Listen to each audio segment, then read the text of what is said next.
Oh, hi, Aki, for the second time today, motherfuckers. Wait, should I have not said motherfuckers at the start of the video? Whatever. Anyway, Alright, hang on. You guys are about to hear them in a second.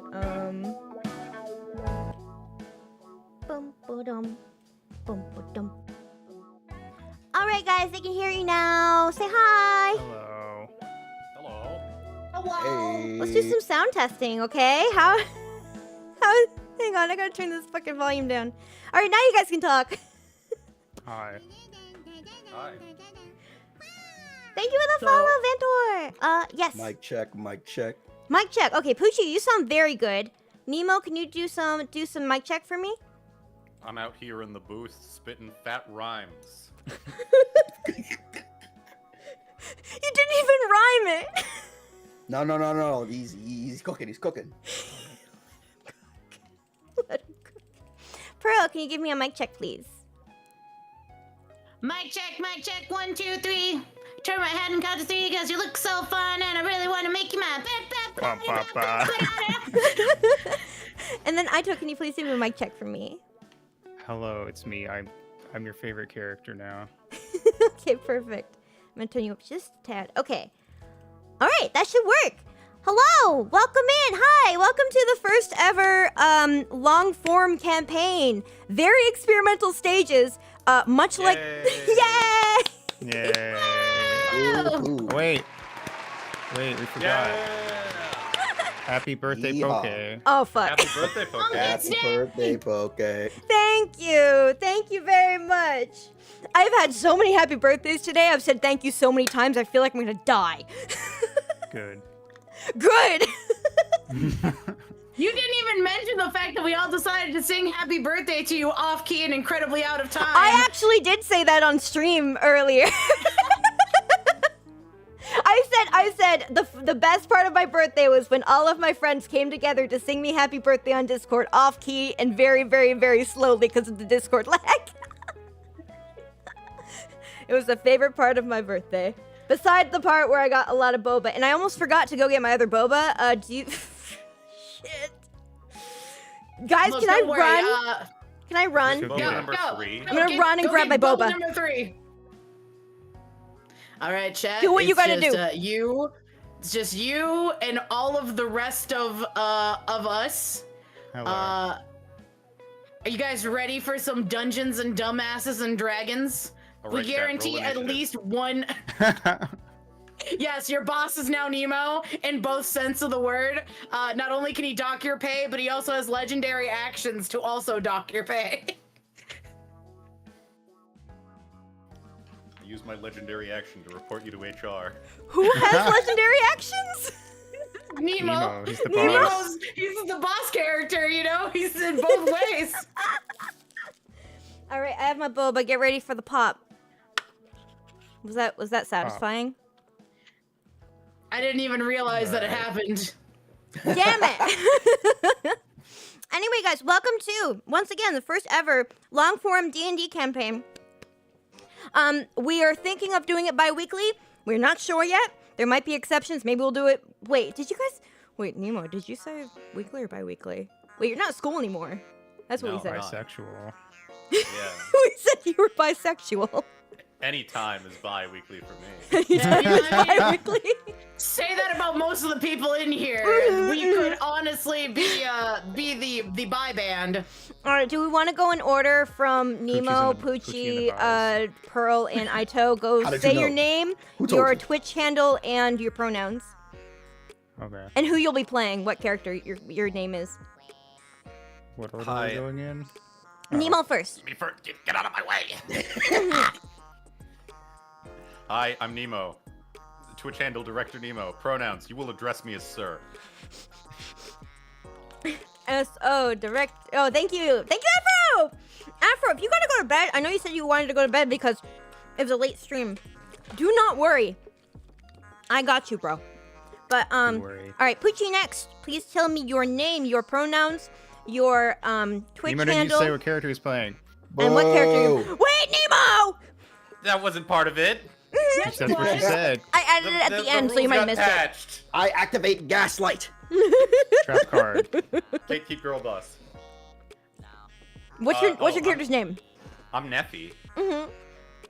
I'm God's special boy. God's special boy. God's special God's femboy. gift to the world. All right, Pucci, I'm gonna lift you up a little bit as you speak, but please tell us your pronouns, your Twitch handle, and your character's name. Hi, my name is Pucci. My Twitch handle is Pucci. Actually, I lied. You lied. It's Father That's Pucci. fine. Mm-hmm. Yeah. I tell 2 truths and a lie. And character's name is Marisol. Awesome. Pearl, please tell me your pronouns. Your you know what it is. My ADHD is catching up to me really bad. My Twitch handle name is Pearl. My pronouns are she, her, otter. And I am playing Majila Samara. Lovely to meet you. I'm gonna really enjoy your accent this whole stream. Hell yeah. All right, and Aito. Hello, I'm Aito.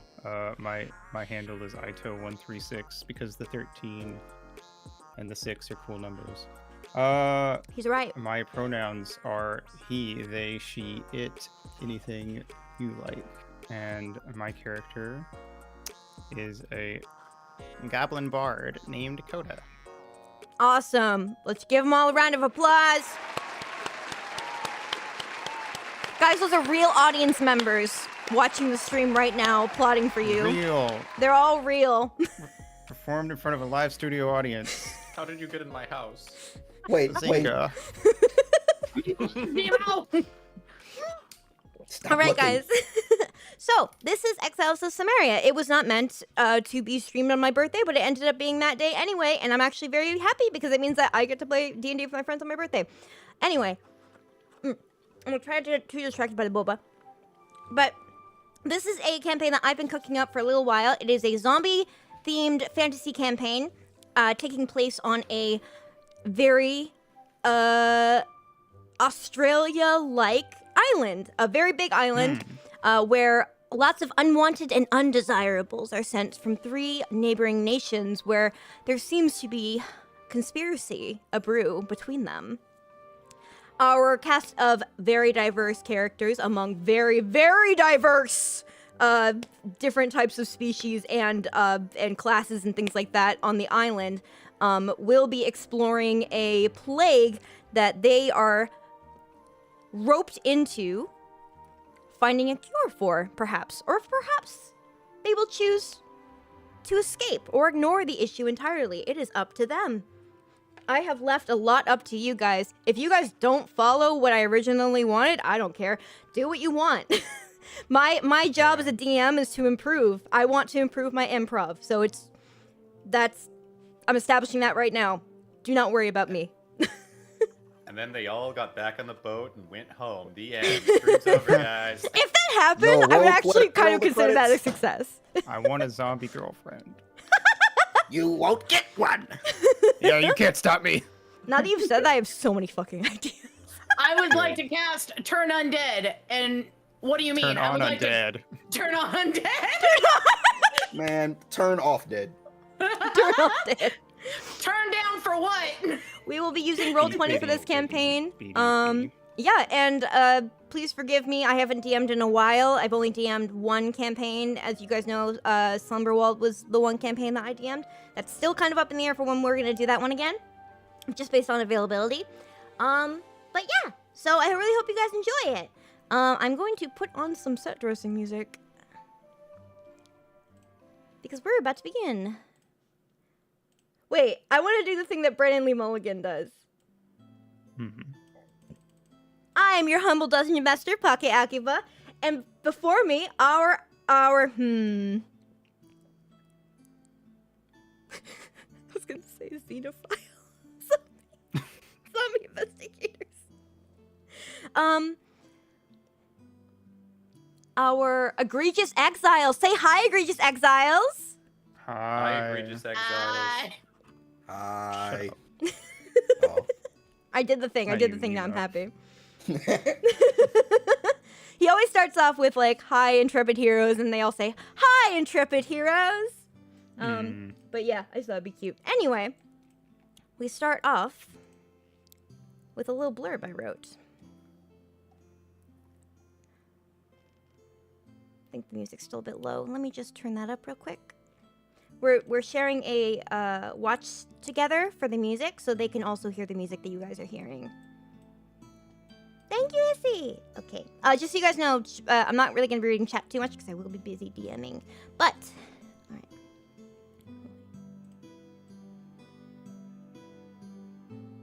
All right, that should work really well. All right. We open as dawn breaks over the tumultuous expanse of Sheffield Port, the bustling entryway of the exiled nation of Cimmeria. Just 25 years ago, Cimmeria was nothing but an uncivilized plot of land, populated almost entirely by monsters and lizards of various shapes and sizes. Dragonborn and goblins were on the verge of turning their humble towns into profitable and thriving communities that would soon grow to rival the three nations to the west, southwest, and south of itself across the water. However, those nations decided it would better serve purpose split between them as a dumping ground for their unwanted and undesirable. Criminals, the unsocial, rebels, those who would previously be put to death, were instead sent to Cimmeria and set free to roam the island. The only way off the island was the sea, which was flooded with soldiers, as all three nations, making sure no one dares escape their fates for forever living, their fates of forever living the rest of their lives on Cimmeria. It's live, I'm so sorry.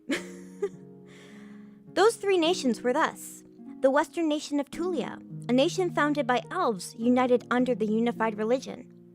They worshipped the missing Archon of Order, Tenitus, and followed the rule of her descendants, who rule the land as one would a kingdom. Those who declare themselves heretics or openly practice other faiths are exiled to Cimmeria without discrimination.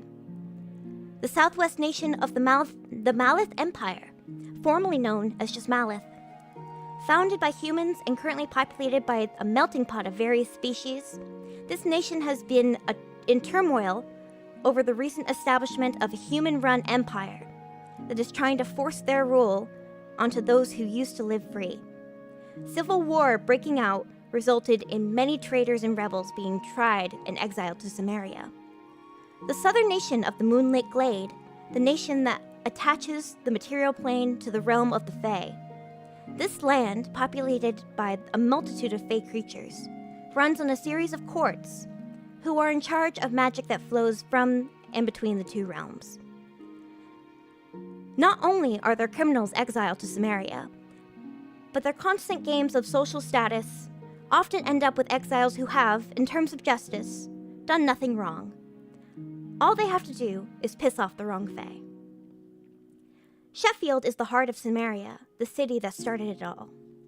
The port is a chaotic symphony of clinking coins, haggling merchants, and distant echoes of ship horns welcoming those both optimistic and in deep despair. Everywhere are crowded market stalls adorned with stolen trinkets and exotic wares lining in winding cobblestone streets, weaving a tapestry of colors and scents that tell the story of people forged in the crucible of survival. Towering ships jostle for prime docking spaces along the weathered piers, their crews engaged in animated transactions.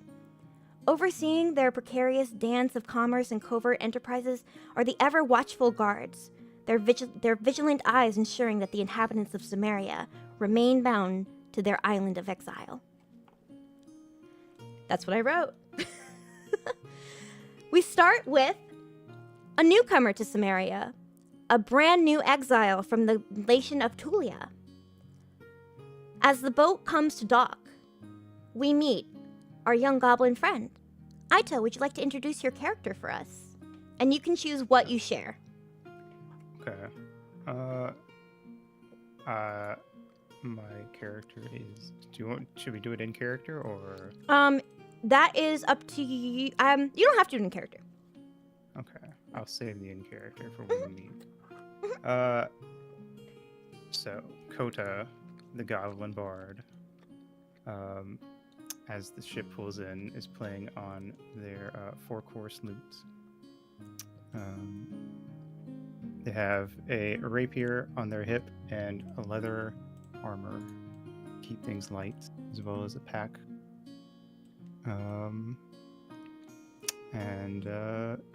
Yeah, their music, despite coming from a religious country, is quite secular in nature.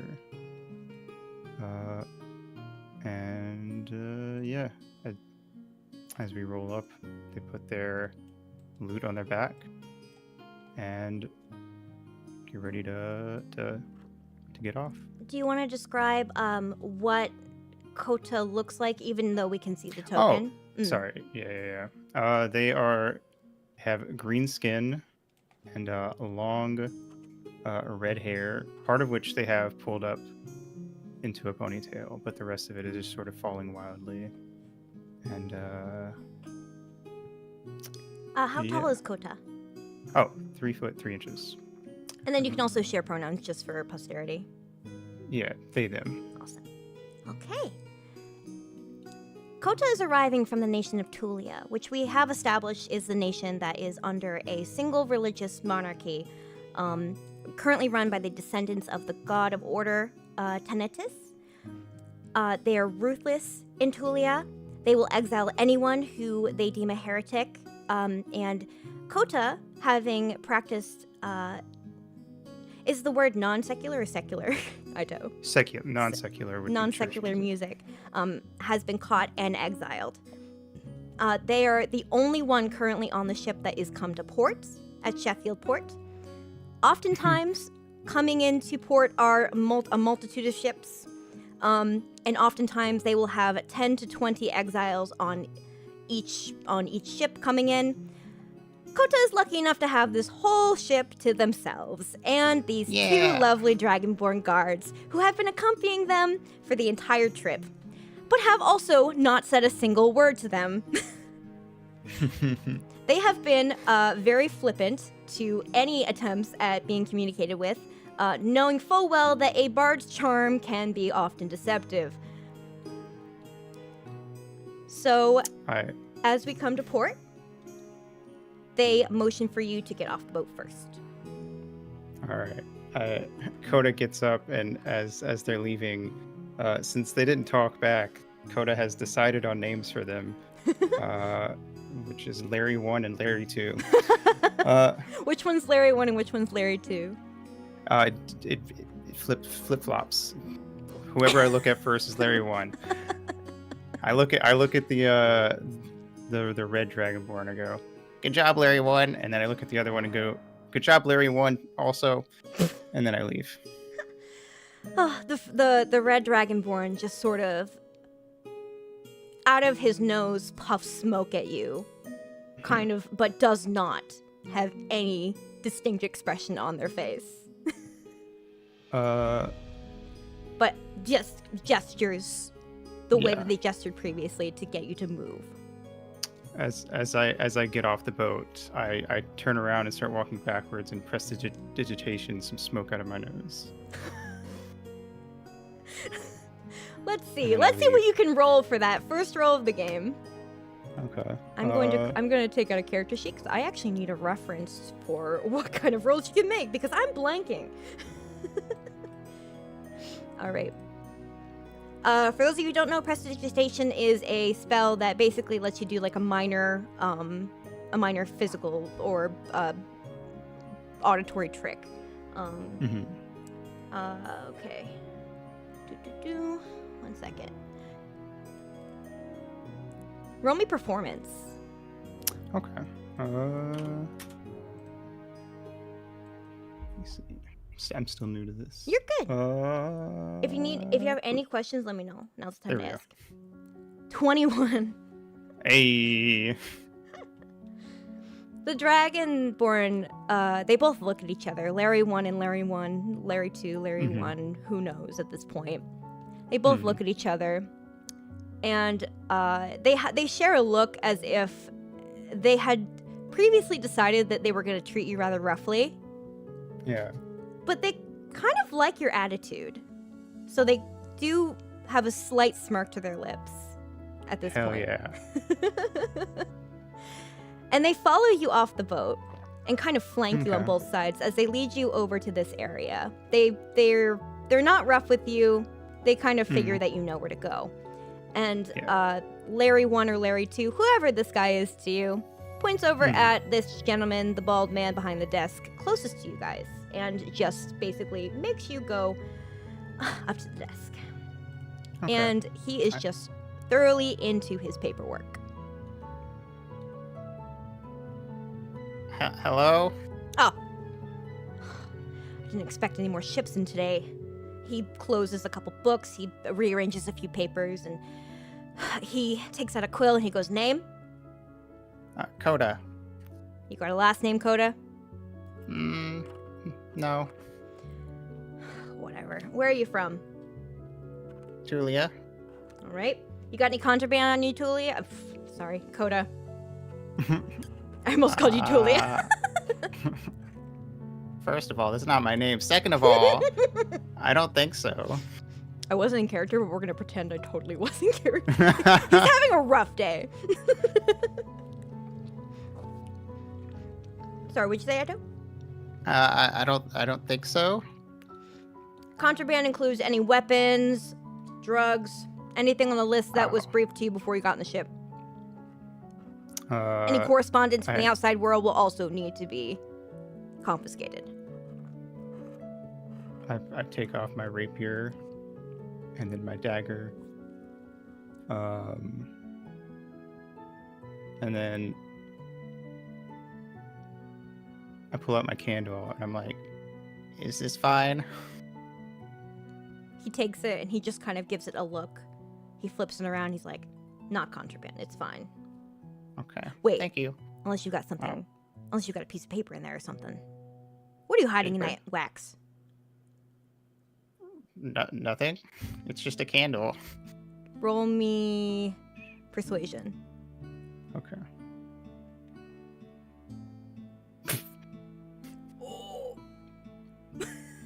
Nice. He glares at you hard and he takes the candle back and he puts it under his desk. All right. Well, I guess I'll mark one candle off my inventory. Yep. I'm so sorry for your loss. It's okay. That was my favorite candle. This guy's on my shit list. Well, okay. Move on ahead and we will do a quick pat down. And he gestures over to, between the desks, over to this brazier over here. And this point, you do hear like a cough from this one. And he gives you like a little thumbs up. I give a little thumbs up back. All right. So as these two get back on the ship to depart, you are met with two tieflings, both in guard uniforms, and this one's watching as this one is patting you down. Okay. Arms out. I comply. What's in the loot? Oh wait, do you have a loot or a lyre? Loot. What's in the loot? Nothing. And I shake it so they can hear that there's like nothing hidden inside. She grabs it from you Okay. and she starts like inspecting it thoroughly. She's got it held up to her face. She's tilting it. She's shaking it. She's plucking at the strings, and she breaks one.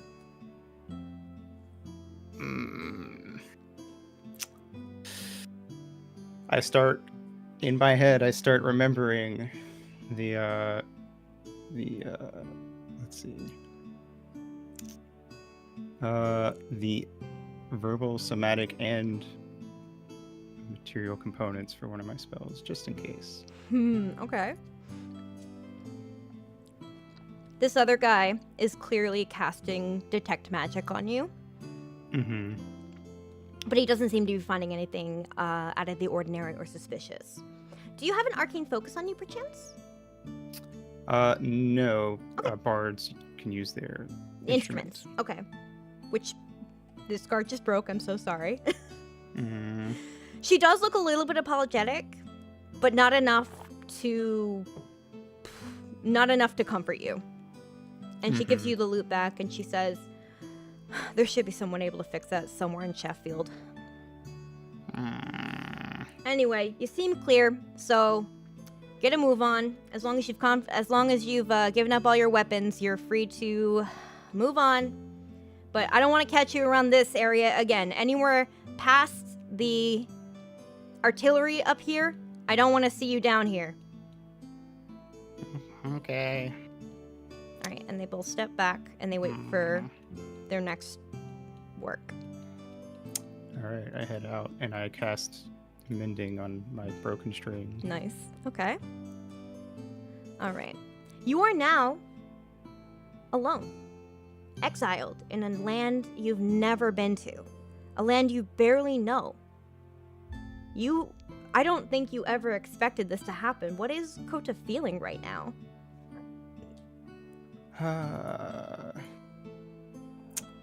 Free, I think. I think that Kota has been very restrained their past few years, and it's exciting and scary at the same time. But Kota is going to focus on the exciting part, pretend that it's not scary at all. Does Kota have any plans? Find a place to play some music. Oh, okay. And do you mind... Does any part of Kota think back to how they were exiled? Yeah. Kota thinks back to that little bitch Schnell. That rat bastard. Schnell.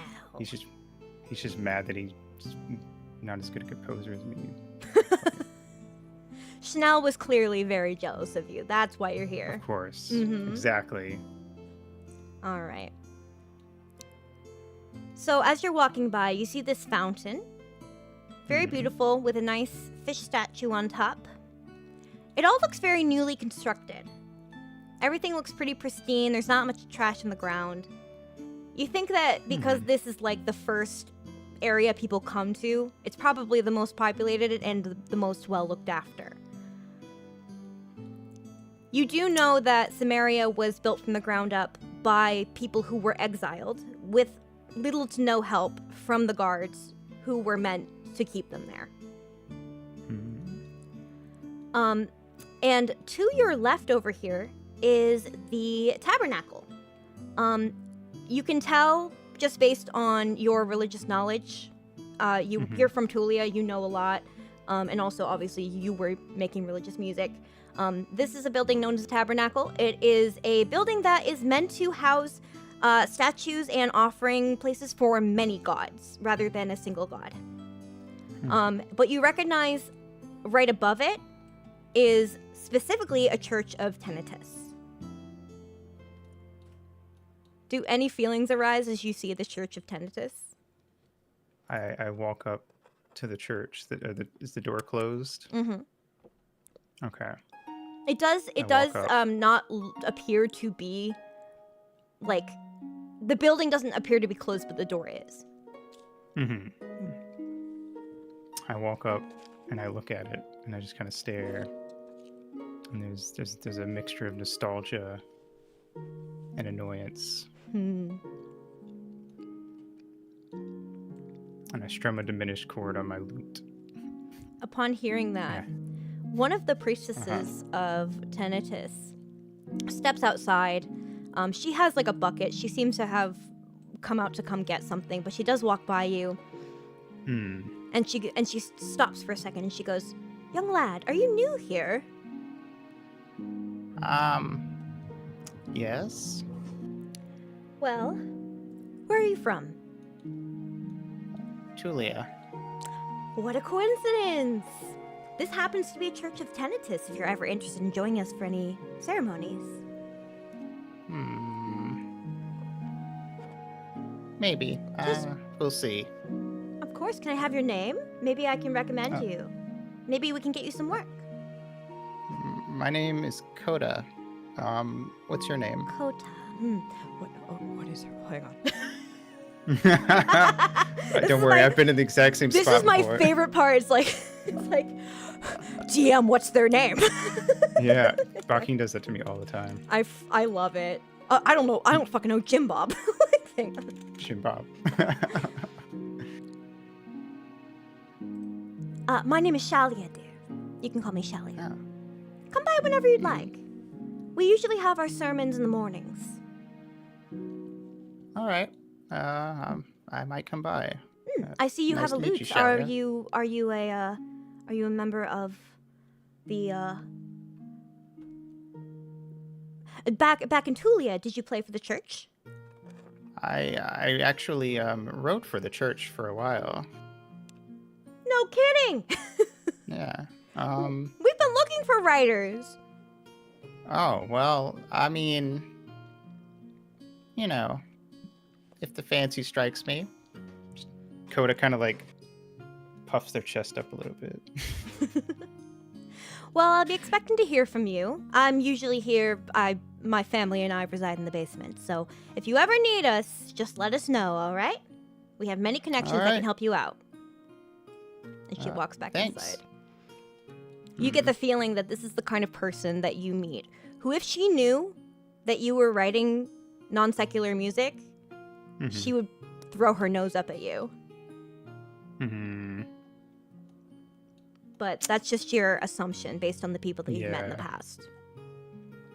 And up behind you, this woman is clearly also a priestess, but she doesn't seem to be a priestess of Tanatus, and she walks up here and she says, that place is always trying to poach new people. Are you really from Tulia? I can see that. Yep, I got kicked out for my music. Funnily enough, I don't know if they would want me there, but I can see where you're going with this. Honestly, most people who come in from Tulia here for pretty similar reasons, whether or not they wanted it to be. You know, I've met so Yeah. many people who come here voluntarily from there. Oh, really? Yeah. Oh. Sometimes you'll do anything to be free. Yeah, freedom is pretty cool. Anyway, who are you? My name's Ayla. I'm a Ah. priestess at the tabernacle over there. I worship the goddess of peace. Peace is pretty cool. It is pretty cool. How does Peace feel about this? And I play like a riff that you would hear in like a death metal song. Bass. Sure. Can you roll me a performance check with advantage?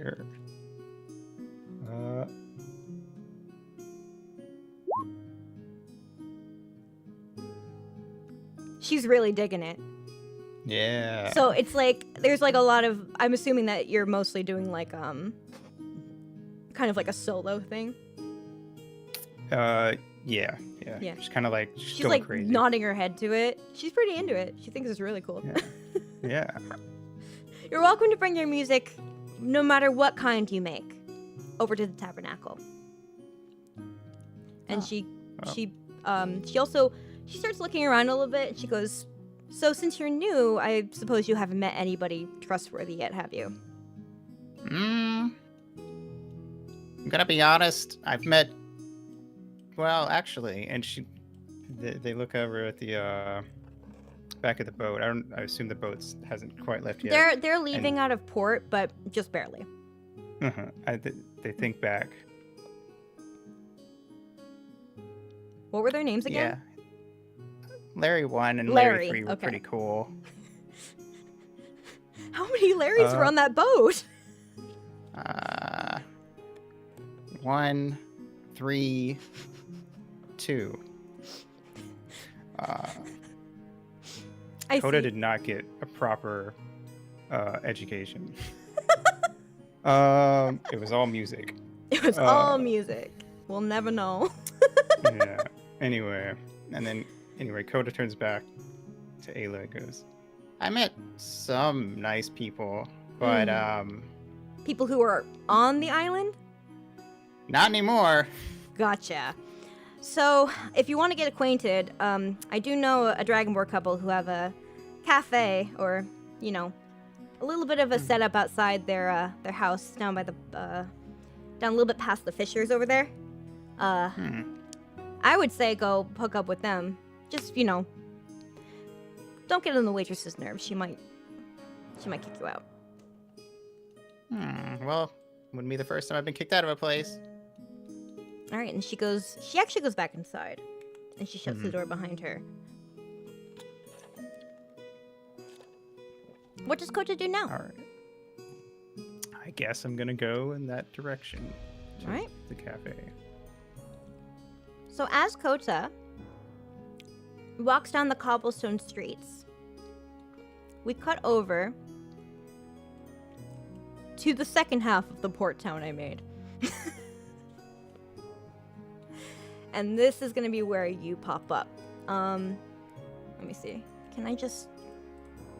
Wait, I think I can just copy. Hang on. Oh my god, guys. Hang on.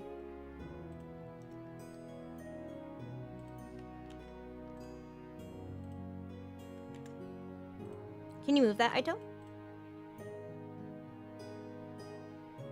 Yes. Awesome. Okay. Sorry. I just need to copy your tokens really quick.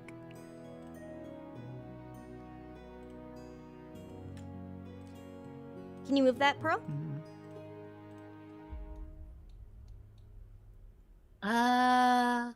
Yes. All right. So, as Kota approaches this little outdoor cafe, or outdoor area with quite a bit of food lying about, they walk past the giant fishing poles, all of the hustle and bustle of the area, and arrives at just outside what is described as the Gilbalar house. And this is the Gilbalar Bazaar. They are a small, tiny little restaurant that mostly serves people who are coming in from other nations into Cimmeria. What does Kota do when they approach the restaurant? Does it look like anyone's... It does waiting look to- like there is one server there. Pearl, what is Najila doing right now? Najila is probably, like, there's nobody else there. She's standing at, like, you know where, like, a hostess would sit, like, with all the papers and stuff? She's kind of, like, sitting on top of it because she's too short to actually to look over it. So she's just, like, kind of sitting on top of it, crisscross applesauce, like, looking at the parchment that's kind of like a makeshift clipboard, right? It's just, like, parchment that's attached to, like, a wooden plank. It's perfect. So you see this image of a rather small... What? Can you roll me a history check?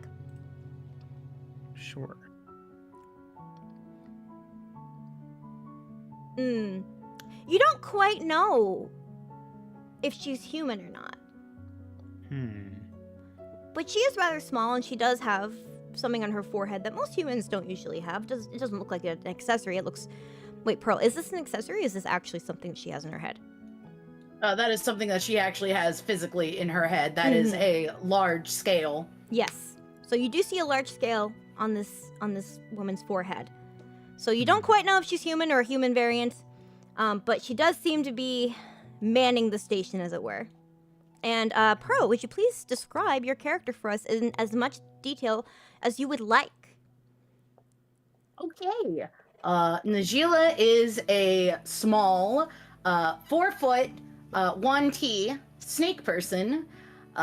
She has cobra braided black hair. It's kind of long and very curly.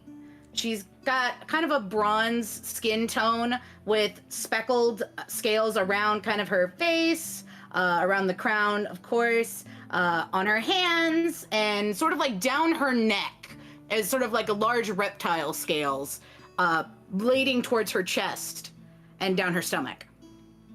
She's dressed like a desert person. Like, she doesn't wear an awful lot of clothing. It's very, like, loose.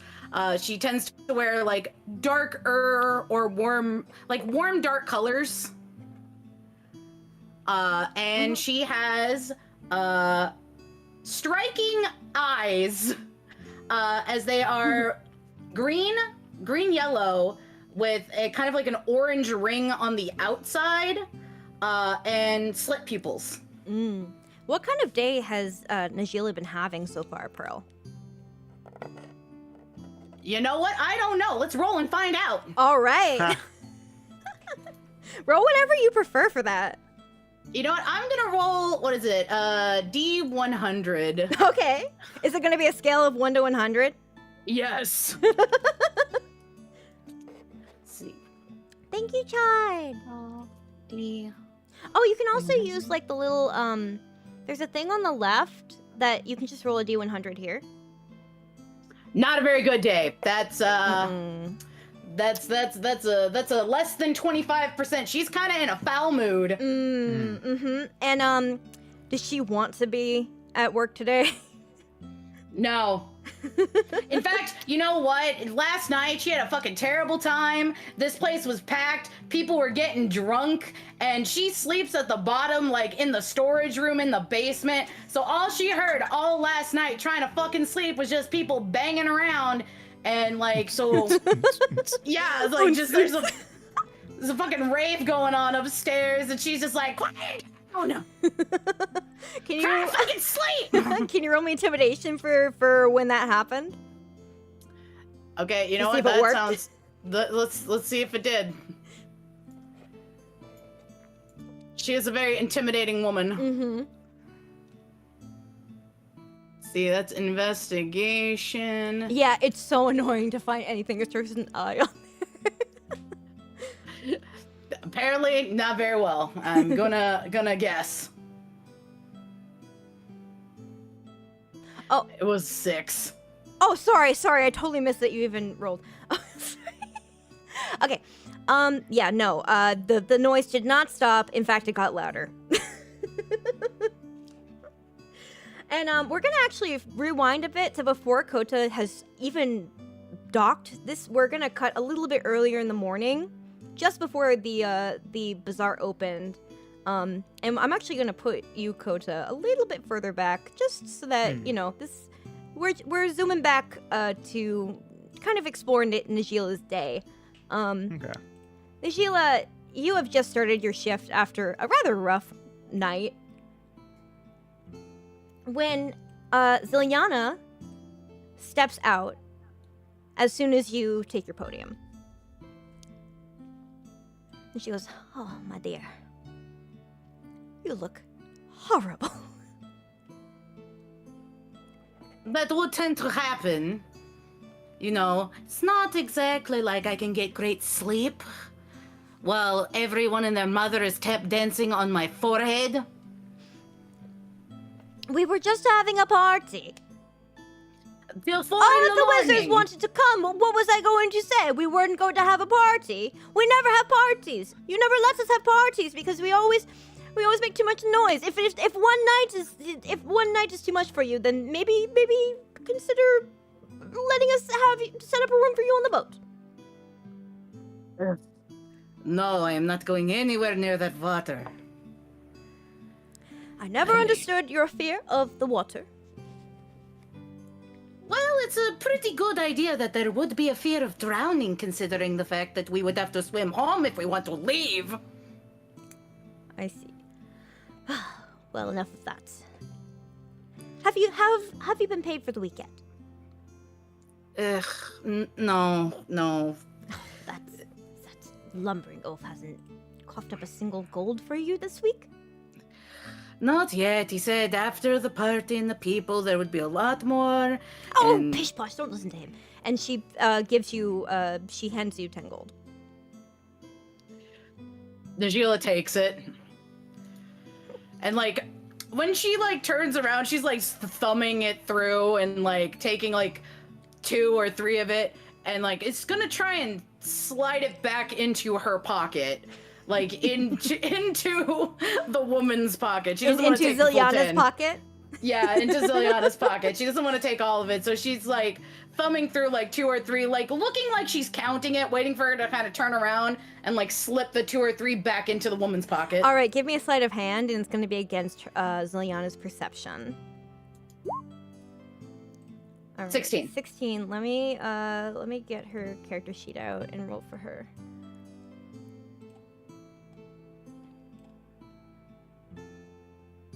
Okay.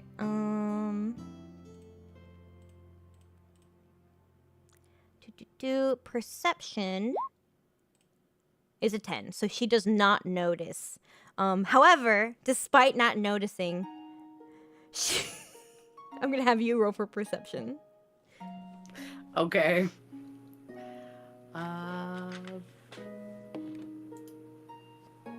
7. It's not enough. Your pockets feel a little bit heavier. And then she starts to walk away like nothing's wrong. And she goes inside. All right, how much gold did I actually receive? About 25. Oh god. She just wants to make your day better.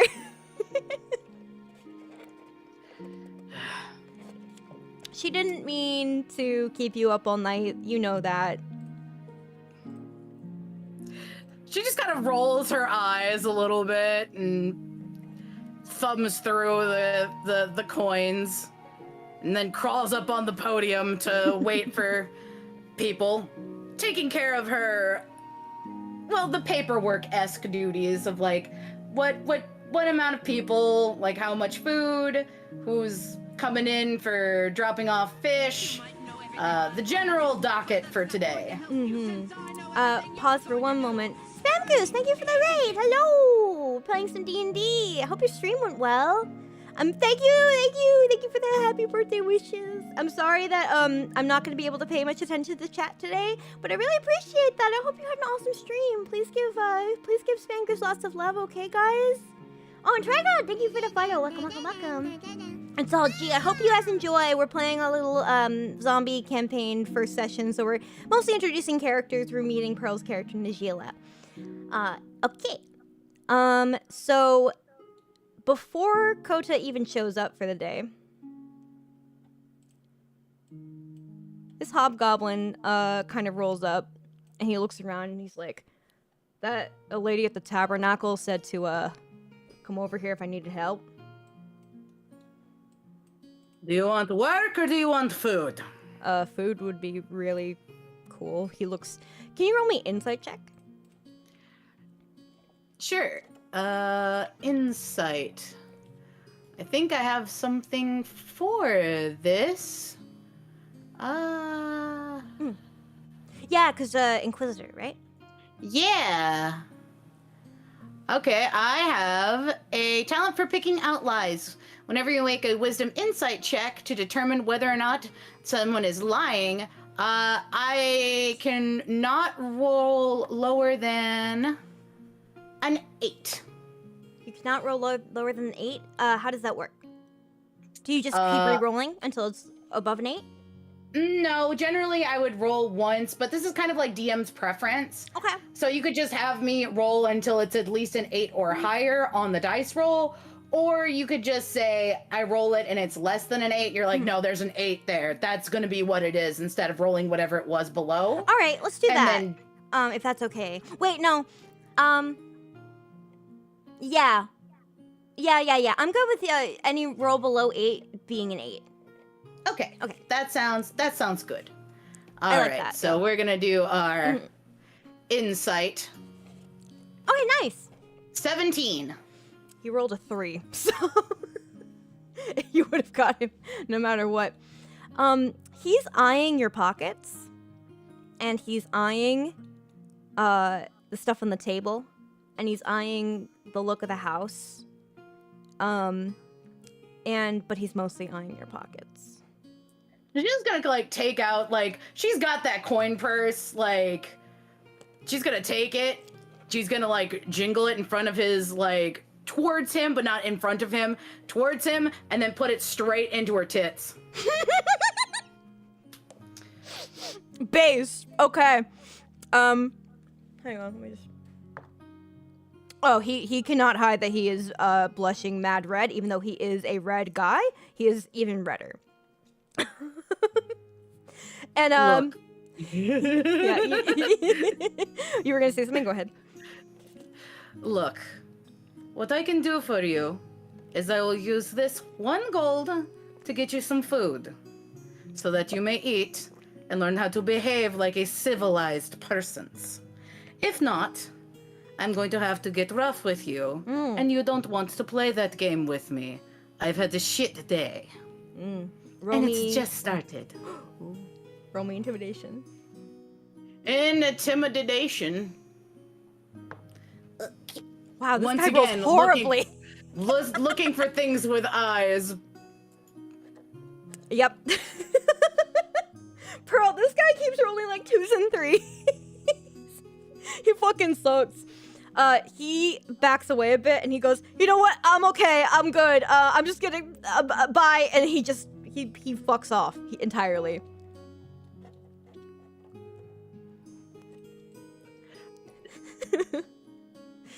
So Liana comes out one more time and goes, did you scare off the customers again? He wasn't going to pay anything. Instead, he was going to try and rob the place. So you can thank me, actually. We don't run this place at a profit. No, but I did offer to get him food so long as he learned how to behave like a civilized person, and that was a little much for him. You know, Najila, you have a horrifying aura about Sue.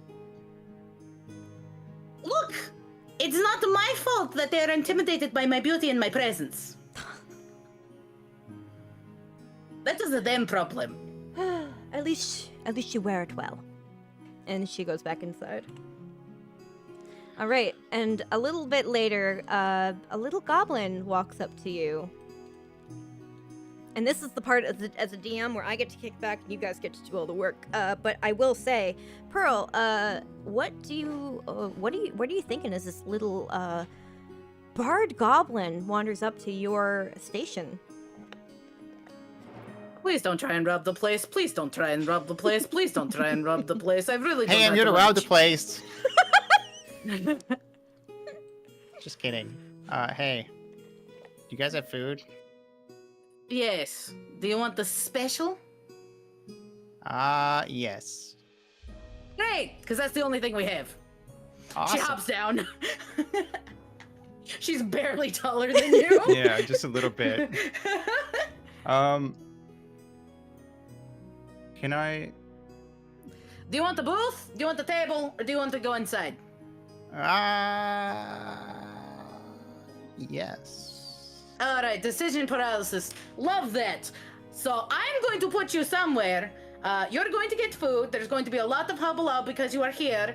And then after that, you kind of go on your merry fucking way. Pay what you can, or if you can.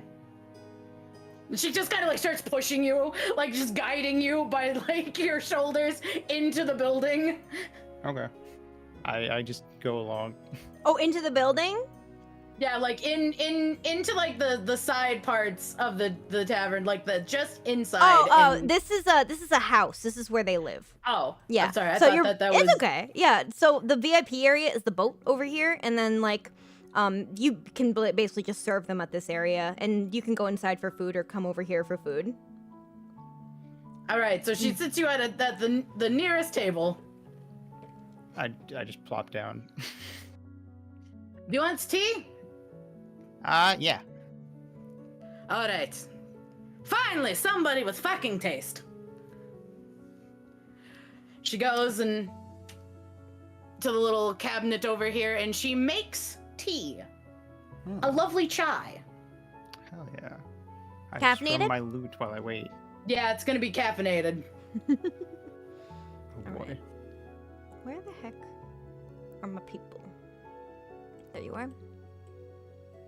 You over there, and you over there. All right. While you are making that chai, there's some people over here manning the fishing equipment. By the way, if you guys ever need to like drop your token somewhere that isn't within a grid, hold down Alt and just move it. Okay. That should make some of your perfectionist lives easier. And over here, we have a large half-elf man who kind of is dressed in pirate attire, manning this this giant net over here.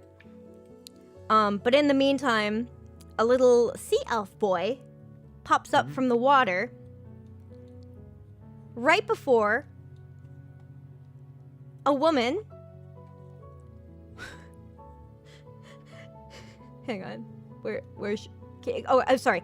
I forgot to copy your token. I was like, how am I going to do this? She appears from thin air. Here we go. I'm just going to copy your token so I don't have to give you permissions again. Behold, a woman. Right Women. before a woman who is definitely not dressed to be diving in the water. Pucci, would you please describe your character for us in as much or as little detail as you desire? All right. In the water, there swims a dark-skinned woman. Hair very, very poofy, very purple. In her hand, she wields a bone spear. Its edges jagged and barbed. And as she rises up from the water, is gonna take a look and see if she caught anything. All right, let's see what you can roll. What kind of roll will it be? What kind of roll will it be? It will be.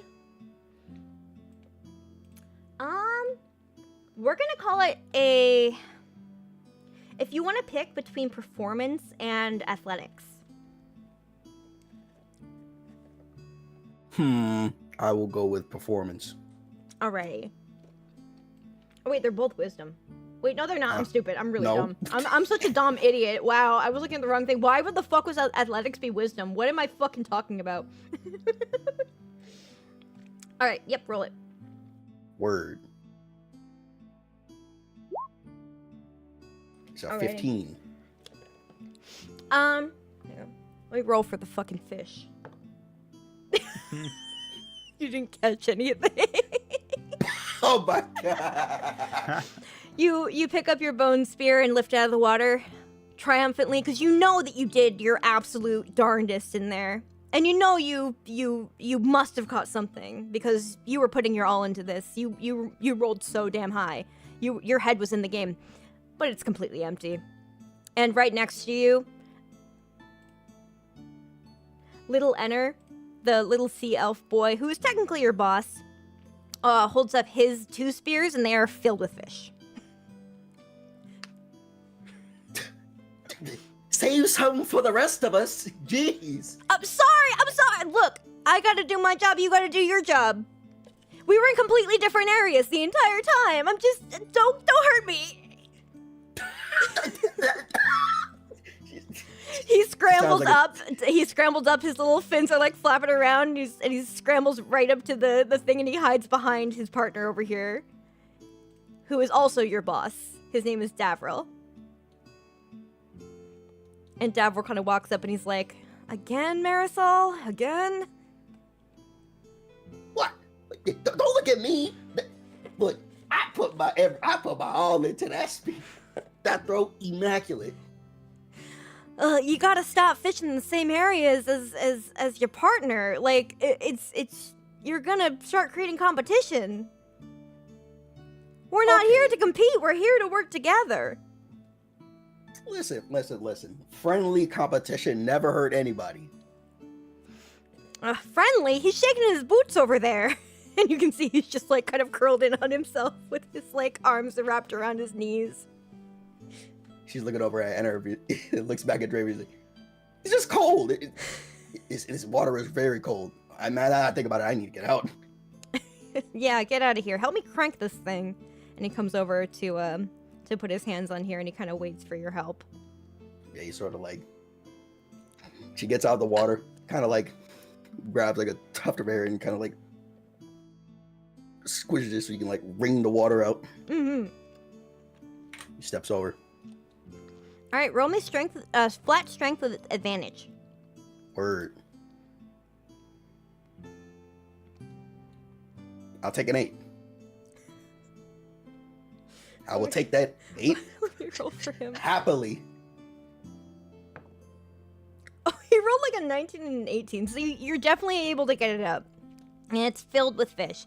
There is fish up the wazoo in this net that gets lifted up.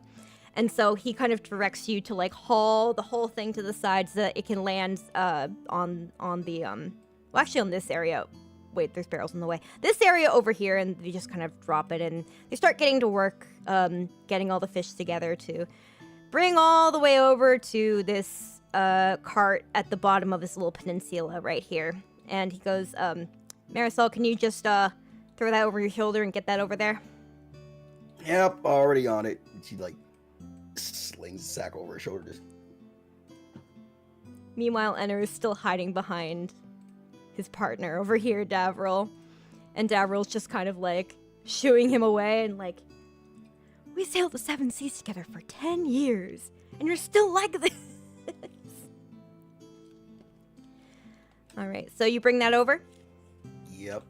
And right before she like takes off to go deposit the fish, looks back over at Enner and gives a sort of apologetic look. A little shrug before just taking off. Enner is hiding his face behind Davril, but only his eye patch eyes poking out, so he can't fucking see you. She's got her face palms and like, oh, right. Oh. As you're walking over to this right here, you do catch that actually, you don't see anything. It's fine. Oh, okay. And you're able to just put this on here pretty easily. On this particular day, are any memories popping up for Marisol about what she's doing here? Right when she throws the net of fish into the cart, she thinks back. And one memory. It was she's surrounded by books. Nothing but books. And remembers flipping through pages in the dead of night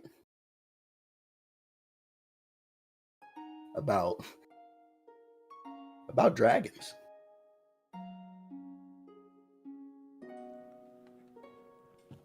A fairy tale about one particular dragon.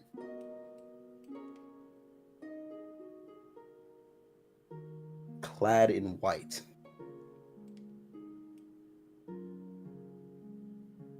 And then just like snaps back and he's like, oh, right.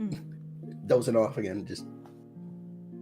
And Marisol can definitely feel kind of the weight of her earring. But, you know, there's work to be done today. So might as well get back to it.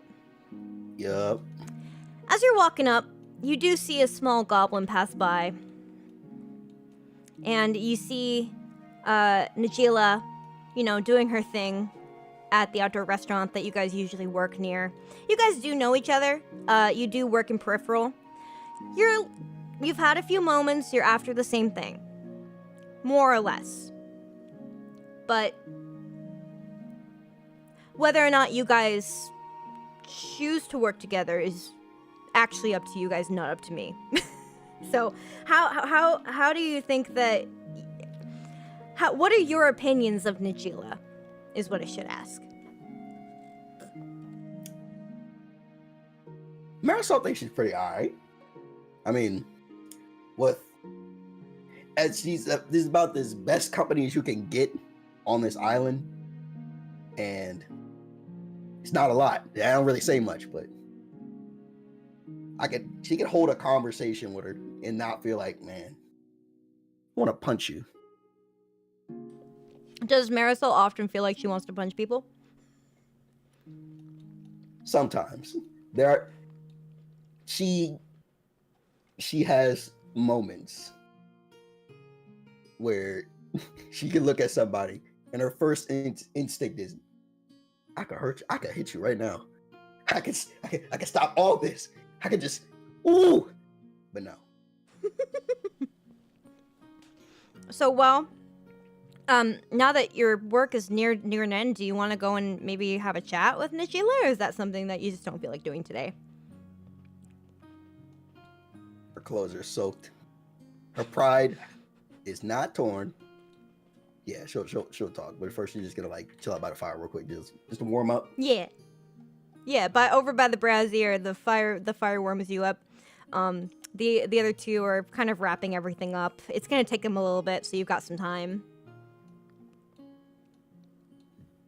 All right, now that she's sufficiently warm, walks over to Najila. What is she doing? What is Najila doing? She's making some tea, right? Making some chai. All right, I get to kick back now.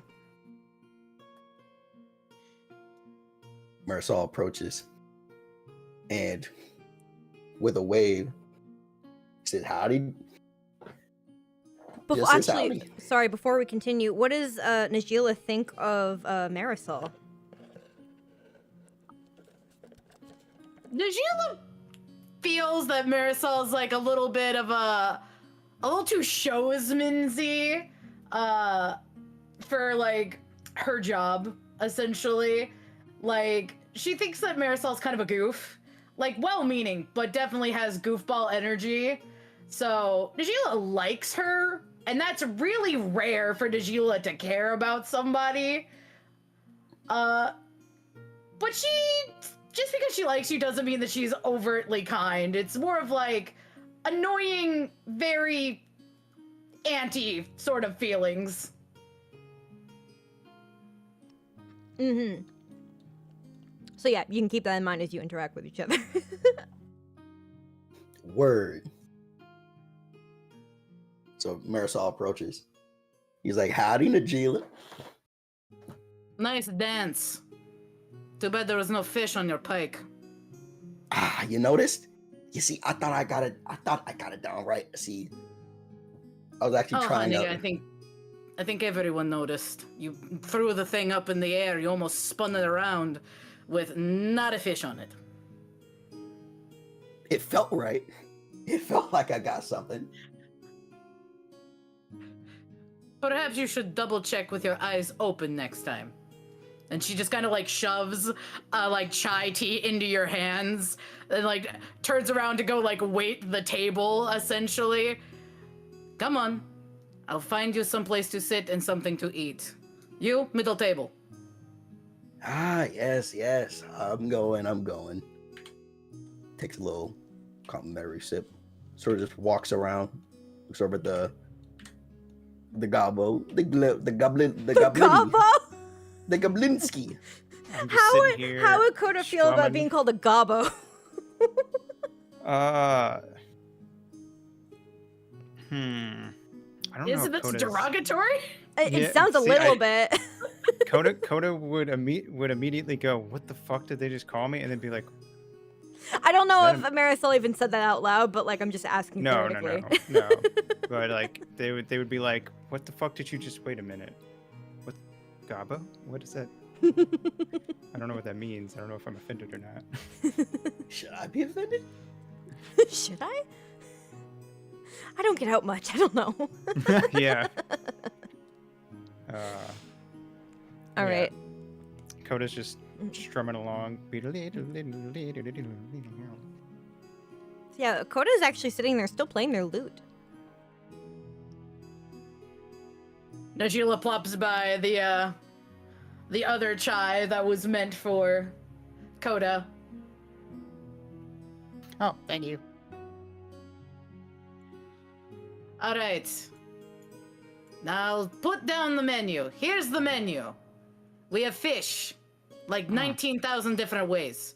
So do you want it fried? Do you want it baked? Do you want it sashimis? Do you do blackened? I can burn it. Oh, yeah. Fried is good. Fried is good. Then she kind of like scribbles it down on her like little pad. You can burn it. Kind of goes back over to the outdoor kitchen. starts cooking up the fish. All right, we're gonna cut here, and we're actually gonna head over to a different location that you guys are not at, except there is one person there. That was a really bad interlude, hang on. Here we are, this is the Toe Lounge. Let me get this fucking token working for Nemo. Yay. Do. Copy. Paste. The Toe Lounge is more center Cimmeria than it is anything else. It is not very close to the dock at all. This is happening a bit earlier in the morning than what we saw before. You guys, you and your, as you like to call him, manservant Hanotir, have just come down from lodging at the Toe Lounge, which does supply lodging for travelers. Not so much for the exiles who are here, which says a little bit about who you are. So, Nemo, if you'd like to describe your character in as little or as much detail as you'd like, feel free.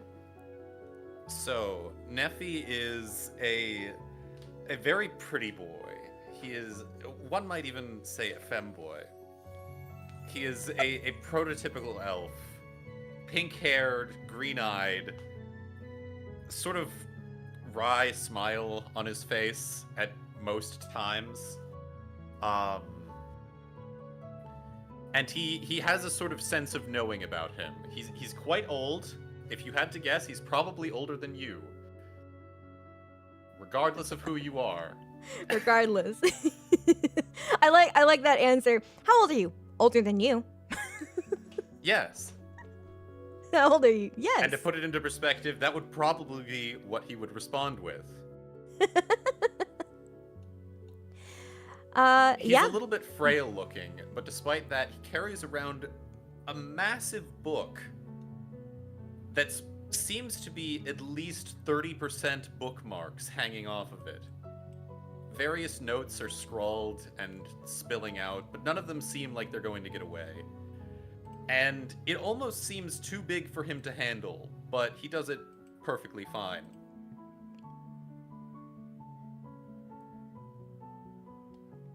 All right. So how tall is Nephi? Nephi is a little bit around 6 imperial feet. You know I don't speak Imperial. Oh wait, no. Wow, I'm really dumb today, guys. It's 11. It's so late. I'm my whole brain is about DMing right now. Anytime you bring up like a fact, I literally fucking can't. I'm so sorry. I was about to say speak American, but you literally were speaking American. Yes. 6 imperial feet. Got it. Now, towering over you at... How tall is this motherfucker? Hang on. I did write down his height. He's quite large.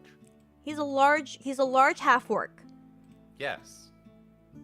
He's 6'2". He's actually not that much taller than you. But significantly larger in bust size. Yes. Nephi has no tits. This is a half-orc. His name is Hanotir. His family, he has a family that has very deep wild magic coursing through their veins. He is a barbarian, and he has been working for your court for many, many years, probably since he was a child. The whole ride here has been absolute torture because this guy has barely said like 2 words to you. And it's actually up to you whether that's torture, because maybe that's a good thing for Neffy. So Neffy is very interested in learning pretty much everything. So yeah, it would really suck. So I assume that the entire time they've been together, Neffy's been asking Hanatir lots of questions that have been unanswered for the most part. Endlessly. Endlessly. Especially knowing that Hanatir is a wild magic barbarian, meaning he has access to magic that maybe Neffy has never experienced or encountered before. It's pretty rare for a wild magic barbarian to be working for a court. Yes. Yeah. Is there anything you want to go over as to why you're here, or is that something you want to save for later? We're gonna save that for later. Okay, cool. So, all you need to know is that Hanatir is here to protect you. You are not here as an exile, as everyone else here. Well, most of the people in the tavern are either guards. There are a couple people who might be similar to you, as in they are not exiles but still here on like a mission. But the only people who are allowed to board here are people who are not residents, per se, of Cimmeria. So, you and Hanatir have woken up in the morning, you've come down for some breakfast. He's not sitting next to you, he's across from you, by the way. It is a very awkward breakfast.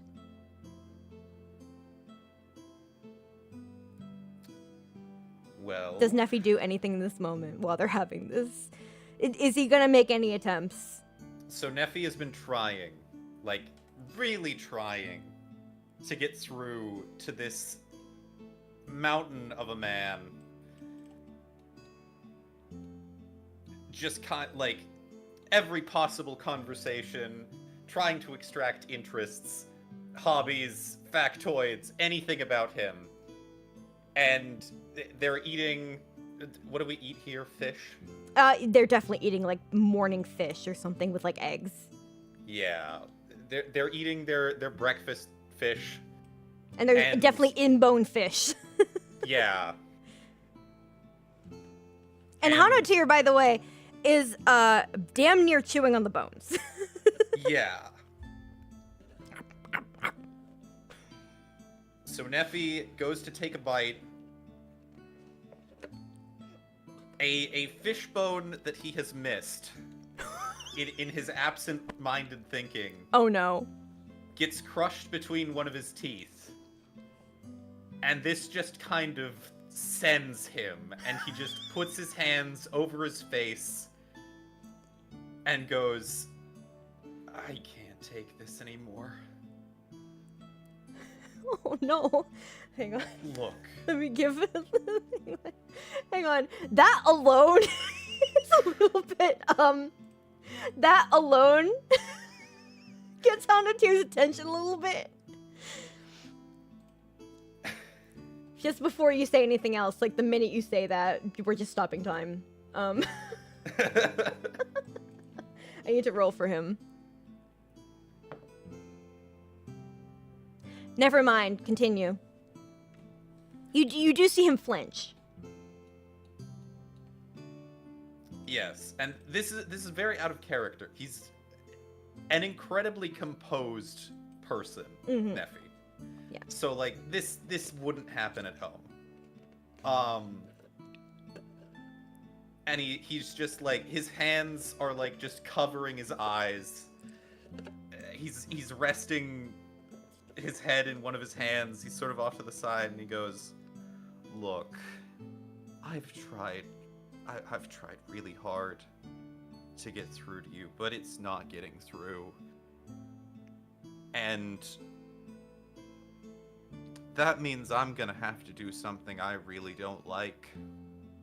His eyes widen a bit, and then he opens his mouth and he goes, "Our mission is not to get to know each other. As far as I'm aware. Why do you try so hard? Why do you ask so many questions? when extracting the answers is within your reach.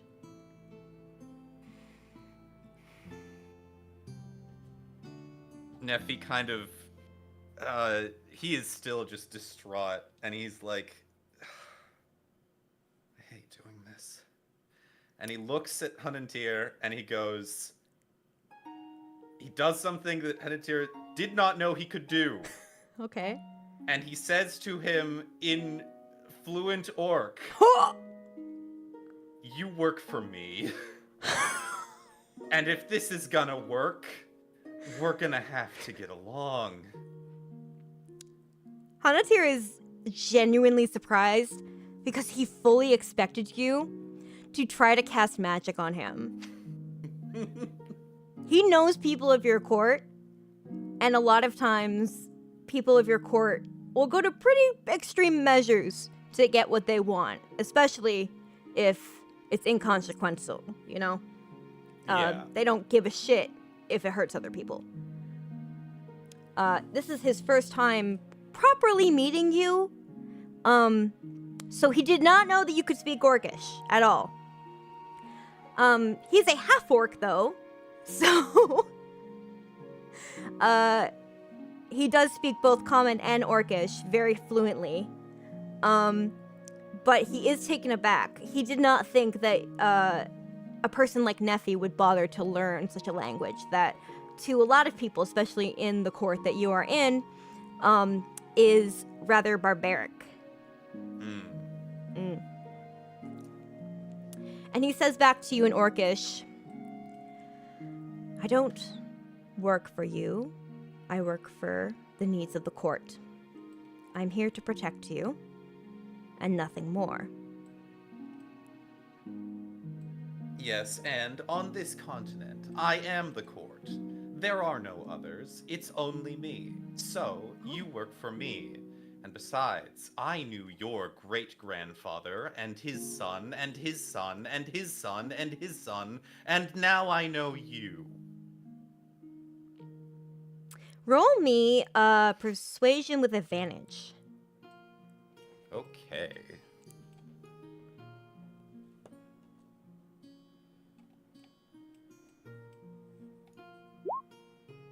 Oof. Let me, hang on.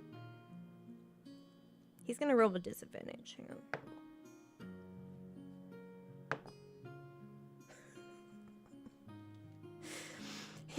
He raises his eyebrow at you and he's like, the young prince can believe what he wants to believe, I suppose.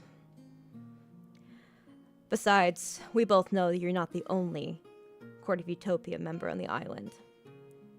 You found out, didn't you? Oh, he follows us everywhere, so I would only assume. Now you see, now we're getting somewhere. Complaining is a wonderful bonding exercise. Can't stand that guy. I don't exactly know who he is, but anyone who changes his face that often can't be working in the light. Well, yeah, there's Two-Faced, and then there's him. He's... I've seen about 20 this year.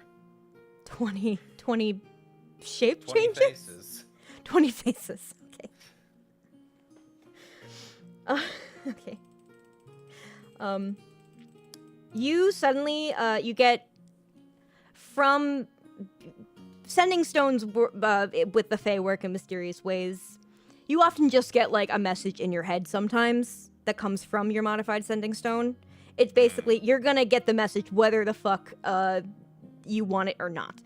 And it's coming from Bareth, who you know to be your boss's right-hand lady. Oh boy. And it basically just says, go to the bathroom.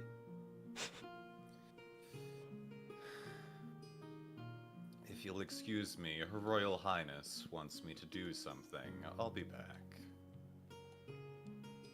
All right.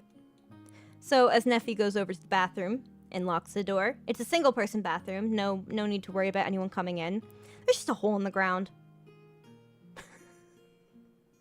And out from the hole in the ground comes a little astral projection. And by the way, that hole in the ground, definitely a toilet. I assumed. So we're over here now. And out from there comes Berith. She is a rather small fey woman with fairy wings and a little fan that she likes to use to flourish her charm. And she's giving you kind of a mischievous smirk, and she goes, "It's check-in time!" Yes, what can I do for you, you little mosquito? That's no way to treat your friend. We're both after the same thing, aren't we? Yes, I suppose we are. And have you gotten acquainted with the island yet? It's only been, what, a month since you arrived, and it seems like every check-in is, "Oh, we'll get around to that. Oh, I've copied this amount of spells. Oh, I've done this, I've done that." It's never anything significant. So do you have anything significant for me today? Yes, I sent Tenantier on a walk yesterday. You sent him on a walk? Yes. Where? You can't just send your guardian away. Yes, I can. The local town has roughly so many people. I'll send over the math. So I've extrapolated that to the rest of the island. So I can tell you exactly, within a recent and rough estimate, how many people live here, what kind of people they are, and what they do for work. That is a Can you scary believe amount that of there effort. are almost no libraries on this island? Can you roll me a history check?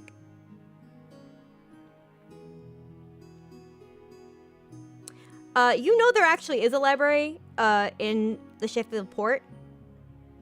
But it only has like storybooks. Yeah. I mean, they do have this one. I wouldn't call it much of a library. Well, you seem starved from boredom. It looks good on you. Oh, yes, I'm sure. Anyway, Milan sends his regards as usual. He just Yes, wanted how is another he? update, you know, the daily thing. That is a lot of effort, so I will pass along that you are doing your census correctly and on time, actually faster than we expected you to do it. But, anything regarding the other investigation that we sent you on? You act like I didn't go to school. But I asked you a question. Oh, yes. What was it again? The bunny. The bunny? Did you find anything about the bunny? What bunny? The Herringon, the leader of the Court of Flowers. Oh, that one. No, he's run off. Typical. It makes our lives easier, but also harder. We don't know if he's I don't know much, but I do know conclusively he's somewhere else. somewhere else. You mean Yes, he's already somewhere escaped else. the island? No, he's on the island. It's very big. You must. Have You you need- ever been here? This place is awful. Of course, I haven't been No there. one reads. No one's educated. Their idea of higher education is going to an extra after-school special in kindergarten. It's crawling with insects. Everything's filthy. Everything tastes like fish. You do nothing but be complain, worse. do you? I love that about you. Oh, thank you. Anyway, yeah. That's all I really wanted to know. Oh, I almost forgot. We've been doing a bit of research. The only place we can really access is obviously the Sheffield port. You're still Oh, nearby, aren't you? mercy. Yes. Mm-hmm. We've detected some interesting activity going on over there regarding the necrotic energy. Oh, the thing. You'd do Yes, best to check go it on. out. Now we're getting interesting. And she she disappears back into the toilet. Ta-ta. And yeah, she's gone. Your meeting is complete. All right, back to the big boy. Mm-hmm. You can move your token, right? Yeah. All right, cool. You take a long time to poop.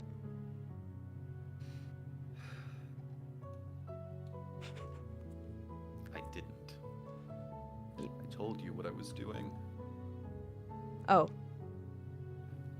Sorry, I was eating fish when you were talking. It's I hard for me to know. listen and eat at the same time. Yes, you chew quite loudly, but I can't blame you. What did you, anything important that we need to do? Oh, yes. So, you remember... She's always so confusing, giving everyone silly little nicknames. You remember the, The fairy lady. No, the flower picker. That... You know, Oh! the gardener. Oh, wait. That's the one. Wait. No, who? You know, the one we're here to look for. The bunny? Yes, the bunny. Right. Did all of you get together and decide that's what you were going to call him on a day I wasn't in? Well, he is a Harangon. Some of us like to look past appearances. Well, you're leading the way today, my liege. You flatter me. But anyway, we also have to look into that whole, and he leans in, and he's very happy about it. You know, the thing where things don't die properly. I think you can. We're speaking Orcish. You can just say it. Yes, but this way it's more fun. It's like a secret. We're friends. We can have secrets. We are not friends. Oh, We are could not be. friends. No, we are not friends. All right then. And he gets up and he goes, "Where are we going today? We're already done eating." You have to go look into it. Into- I would know where it's happening, right? Yeah. So basically, she's Yeah. telling you to go to the port. Okay. Yeah. So, you Down guys by the end up at the water. port. And that's right around the time that Marisol takes a seat.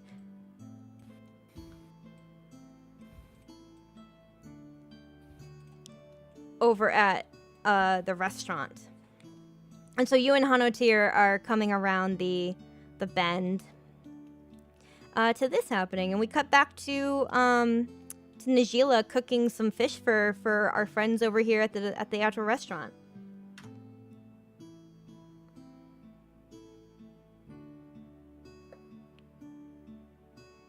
By the way, I still can't see. Fuck, Cool. sorry. I forgot to move the thing. There we go. Thank you. That was just me. No, I wasn't gonna say anything. I was scared. We were Yeah. all just blind. It was fine. We're like, it's true. We trust the process. We trust the process. Just I'm trust the sorry. I'm sorry. You're all here. All right, we cut back here. What are you guys doing in this moment? The fish is done cooking. With mouthful, Coda has like leaned back towards Marisol and just been like, "So, like, what is there to do around here for fun? Like, the way people talked about this place, I thought we'd be like in the wilderness, getting attacked by big monsters or something, like a flying lizard. I don't know." Well, you could always go swimming. I don't recommend it. It's very cold. The water bites. Like, the water has teeth? She blinks. Yes.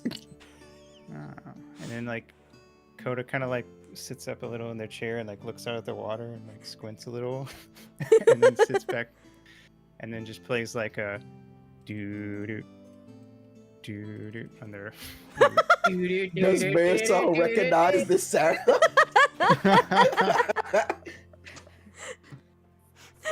Do you? I don't know. Roll me history.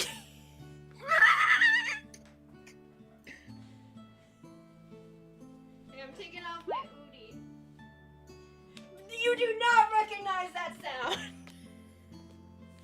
You have no clue what that is. You're. In reality, Coda- it's from the bardic tune "Jaws" by Steven Spielberg. Coda seems like just a musical genius, like encompassing the pure horror of the water in 2 notes. Marisol's kind of interesting. She's sitting back, just like, I never heard that before. All right, the fish is done cooking, so Najila can serve it now to both of her patrons. Najila comes over to your table. To Coda, she just kind of like plops it down in front of you. Hey. Fish in various salsas and whatnot. It's what we have. The special. Then she's kind of like makes hands and then moves over. Yell at me if you need a refill. She just kind of also just like doesn't say shit to Marisol. Just kind of looks at her, plops it right in front of her. Kind of cocks her head a little bit. Marisol, And then proceeds to like move over. like she has her elbows on the table, like holding her, like interlocking her fingers ago, tilts her head. He's like, "Thank you 1,000 times over." If you wanted to thank me 1,000 times, get on the floor and start. No. But I think this will do better, and he just like slaps a like gold coin on the table to get you through the college. Holy shit.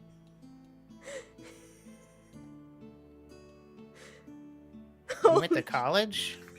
I went to a school of a sort, but it's more of ones that happens on Sunday, and I steal a lot more secrets than listen to verses. Ah. I think we went to the same school.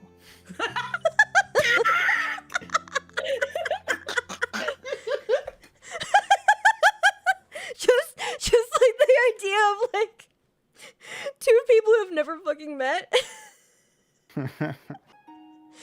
Oh god, that's really funny. You also get kicked out for kissing women? Because that's usually the way I get kicked out of places. I got kicked out for not kissing enough ass. Y'all be kissing? Yeah, you'll need a lot more than 1 gold coin to find out, honey. 2 gold coins.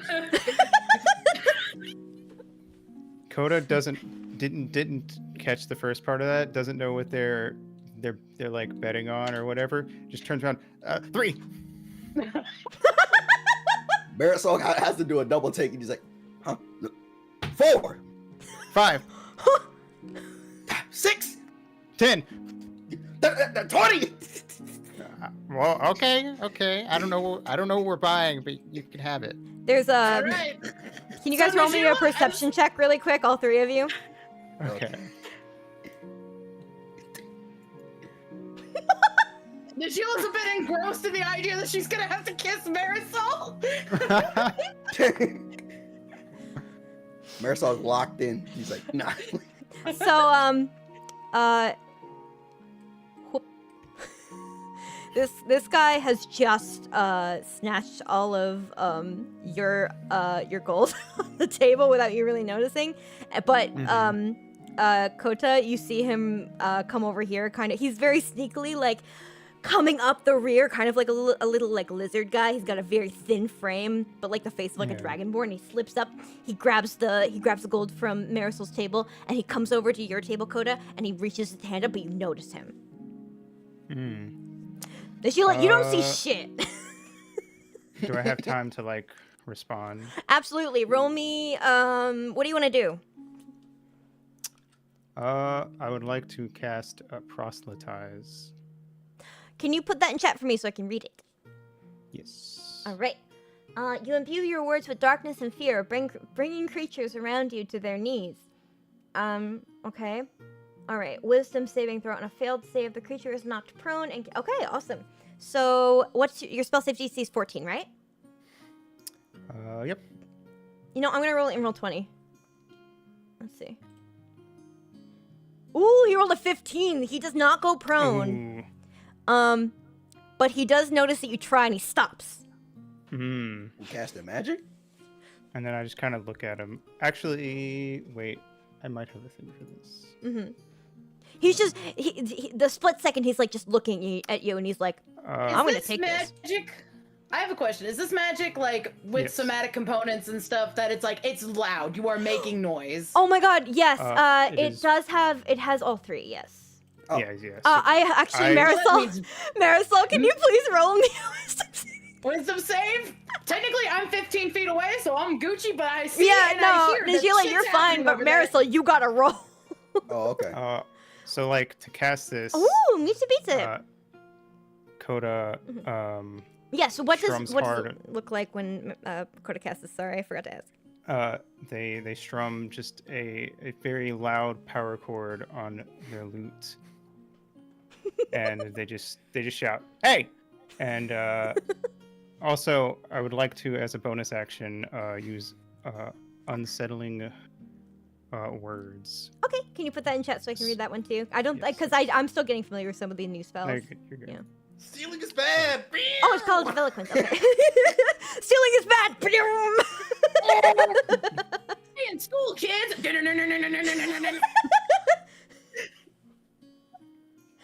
Sonic says, "Stay in school." Hot damn. You can spin words laced with magic that unsettle a creature and cause it to doubt itself. As a bonus action, you can expend one use of your bardic inspiration and choose one creature you see within 60 feet. Roll a bardic inspiration die. Creature must subtract that number roll for next saving throw. Oh, okay. So that doesn't have a time limit, does it? No, I would. Yeah, I was okay. just wondering if I could use it. In Yeah, no, combination. it's a bonus action, so it happens very quickly. Okay. Yeah. Spin words. Okay. So Yeah, so that just means that next time he makes a saving throw, you just subtract your inspiration die, which I believe is a Is it a D6 or D8? D6. Okay, yeah. That's just for the next time he makes a saving throw. Mm-hmm. But he does stop there for a second, and he goes for it. He goes for it. Yep. Okay. So, what would you like to do that could Uh, possibly make him make a saving throw? I'm just gonna round two. I'm gonna get up. I'm gonna get up and like jump, so in front of him, Okay. and I'm going to strum the same chord and just go. I said stop. Same spell? Yes. Got it. Okay. Proselytize. And roll Just do, me like, a a very D- deep voice at the end. Oh. It's like stop. Like yeah. that. Yeah. Exactly. Yeah. So roll me a D6. So if you perfect. So he got a 10, so definitely doesn't beat it. He goes prone. And he goes, All right. Cool. Why?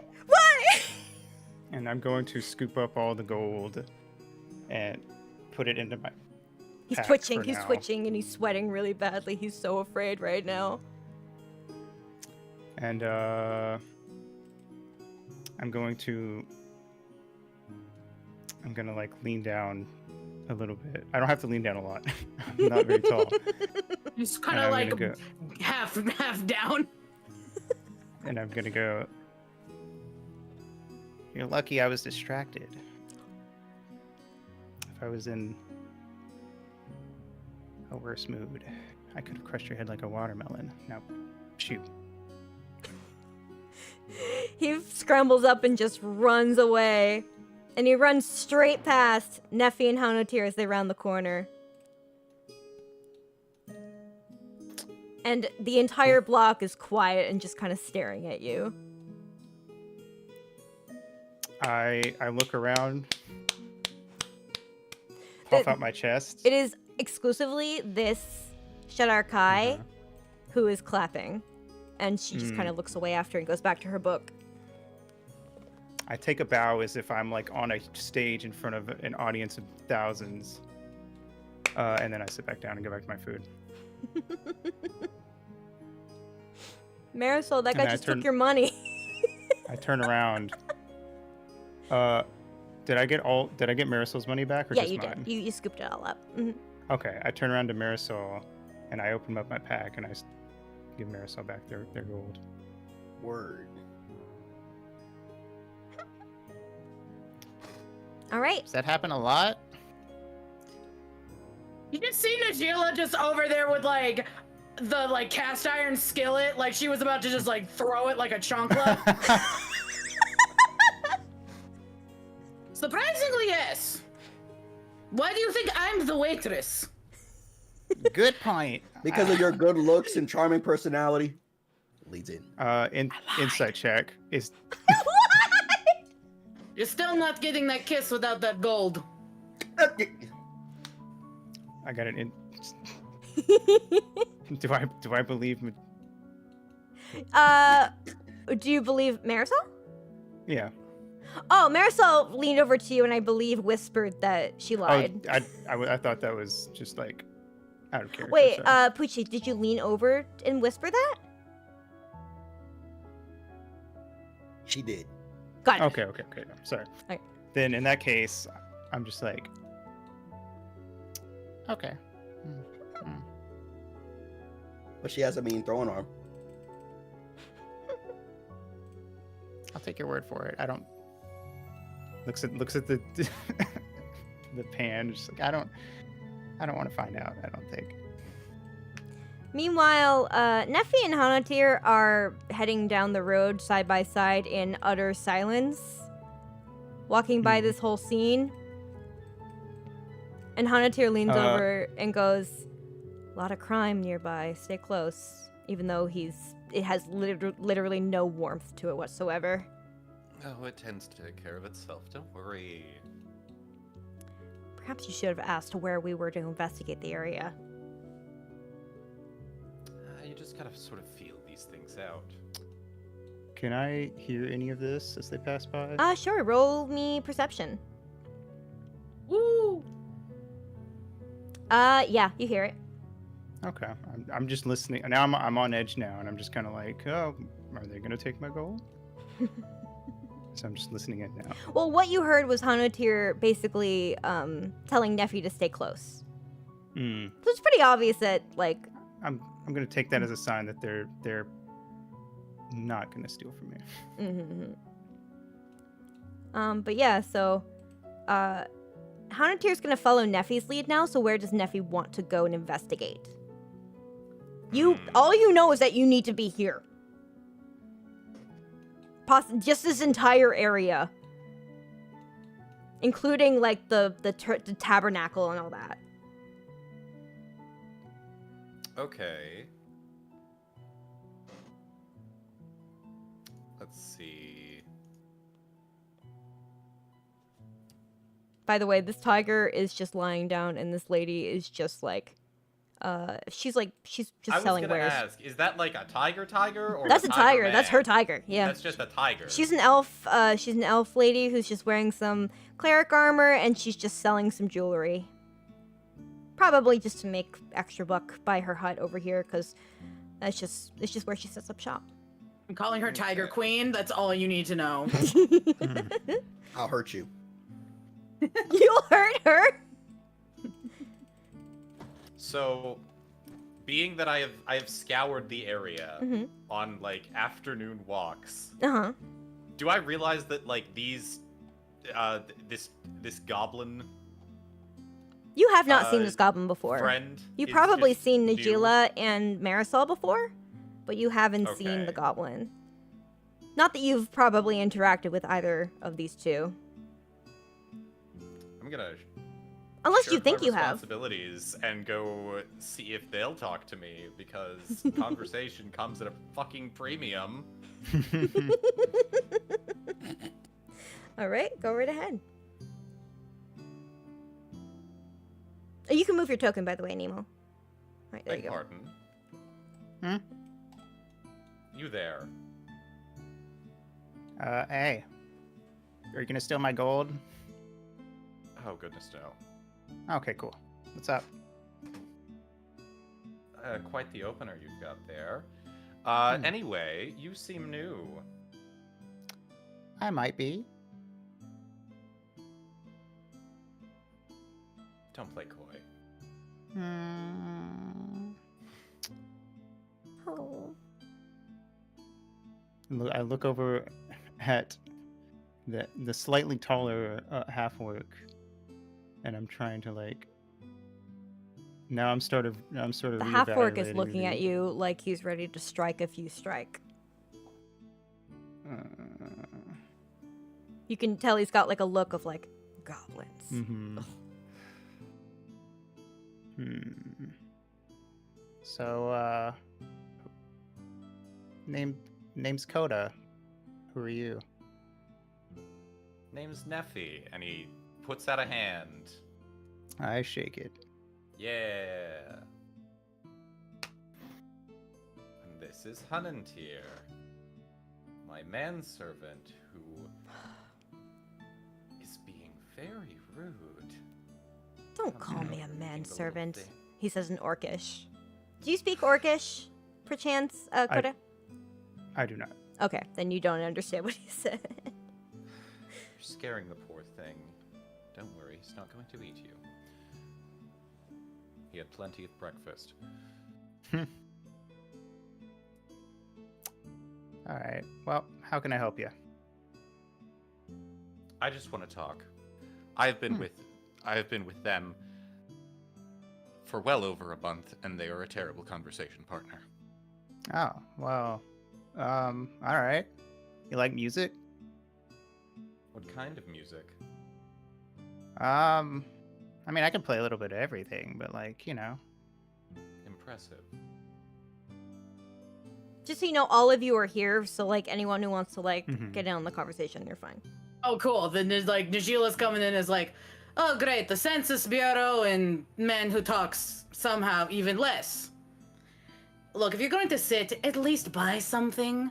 I can bring tea, I can bring sweetbread, but at least make it worth my while. What We've kind of tea do you have? I have chai, I have oolong, and I have one very, very, very special fermented kind, but that will take at least 10 gold. I'll have a water. aren't we supposed She to? goes and grabs breadsticks. She goes and grabs a cup when Neffy asks for water, walks over to the edge, picks up the water from literally the port, and sits it right in front of him. That's so what kind. And yeah, she's gonna stare into him like, look, we've been this way before, red tape boy. Now, money for thing, or salt water, and get out. Hanatir Coda steps leans- up first, and says in Orcish to Neffy, "Is that considered a threat?" No. He rolls his eyes and steps back, and he says, "Don't drink that." Coda's gonna lean forward and just be like, I'll buy 2 fish for my friends here. No, it's fine. It's fine. No, don't worry about it. And Hanatir sits down at that. Got him. Well, Nashila goes You and got him. actually like makes food now. She's like rolling her eyes, shaking her head. Weird tasting friends, but alright. Hey, this place is lively as ever. Hey. All right.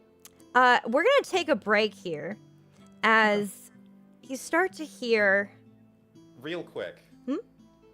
I would like to before we do story.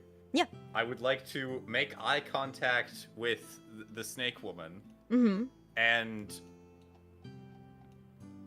using an interpretation of prestidigitation, which Ooh. allows it to clean things and also change their flavor. I would like to prestidigitate the salt water into fresh water. Is prestidigitation? Well, prestidigitation can actually clean things like for real. I'm just gonna make it look like fresh water. I mean, I will say that because prestidigitation can literally take like dirt off of your clothes, like it can clean things. I don't We're think unsalting I the don't water. think it's too much of a stretch to say that you could take some of the salt out of the water. You probably don't want to drink it, but you could gargle it. It's clean now. It won't it's make cleaner. you as dehydrated as Yeah, you before. clean the water Yeah. a little bit. You basically put a little bit of chlorine.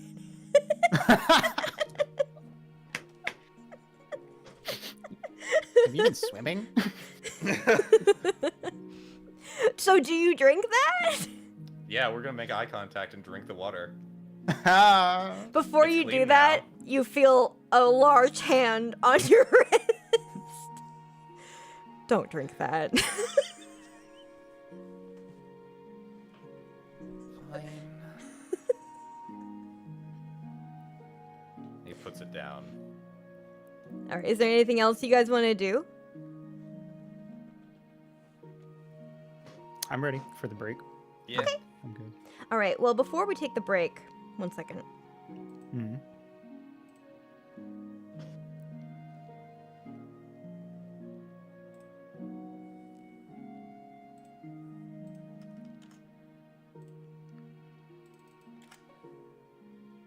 What music is this?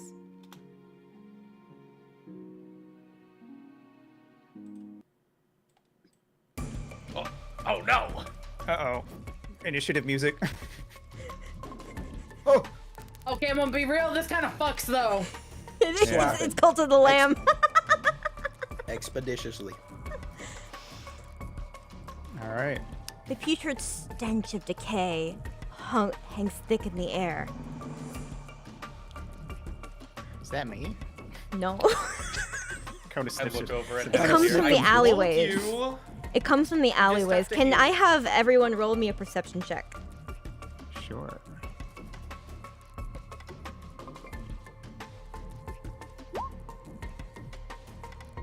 Perception. So, yeah, everyone but Marisol. Marisol is a little bit wrapped up in her fish and her tea. You had a rough day, Marisol. You're gonna take it. You're gonna kick it back a bit, but Najila, Coda, and Neffy. Wait, let me roll for Hanatir as well. He's not a super observant guy. No, he doesn't. No. He doesn't notice. Of course, there's food in front of him. No, he's eating his fish. He's eating it full bone. Oops. And even this woman does turn around at the scent. It's coming from this alleyway, but it's also coming from the sewer grates just above the water, but under the port. It's a stench of decay.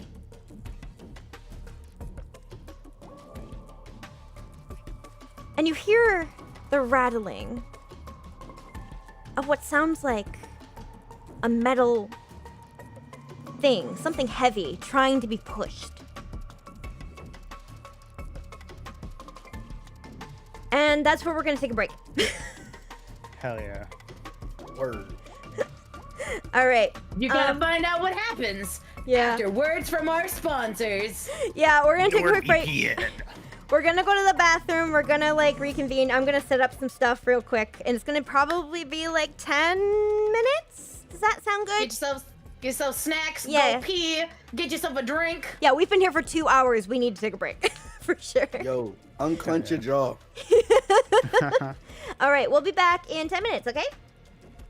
All right, I'm gonna play some Spotify actually, while we're on break, because that's how my music routing goes.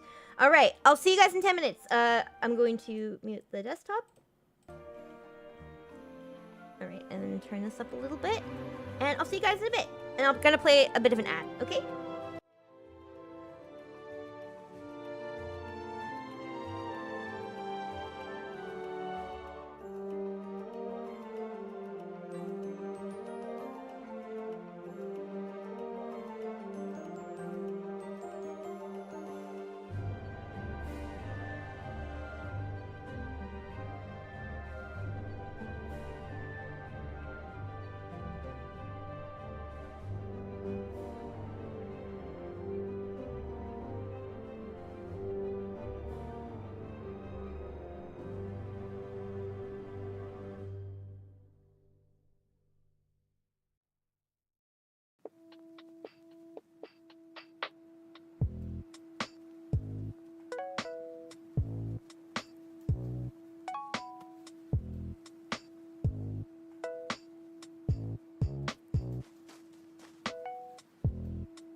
Do-do-do-do-doom.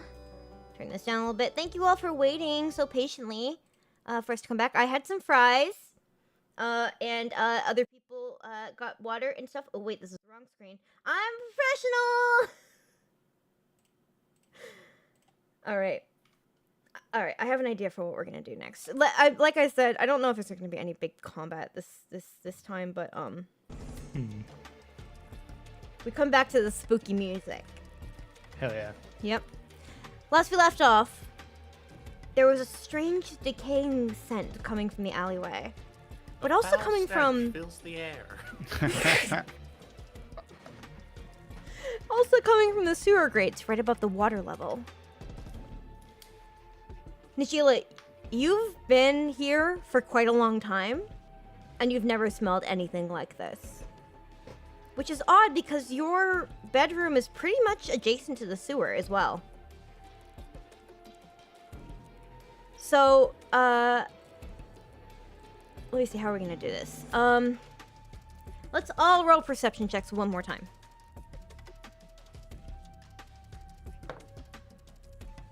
Hey, Where's Hunters? I got a decent one that time. I like perception. There's same roll. I got the same roll. 21! Blackjack and hookers! Holy shit. Marisol, at this moment, because everyone else seems to be noticing, it's fair to say that with a 9, you would notice something is wrong, but you don't know what it is. Because everyone is, like, kind of alert now, and people have stopped talking amicably. Or at least somewhat amicably, as much as these strange characters can't talk to each other. So, it's kind of just, like, a weird sense in the air. But, you hear a lot of, like, shuffling in this hallway back here. I'm just gonna loop this. Oops. What? Loop didn't work. Okay, never mind. So Hanatir also notices it, and he would take the first action by standing up, and he motions for you, Neffy, to wait right there. And he walks over. Puts his feet up. And he's gonna walk over here. In 1 second. I should even, like... hang on. So you don't spoil the audience for a second. I think I spoiled the audience by accident. Anyway. Alright. Boop, boop, boop, boop, boom. I'm gonna roll some dice.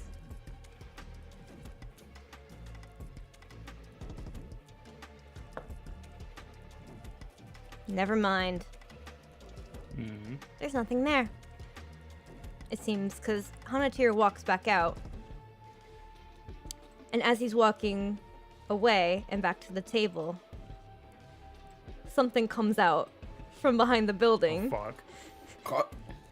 And she's too late to notice as it comes over. Oh no. And it sinks its teeth into her neck. Tiger Lady! Tiger Queen! No! She's been dethroned! I'm gonna need you all to roll initiative. All right, here we go. So do me a favor and click on your token before you roll it. Okay, never mind. Oh yeah, boy howdy. It's alright if you don't Jesus because I Christ. can fix it. Control U. Oh yeah, we already ready. There we go. No, apparently Najila is ready. Najila is ready, so ready. 23 for some fucking reason. And then Damn, we're Marisol. fast. Marisol's. Oh, Marisol, you're already there. Never mind.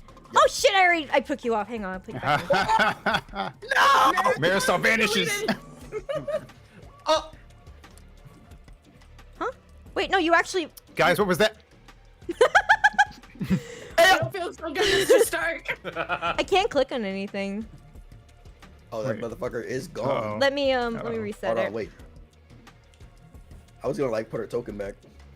Wait, did her token disappear? Yeah, that motherfucker's Yeah, gone. we don't see it. My bad. You probably put it on the GM screen that we can't see. They You took got- me somewhere, man. Wait. Wait. What do you guys see? I see everything normally except Marisol disappeared. Yeah, Marisol's just gone. Oh, okay. Sorry. I thought you guys meant you were seeing all black. No. Hang on. Let me get Marisol. And then Oh, down back. hang on. Pucci. There you go. Oh my She's god. black. Now you can move it. She's black. Whoa. She's black and she's back. Let's go. She's gonna attack. Control U. What was your roll again? 16. 16. And then we had Nahila. And Neffy, you were 20. I'm gonna roll for Hanatir as well. Where is your sheet, my guy, my dude? Where did his sheet go? I fucking closed it. Wow. I really love my NPCs, guys.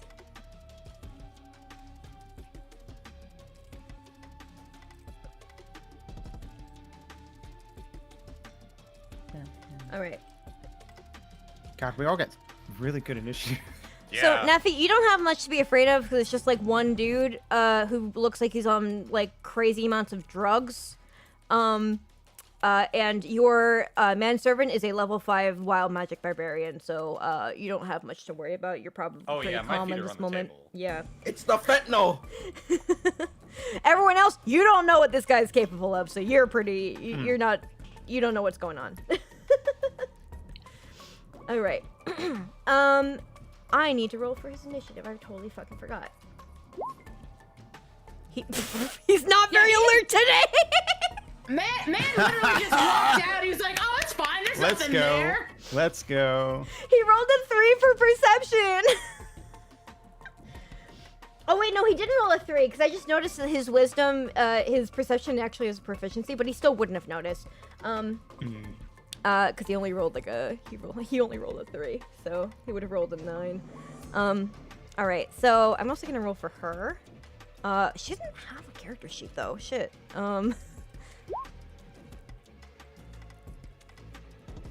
Then we'll just say that she is.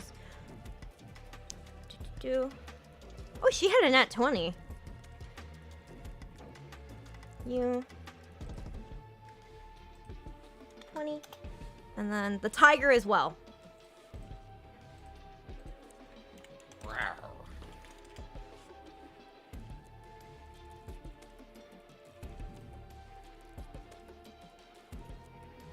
Ignore that when I put it out there because I'm just trying to get the sheet. Okay. Got it. Okay, I'm all set. I just need to roll the tiger's initiative. A featureless man appears temporarily. 17. All right, Najila, how are you feeling in this moment? Kind of pissed that somebody's fucking up some shit. I look away for 5 seconds.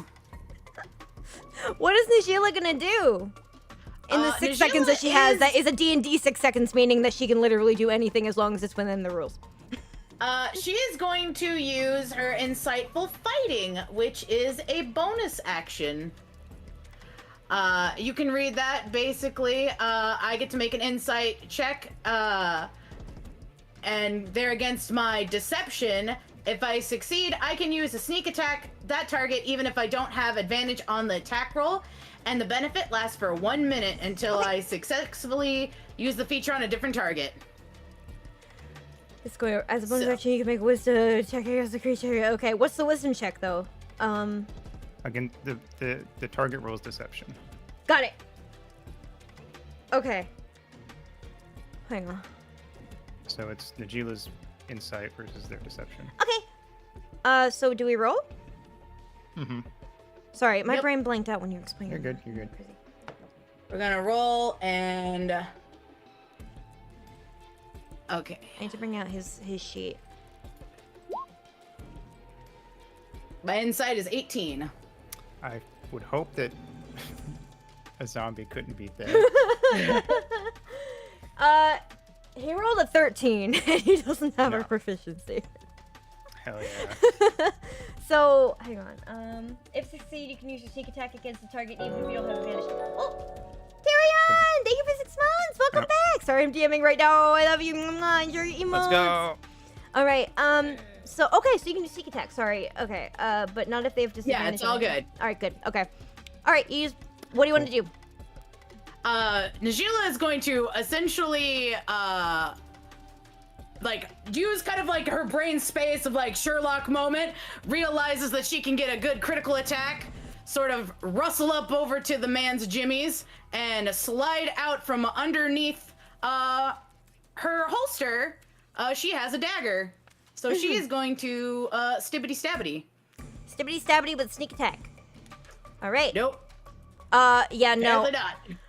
When you stab, you suddenly notice that there is a hole in his chest where his ribs are exposed.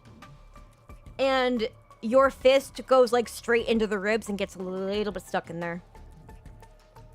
And you've got some guck on your hand as you pull it out.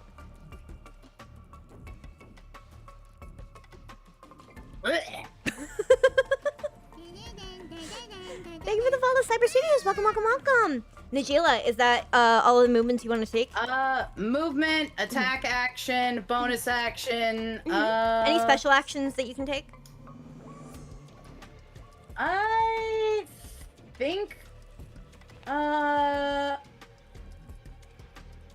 Nope, that's pretty much it. I don't have Alrighty. any extra bonus extra things. All right, Najila has taken her action. As for the action of the Tiger Queen over here with her pet, she's just had a massive chunk of her neck bitten out by this man, this drugged up man. She is bleeding profusely all over the floor. She's screaming. This is an elf woman who, Najila, you know to have set up her shop out here quite a lot. Maybe you haven't spoken as much as you'd like because she's a rather quiet individual. But she's always respected her space and also your space. So her tiger has always been respectful.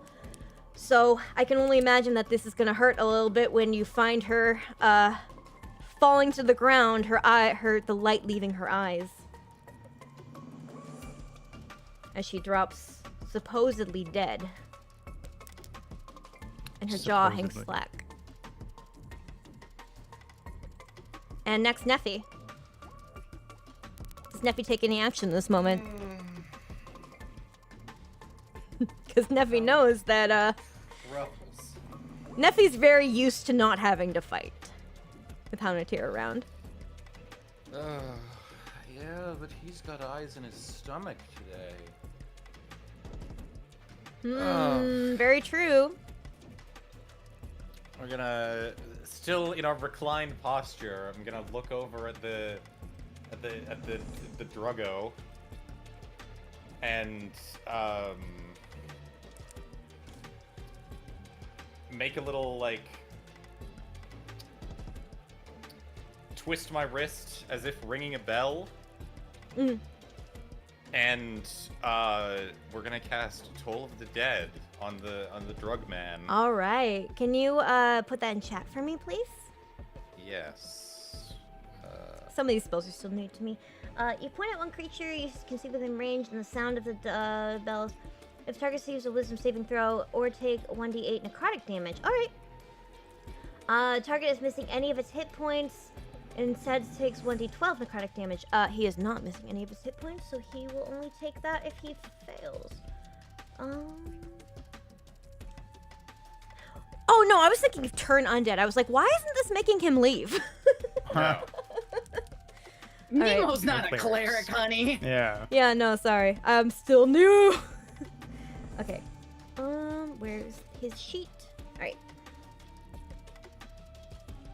Toll the dead. Toll the dead. Toll the dead. Oh, Give it's me a your wisdom money, save. Oh, it's a wisdom or save. die! That's not good for him. No, he didn't make it. So roll me 1d8.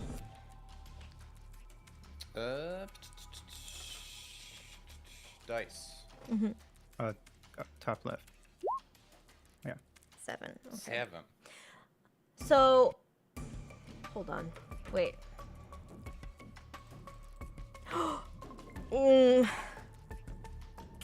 Nothing happens.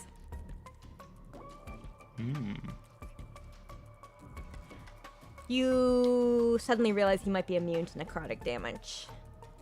Curiouser and curiouser. Okay, Houndatir, fuck him up. What the fuck? Houndatir like mutters an orcish under his breath. Alright. Is there anything else you want to do in this moment, or do you want to just leave it to him? I'm just gonna leave it to him. That's his Alrighty. job. Coda, before Houndatir didn't can wanna even be do my anything, friend. you have a moment. So, Okay. anything you'd like to do? Yeah. I don't. Would I just like off the cuff with it have recognized Toll the Dead? Roll me Arcana. Do you have Toll the Dead? I do not. Oh, okay, then definitely roll me Arcana. 8. 8? You might know that a spell was cast, but you don't know what kind. Okay. Because All you right, didn't that's fine. see I just wanted any... to check. Like, you saw the components to... Oh, actually, can we go back for a second? What does it look like when Neffy casts Toll the Dead? He basically, it's as if he's holding a bell. It doesn't exist. And then there's a noise near the guy, and it sounds like bells. Mm-hmm. So based on Normally, that, it hurts. based on that, you can kind of infer that it's got to do something with like tolling, but you don't know like what kind of magic Right. it was. Okay. Mm-hmm. That's fine. Mhm. In that case, Coda's gonna jump up on the table and strum their lute in like a windmill shape with their arms and cast blinding pain on the Zambo. Blinding pain. Okay. You cause a creature it's a within range to wisdom suffer save. severe pain in its head. At the start of its turn, the target takes 1d4 psych damage and is blinded for 1 round. On a successful wisdom saving throw, the creature takes half as much damage and is not blinded. A cure wounds or healing word spell cast on the target ends the spell. Okay. Alright, cool. Let me roll for wisdom. Cool. Oh, Eagle, thank you for the raid! Hello! He does not make it. So yes, he is going to... Does he take 1d4 now or just at the start of his round? Does he also take 1d4 now? At the start of its turn. Yeah, so... Okay, so he's going to take next 4 turn, on his turn. Okay. Yeah. And... Alright. I'm just going to put something on him to help me remember. Okay. There you go. And as a bonus action, I will, I will give a bardic inspiration to, the manservant. Hana tier. Okay. Let's And go. I'll shout out, "Fuck him up!" There's Bardic. Cree Eagle, thank you so much for the raid. I hope you had a great stream. I hope Armored Core was fun. I've never played Armored Core myself.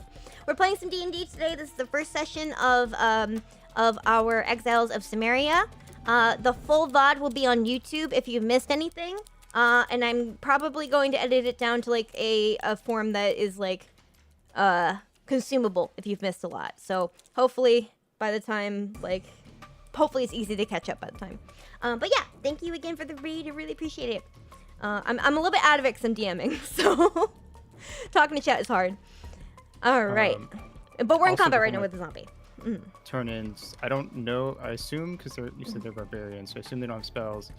But Oh, he just in is. case- You don't know what kind of barbarian he is. Okay, well, I was going to say, like, just in case, I have this. If he casts a spell Okay. that heals or does damage, he can use the Bardic Inspiration to add to that damage instead of Oh, using okay. normal Bardic Inspiration. And so he. Okay, cool. Yeah. Is it like a choice or can he do both? Either or, he can do both. Okay, cool. But he can only do one or the other. Got it. Okay. All right. He'll keep that in mind. And do you want to make any movement? No, I'm standing on the table. Okay, standing on the table. Alrighty. The tiger makes a move. It leans over its master and cries for its action. Rip. And that's its action. Guys, we have a pet tiger now. Marisol! You're the farthest away, but you finally notice something's fucking happening. She got about some fish in her mouth. He's just looking over like, huh? What the sees a woman's neck, just like a good chunk of it just bitten off. He's like, Wakey, wakey, the world's falling apart. oh boy, wait, is it that time of day? Apparently. I didn't know that. So she like grabbed her spear and just charges up. I totally forgot that you guys could see this. Yeah, sorry. How far would it be to? Okay. So what she'll do is she'll just get up from the chair, just. So, you said is the drugged out man blinded? Yes, no. He is blinded for 1 minute? Wait, he's only blinded for 1 round? No, he's not blinded yet, sorry. yet? He's only blinded at the start of his turn. Okay. Yeah. So she'll get up and gonna take a stab at him with the spear.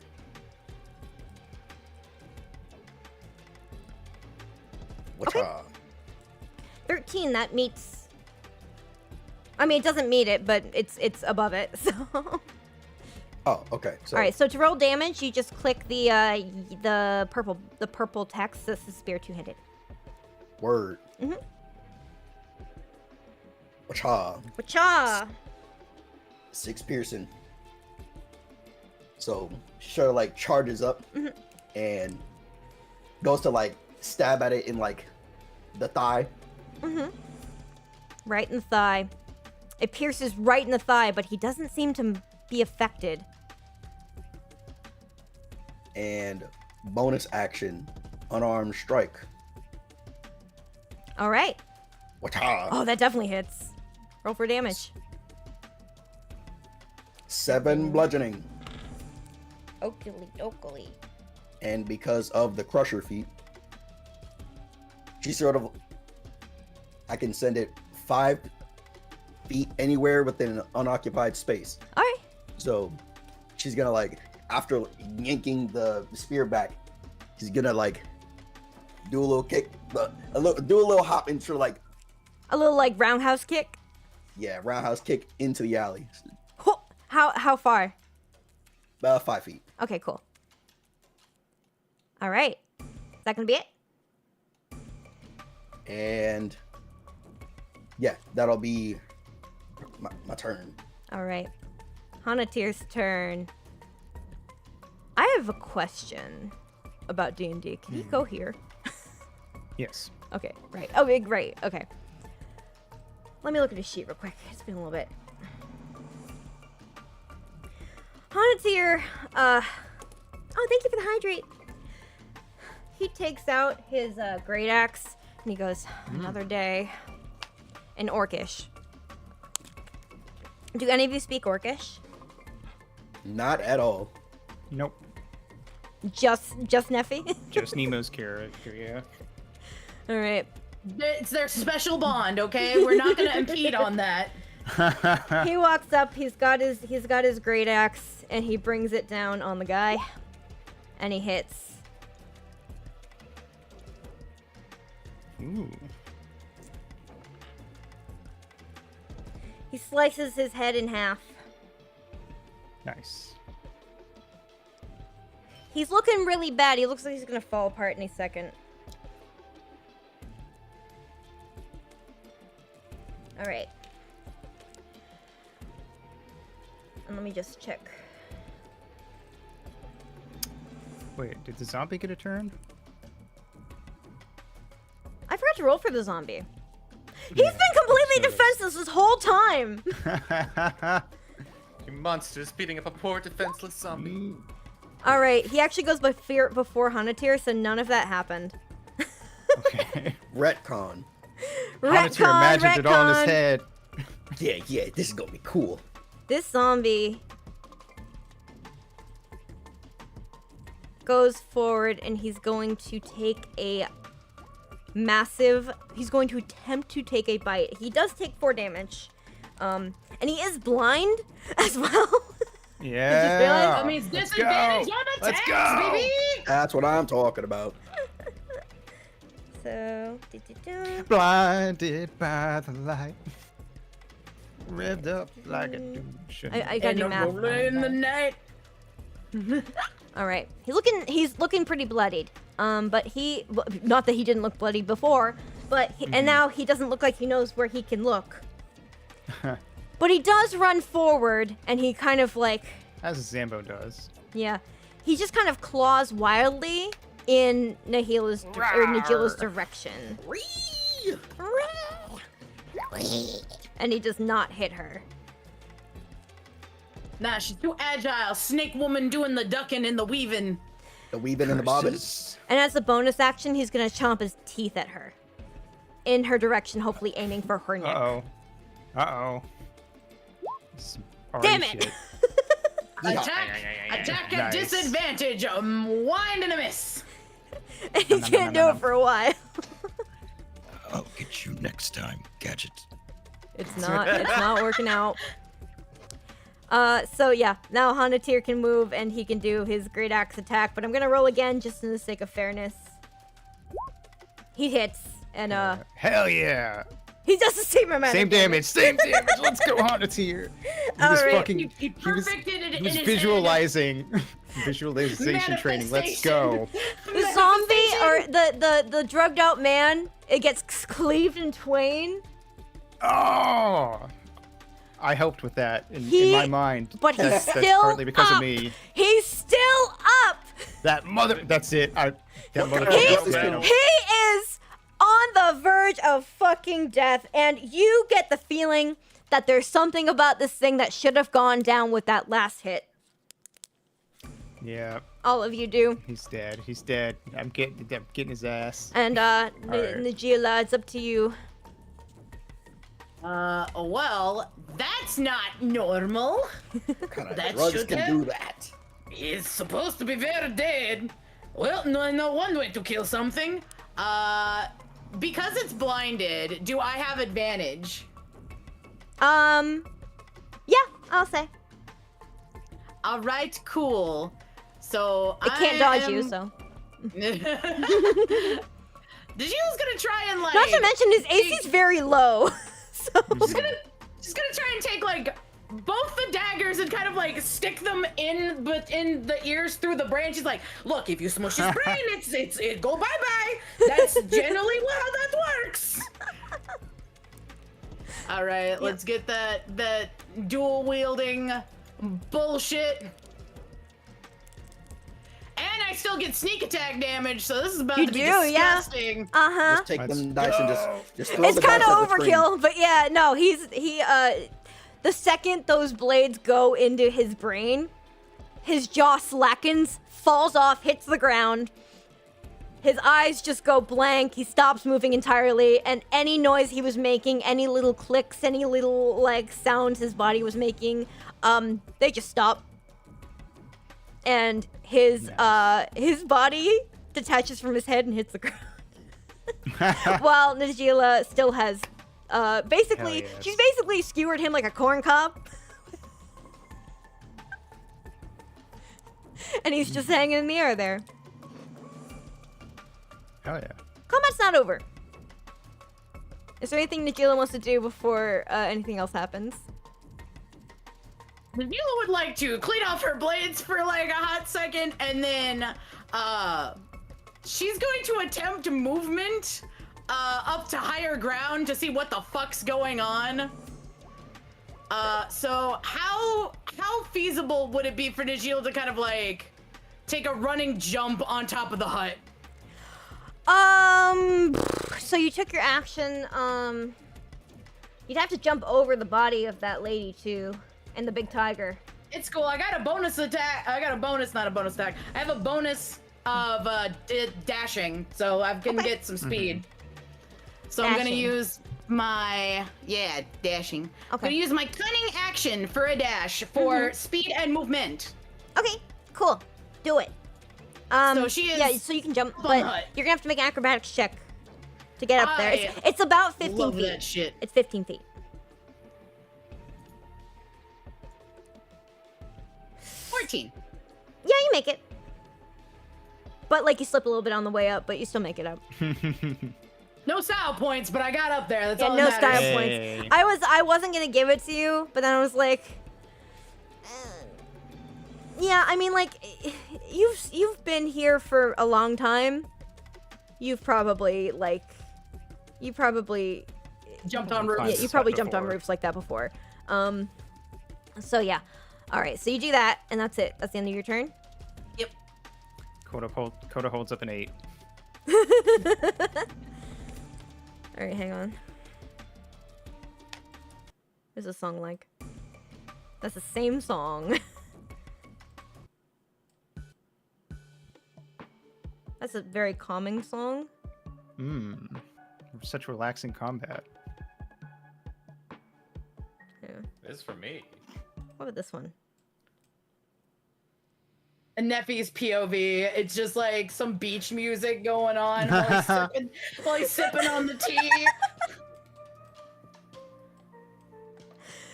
So You suddenly Mario see Sunshine music. you suddenly see the elf lady, the tiger queen, start to twitch, I knew it.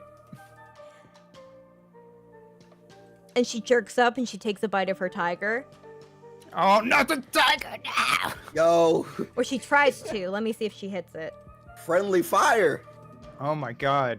He trusted you.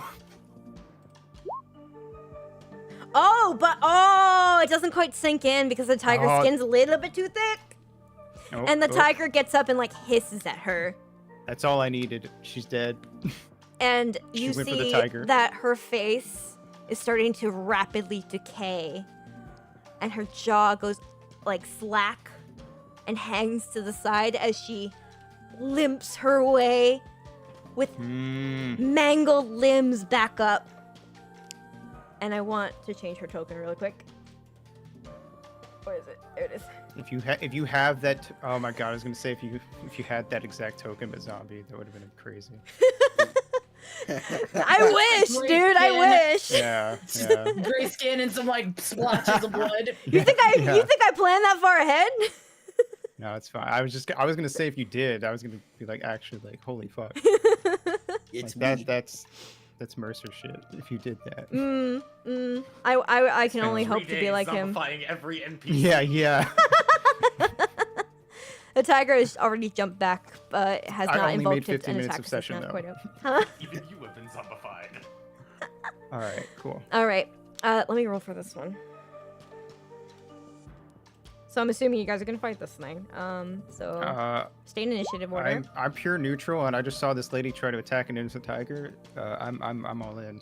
All right, Amen. she got a 10. This guy. I mean, he's still here.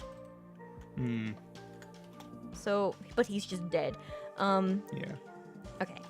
Chimera Star kind of like sweep his body. So up. Najila took her turn. So Sneaky. Neffy, you just saw something real weird. What are you thinking in this moment? What a pickle. What a Kids pickle! these days and their drugs.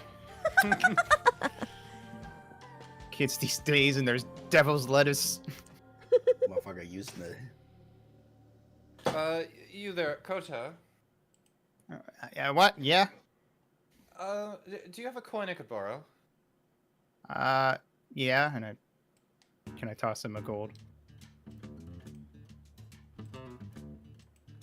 Oh yeah, you toss him a gold. I mean, Okay.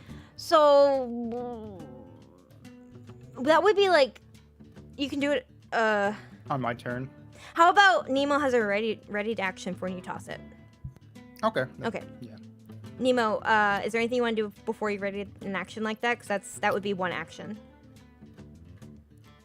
I can move still, right? Yeah. I'm gonna move into line of sight with the zombies, so a little bit over, Mm-hmm. but still in throwing range. Okay. So yeah, we'll do that, and action ready. You can move your token. Okay, cool. Cool. All right. So Kota, you want to throw that? All right. You want to throw it? I'm going to move, and as I run by, I'll slap it into Neffy's hand. Neffy, roll me a dexterity saving throw. Oh boy.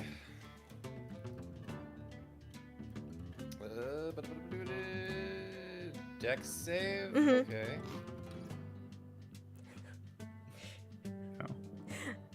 It hurts a little bit, but like not in a way that would take health points. But you do get the gold. Okay. All right. Thank and you. I'll let Neffy take their held action first. So we're gonna hold up the coin and flick it real fucking hard. Yeah. Is that right? Oh, let's go. Let's go. Such a good spell. Catapult! Alright, choose one object weighing 1 to 5 pounds within range that isn't being worn or carried. The object flies in a straight line to 90 feet in the direction you choose before falling into the ground. If the object... the creature must make a dexterity saving throw. You got it. And get that zombie to make a dexterity throw. 17. God damn. Dexterous zombie. On a failed save, when the object. Okay, so what happens if it's a success? Nothing. Uh, Oh, it means that she dodges, right? yes, because it doesn't say. She does a flip. Um, No, I'm double kidding. checking. But this zombie or this whatever this is right now, you're assuming it's a zombie. It just rose from the dead, and zombies are a thing in the world of D&D, so you know it's probably a zombie. But you don't know why this bite turned this person into a zombie. As far as you guys know, the way that your zombies work, it's just necromancy, typically, for the most part. Not usually spread via bites, if that ever happens. Let me see if I can find an extended version of this. People out here only biting with consent. Yeah. Oh crap. Yeah, this one. Where's the watch together here? This is extended. There we go. nice. There we go. We don't have to worry about looping it anymore. So yeah. So this is a little bit. This is definitely very strange. But the way that this zombie moves, it kind of, its limbs don't seem to want to attach to each other at the moment. So it's very spaghetti. It's got its like arms in strange joint positions. And it leans backward, and the coin just like flies over its arched back. Okay, does it Yep. hit anything after that? It continues flying for 90 feet until It hits the until it inside hits of the hut. something. Okay. It takes 3d8 though. The The hut takes 3d8 damage. yeah, How hang this on, let me works. see. Do you want to roll the 38? Yeah, sure. Yeah, you can roll it with the thing on the left, which has like 14. Aw, How poor much hut. HP does a hut of that size have if it's like kind of shambly? What do you think? I'd probably say like 20. Question is it flammable? Oh yeah. So it might be on fire. If it's going that fast, maybe. Catapult is doing fire damage right Oh, it is? now. Yes. Is it fire? How do you It know is that? when I cast it. Oh, I was gonna say. I was like, that's not normally a thing. Presto So the hut- changeo, switch hut around just- damage types. This hut just took 3d8 fire damage. So do you roll for that, or is that just a choice? No, that's just a thing I can do. Awesome. Okay. All right. Awesome. So you do know Najil is up there, right? Smoke Don't screen. know if Neffy cares. All right. Well, this is a thatched roof, and this is a wooden shamble little cabin that this elven woman has taken to like house her and her tiger at the port, and now it's burst into Well, flames. she's dead now. Property damage is no longer an issue. There's no law Burninating the here. peasants in their Najila, thatched roof cottages. are you gonna try Yeah. Are you gonna try to withstand the fire? Or are you gonna try to do a dexterity saving throw to get the fuck away She's from gonna this? she's gonna try and get out. Like, Do a that's dex saving throw. generally how it's gonna be. Dex saving throw. Dex saving throw. It blows up pretty quickly, so this is gonna be a little bit difficult. It's okay. It's a good thing that I am a. Oh yeah, no, you flip right off that building. Where do you want to land? Can I land like over at the house? Right, the The tiger. house that's near it. With a 24, absolutely. Yeah. She just like fucking. There's like the cool guys don't look at explosions moment of like the thing is like turning on fire. She fucking forward flips onto her actual goddamn house. This let me see if I can find some fire. Fire. Just like a gif of some fire and just put it in there. Whoosh. Shit, just I can don't know if I imagine have any that fire. Minecraft fire just I have tokens with people holding torches. Good enough. We'll know what it means. Oh, hang on. This. See, this There's is a when little you bit of just get out sparkage here. the little drawing The pin, yeah. where you're just like, all right, It's like a on stage fire play. now. He's playing the fire.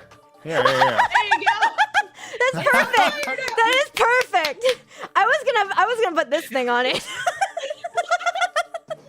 A fire god descends. The fire god. The phoenix arises from the thatch. See what I was doing?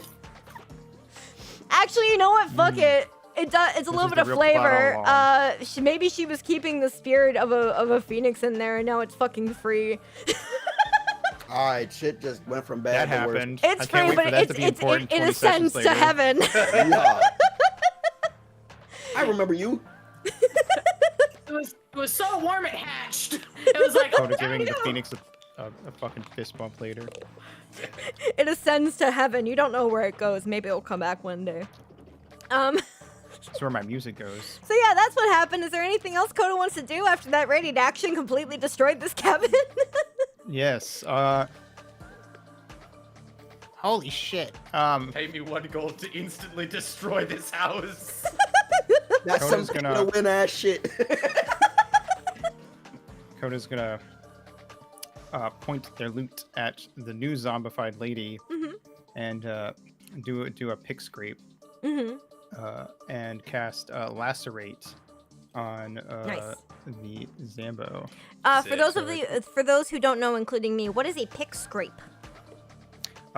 You know when like I just know what it is. They literally take their pick and scrape it across the strings and like a guitar. Oh, got it. Okay, I thought when I think of a scrape, I thought it was like against like the wood of it. No. Okay, got it. So you I just start like do a full chewing on my strum. loot. Alright. And so lacerate. You make us cutting. Oh, that's really Constant. cool. The target must make a Constitution saving throw. It takes. Okay. Constitution saving throw. Let's fucking go.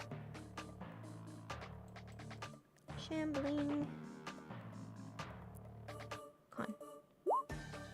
Ooh! Fail. Just fucking failed. Alright. Alrighty. Damage, but no anime damage. No, T1, sadly I'm not. so sorry. No, it's fine. 10 damage is still 10 damage. 10 damage is 10 damage. That's significantly more damage than most people have done here except for Marisol. Yeah. I did damage to the house. You did. You The certainly property did. damage is crazy. What insurance would you have? It does 3d8 property damage. Yeah. We're in a country of exiles. No one has insurance here. Hell yes. Wait, no. What if there is? Oh my god. Insurance? This gotta be insurance fraud. Time to spend an entire arc running away from the insurance agency. Or being chased by the IRS. They call me The true bad adjuster. guy. All right. Is there any movement actions you want to take? Because I think you can still move. No, that's where I want to be. Okay. All right. The tiger. Not one steps away from the fire, obviously. Not one to want to hurt its master. But knowing that this is not its master. Runs up here.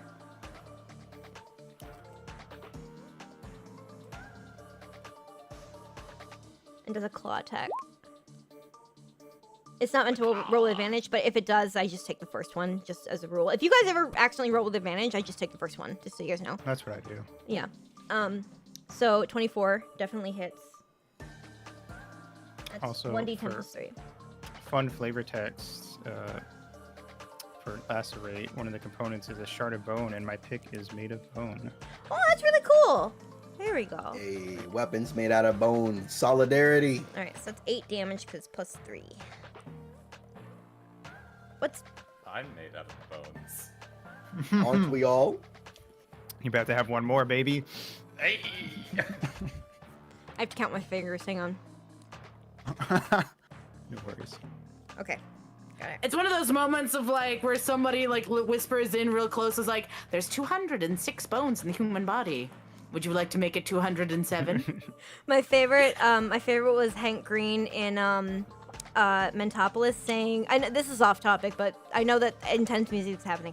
But he said he played a character that was like fun facts that were scary to the people he was talking to because he's a big guy. And he said, "Did you know that half of all human bones are in your hands and your feet?" Whenever I hear someone say, "I'm gonna break every bone in your body," I think that's ridiculous. But I could easily break half of them. Nice. Yep. All right. The tiger is done. Marisol. By the way, you can step over this guy. Oh. Yeah. So yeah, like He's on the ground and he's like basically a pile of I would say it's difficult terrain, but like it's 5 feet away. So His flesh is sloughing off his bones. mm-hmm. Marisol Basically kinda, he's rapidly decaying. she like takes like the flat part of like the boot and just like kicks it away, just like ugh. Kind of like when you're scraping off something you get on your shoe. Shimmy, shimmy. Ugh, Yeah. And she goes right here, and she will make an unarmed strike. Yeah. Mhm. Got a wall in front of me. Kia. Nice. 19. That definitely hits. Monk shit. Damage. Damn, that was max damage. All right, 1 second. I need to.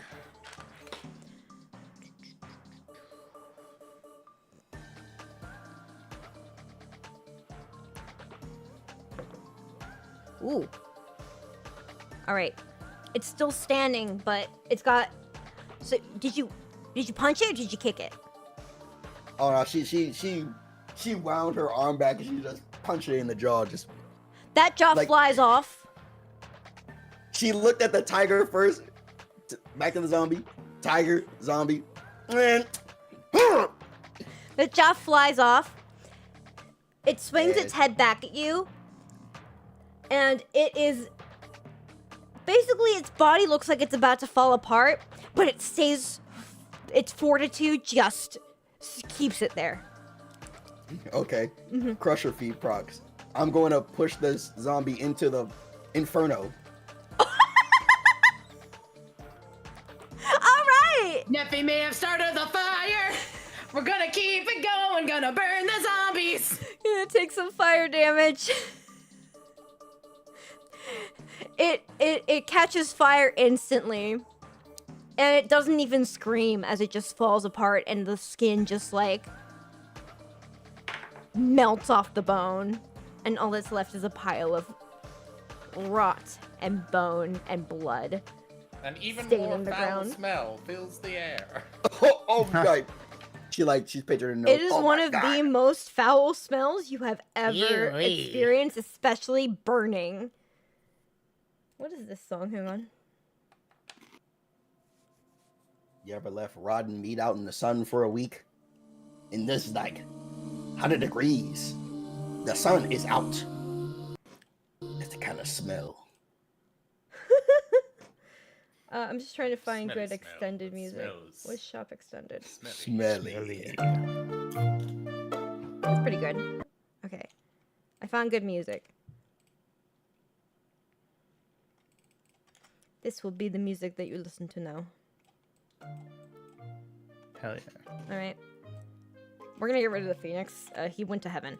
Hey, we did it. Woohoo! Let me get the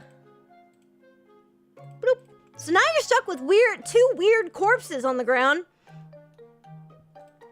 And that was 2 rounds, right? Yes. Yeah. That was only like 12 seconds of Believe combat. Yep. In the blink of an eye. That happened a lot. This is the strangest thing I've ever seen all day. All day. Oh, okay, cool. So this does happen a lot. Now that was a lot of commotion. So one of your bosses, Marisol, runs up and goes, "What? What happened? What happened? Oh my God! The Tiger It was- Queen Shack! What It was happened?" him. And he points at Neffy. Marisol, what? at me. These guys were like, I don't know, they got laced with something. I don't know, fentanyl. What? Don't look at me. I'm just as surprised as you. Fentanyl? Well, the fentanyl. So this door like flies open, and this woman like runs outside, and like the Shadow Kai runs outside, and basically everyone's like running outside at this moment, like just like following just the hang on, where are my people? I gotta organize this. Even the Dragonborn couple comes out of the house. Yeah, Najila's like kicking the roof. Najila, what's happened? Okay, one, it's not my fault. This is most important thing to remember. I am dealing with problem. There is some weird guy with schleffy face coming out of woodwork and then bit the tiger chick lady in the neck. She then turned into also weird schleffy face thing. The tiger almost turned into weird schleffy face thing, and then I killed one of them. It's brains all over my knife. And then Marisol and everybody else pushed what was previous tiger lady into her own burning hut. Daniel's gonna roll a check to see if he understood any of that. I mean, that last punch was pretty cool. I didn't say that. He did. Yes, I understand. So there, some kind of viral infection. What the fuck? I told you, it's the fentanyl. And so Najila, you know this woman, the Shadow Kai, who comes out. She's in full, basically full wizard robes with a book under her arm. She's got blue hair, very, very bored eyes. She doesn't. I'm gonna walk over there and be like, so like you've never seen anything like that either, right? I can't say I have. Okay, that makes. By the way, sense. Neffy, I think you also know this person because you know the library. This person is the librarian. Okay. Yeah. Her name is, what is her name again? Oh, Indith. Well, that makes she two of put, us, so we've probably expended about 2/3 of the education on the continent. and she just pushes past you. Oh, sorry, wrong. Put you back. She just like shoves past you with her You shoulder. swap bodies and then she walks away. And she comes over. Badass. Why is everyone so mean to me? Why is everyone so mean to me? Turns around, has the Am fattest of I- asses. Am I a problem? I thought it was cool. Gonna identify. Hang on, I forgot how the spell works, if this is the right one. Wait, this is for an item, ain't it? Yeah, that's for an item. Oops. Yeah. Are you objectifying that corpse? You could argue that a corpse is an object. You could. Hang on. I'm gonna give her I detect magic because I probably would forgot to give it to her. accept Ignore that this is happening. In death is fine. Like, while this is all happening, Najila's just like throws out a fish for the tiger. That's just like Coda's- bending. Tiger catches it out of midair and goes. Coda just goes back to their food. Alright, detect magic. I didn't even Strong get to finish my necrotic plate. energy. Pretty strong necrotic energy. Feels like a curse. What happened Excuse before me. all this? Excuse me. Pardon me. Hmm? Man. Thing. Just Who are you talking Yeah. to? Be you or me? look at that. Like I- sliding past Devin. Just Just like I'm back to your seat. I don't think she's yeah, fucking like the anybody. food isn't gonna eat itself. That's what I'm saying.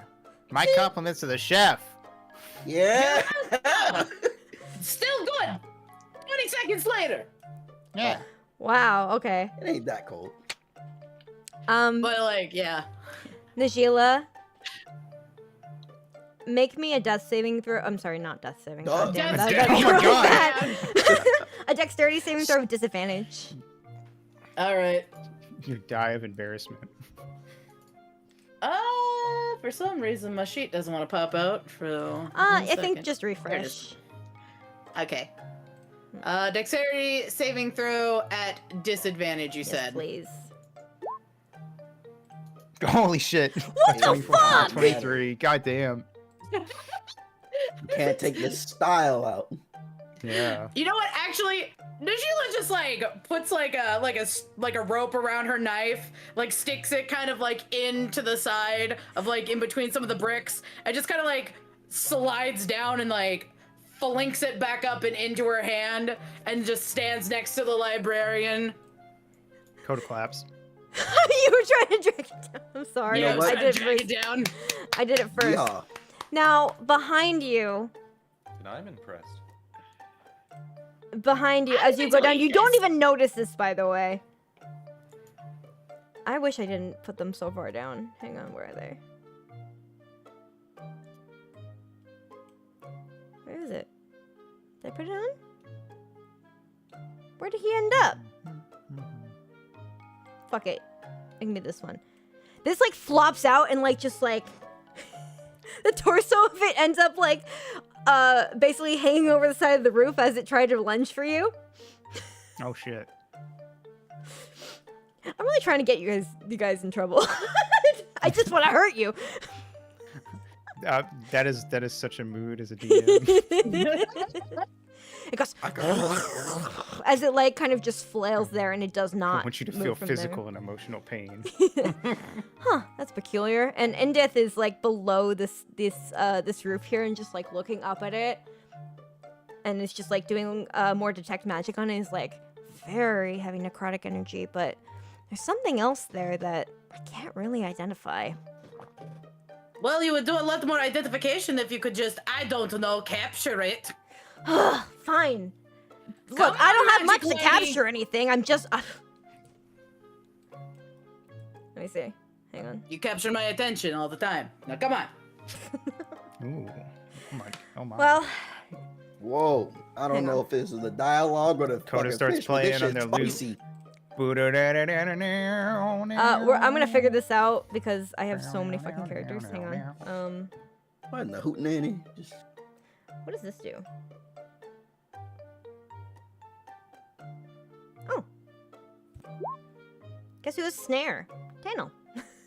This is Tanel, the husband of Ziliana. You know him, obviously, Najila. And you kind of know him, Marisol. But he comes up and he's like, I can snare it. Hey, boss, if you want to go for it, all right. All right. I would stand back because I'm gonna try to make it fall off the roof. All right, I'm backing up. Back it up, back it up, back it up. Let me see. Wait. So right here, he sets like a little snare thing. It's only a 5-foot radius. It requires a successful intelligence check. His spell save DC is 14. Let's see if the zombie can see it. Do. Come on, little zombo, this way, this way. So No. we wanted to, hey, little human flesh. Wait, anybody got some? The zombie Human flesh? tumbles over, basically does a fucking flip into the invisible snare trap. Yep. The creature must succeed a dexterity saving throw or be magically hoisted in the air, leaving it hanging upside down 3 foot above the ground. Now it needs to make a dexterity saving throw. I'm hunting zombies. It does not make it.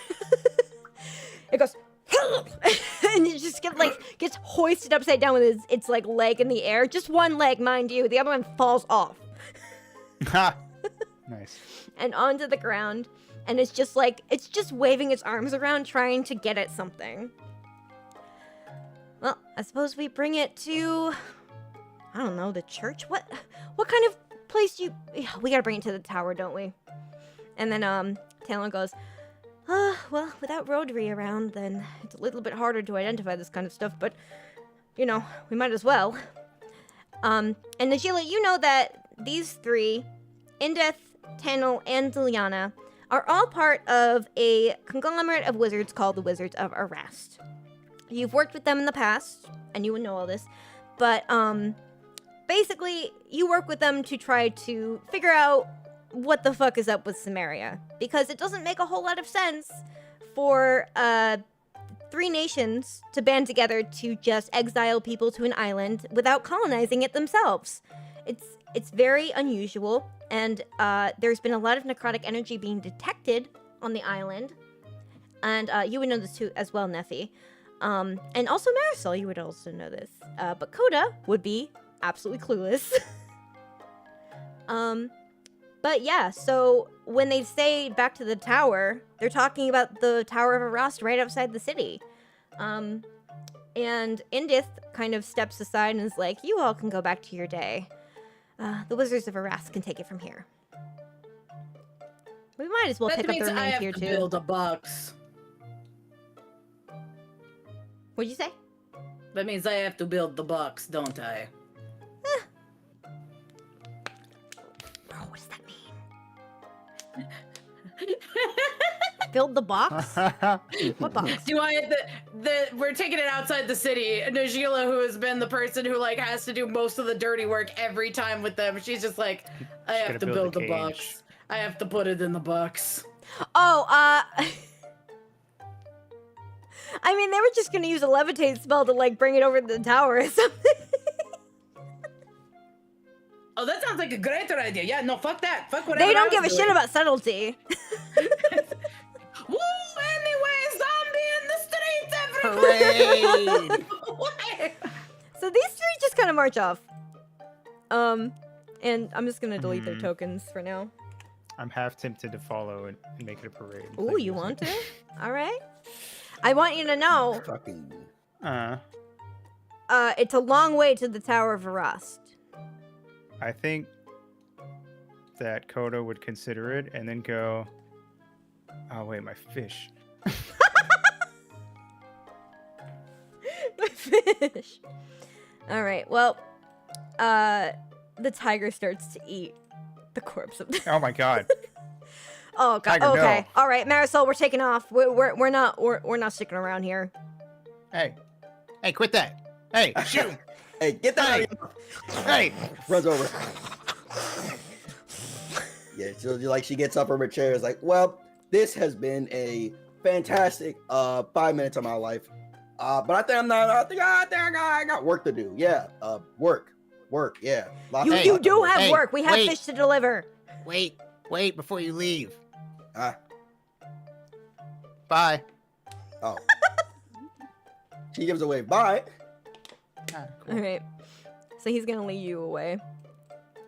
And as you come back, this is the owner of this little games tavern that they have up here. It's kind of a branch of the Toe Lounge. It's a pretty big like company that owns that place. And she's got like her hand to her chest. She's like, "What happened out there?" From the looks of it, some kind of undead. Undead? I thought we banished monsters from the city already. Well, you and I both thought wrong.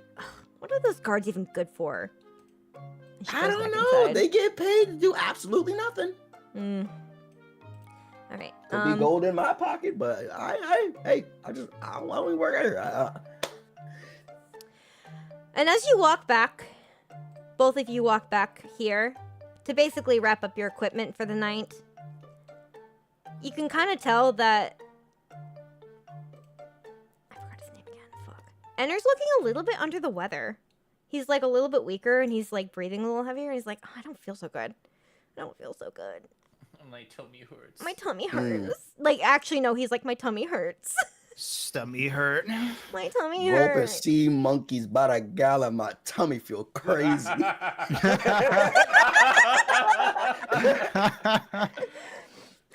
But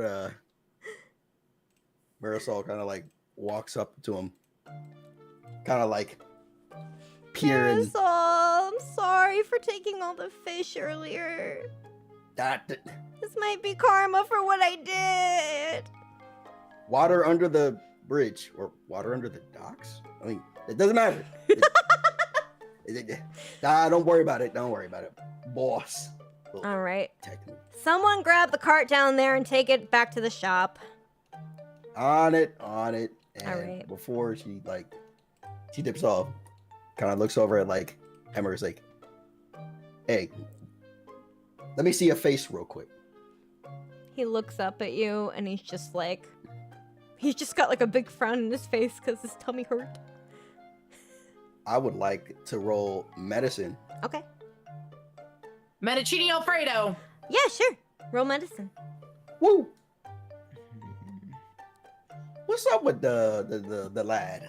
He looks really pale. Oh fuck! God damn it!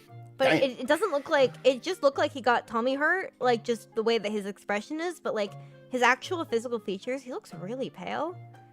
And like his lips are kind of blue. But like Kill him. but like not the blue that they usually are. You yanking up all right? What happened while I was gone? Looks over at I don't know, I just started feeling really bad. I went back in the water to get more fish and I came back out and I don't feel good. I'm gonna throw up. over the water. Not on my boots, you. I'm not gonna It's And just- Don't flow up. Don't flow up. I threw up. He's like, Davro comes "Hey." over with a bucket. It just like lets him throw up in the bucket. It just looks like regular vomit from probably like some fish they ate. It feels awful.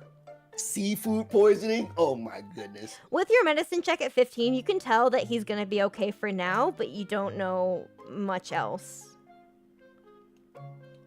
Man, do we got like an apothecary or like a physician in these parts? Are you saying that to Davril or Enner? Yeah, to like Davro. Yeah.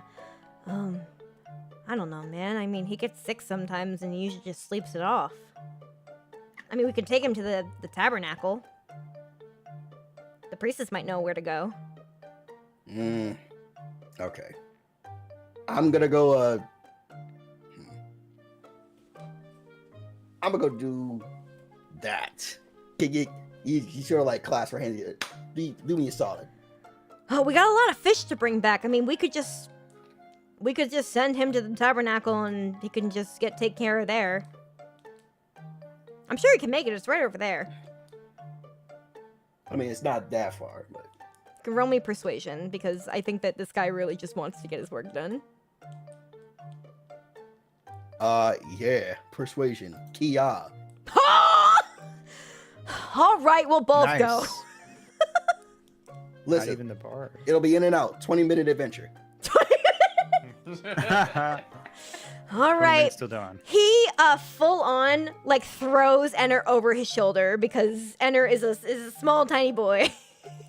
He is a big large man. He's like, "All right, let's go." Yeah. All right. So you guys head over to the tabernacle, but before we go there at all, back to the scene. The tiger was just growling at you, and it kind of runs off afterward. It doesn't have anywhere to go, unfortunately. Maybe you'll see it again in the future, but for now, its home is gone. Its master is dead. Where else is it gonna go? It needs to go find food. It needs to go defend itself. But Oh man, Najila would have been the one that been like, "Here's some fish. Come here, kitty." oh, do you have fish? Yeah, She threw some earlier. I threw some earlier. Oh, I you have did. the fish from the kitchen area. I forgot. Sorry. Najila's trying to bond with this random tiger. Hey, listen. It'll come back later, and it'll be a big thing, like the RE4 wolf. All right. Yep. Comes back for me. I saved its life once. So in Orcish, Hanatir leans over to you, Neffy, and goes, "I think we found what we were looking for, didn't we? I told you, you just have to feel these things out. Feel these things. You got lucky." I never get lucky. Well, perhaps Luck we'll is want an to take illusion some for of the... people who don't know what they're doing. After you, my liege. He basically gestures to the corpses. And the fucking husk that is left over from the from the shack.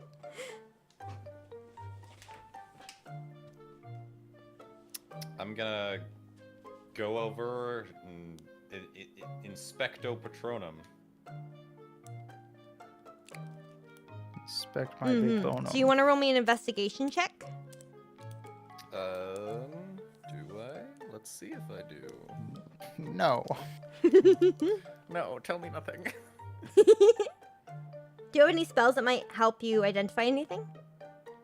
I don't think he needs it. All right, yeah, he doesn't. I got a Well, +6 in investigation won't investigation. help you like identify any magic behind it, though. True. Yeah. So yeah, with the investigation, you can tell that this is definitely a zombie, like of some sort. It's got way too many similarities to a zombie that you know, that has, you know, heavy The necrotic zombies energy. that you know and love from back home. Yeah, from back home.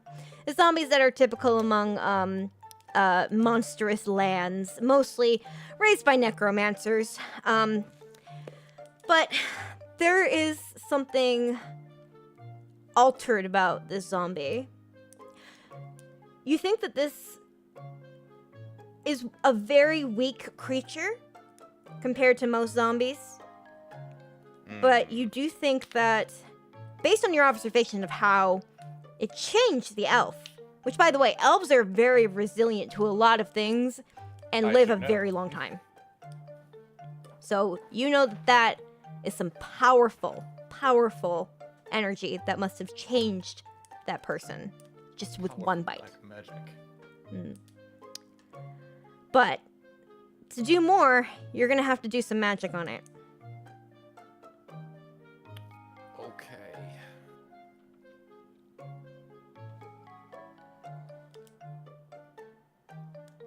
Okay.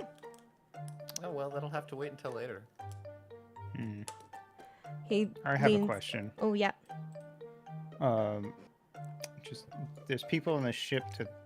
Do I below us? Do I see those people? They're inside the ship. That's like the VIP Okay, okay. area. Yeah. I see. I see. I was just curious. They're just rich people. Hmm. Okay, that's it. Hannatyr leans in and he's like, we might as well take some home. I guess. Even I feel bad about making you touch it. Me? Oh, god damn it. And he leans over to pick it up and put it in like a satchel or something. Shoves an entire man into a sack. Just some of the body parts. Yeah. It's mostly Sure brings bones some at this teeth. point. Just gonna slip this arm into my hammer space. All right. Is there anything anyone else is doing at this moment? Hmm. Did the two of them leave any fish? Well, I think Marisol left hers half eaten. She's No, like I as was- soon I as she was- sat. Not Marisol, specifically Niffy and Hannatyr. I didn't have any. Okay, I bought you some. so you Hannatyr didn't- if you finished didn't- his So entire yeah, I plate. didn't eat any of it. All right, I eat the entire fish that I bought because I paid for it and they didn't eat it. Awesome. So I eat Neffy's fish. Sheila, That's what is I there do. anything happening in your head right now? Sheila's just kind of like, oh man, they kind of left. Like, she's kind of closing up everything right now. Like, she's like, all right, we're just putting this. Look, if they're not here, I'm not working. So fuck it, half day. And she's like closing up. She's like watching those two. Look, I'm not cleaning that up. So if y'all want to take that somewhere, that is for you. And Hannatyr picks up the bag, and this guy is now gone. The fire is the fire's not spreading, luckily. Although it could. Hang on, let me roll a luck check. Okay, good. It doesn't spread to this area. It just kind of starts to wane out. Although you could put it out yourself. No, Najil's just gonna kind of like watch it as it goes, like keeps an eye on it, but like, Get some marshmallows. look, man, that is too much work for me. All right. I'm busy Hunter is waiting doing for shit. your command, Neffy. He's just waiting to like see where you want to go right now because this is not the place to be right now.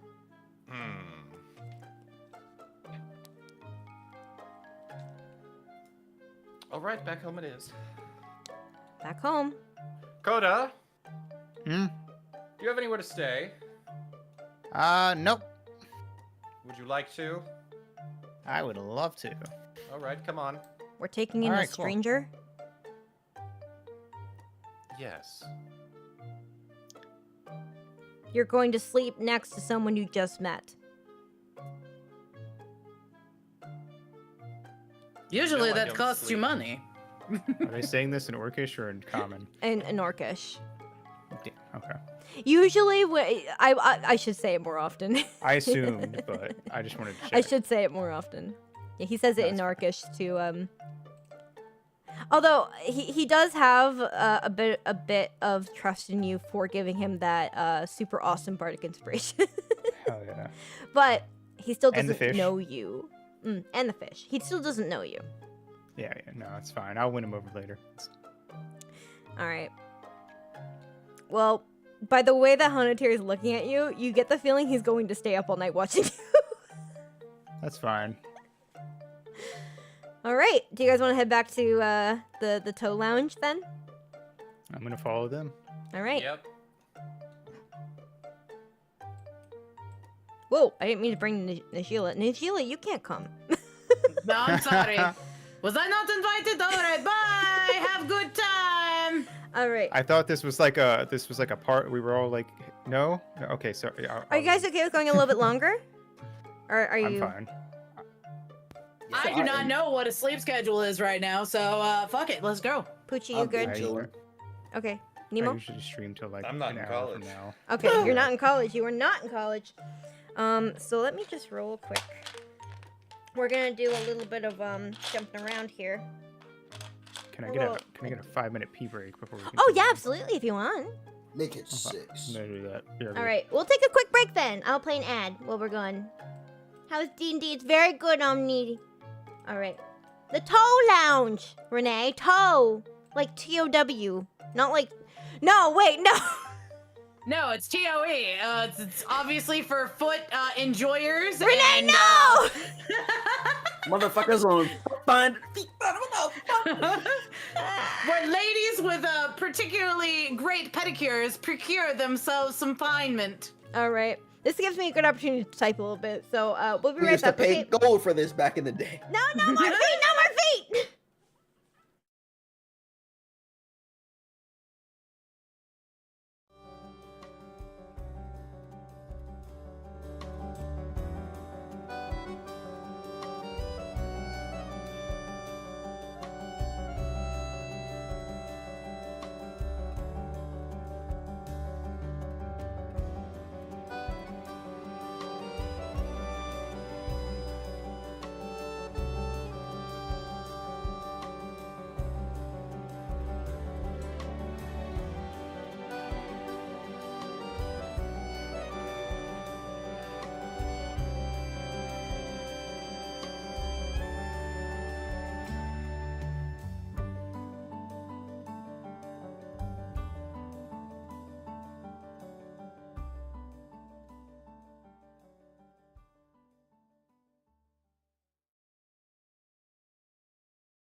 to the game. Double yeehaw. Alrighty, let me get Triple rid of this yeehaw turn even. order here. Alright, so I'm gonna quickly. Oop, oh, God damn it, I keep coming back to the wrong things. I'm so used to going to the no overlay one. Alright, I'm gonna roll a d4. Alright. That means we start at the Toe Lounge. I need to Hey. turn the music back on. Let me actually go back to... Where the fuck?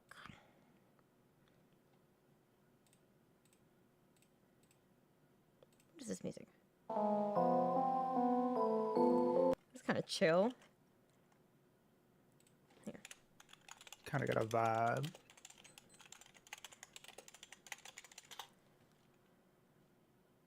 There we go. Grabbing this. Put it in the watch together. Boop.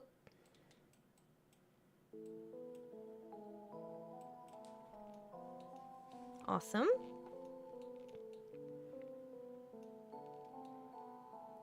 All right. Copy these. Boop.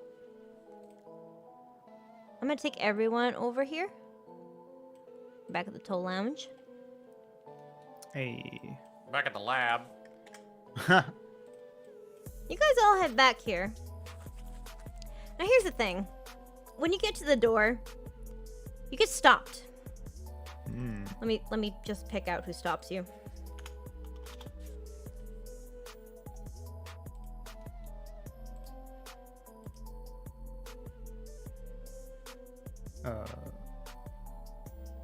Lacerate. Lacerate. Are you? Or do you actually want to do that? No, no, Okay. no. I was just joking. So this guy stops you at the door and he goes, "Huh." Can I help you? You have a room, right? Yeah. Is this lad staying with you? Yes. Do you have a problem with that? You know we don't allow exiles to stay. They can drink. Can't sleep. Then we'll stay up all night. Can you roll me? Is it like a deception? Like what's Neffy's intention? Oh no, he's entirely serious. He's like, oh, he can't sleep. We'll stay up. All right, roll me persuasion.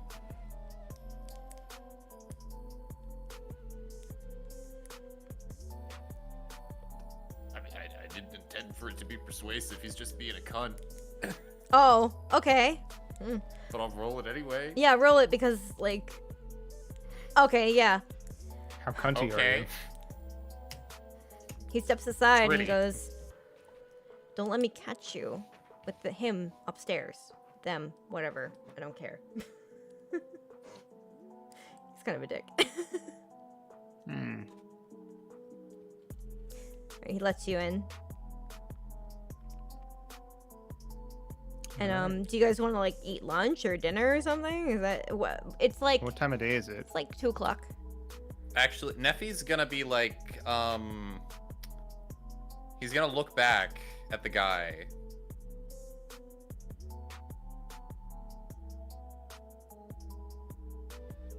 And he's gonna be like, oh, by the way, I found this outside. I wonder if you could tell me anything about it.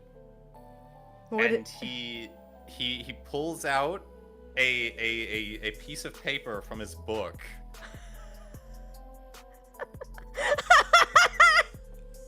And he's gonna provide a hypnotic missive. Oh no! Not the fucking Yeah. hypnotic missive!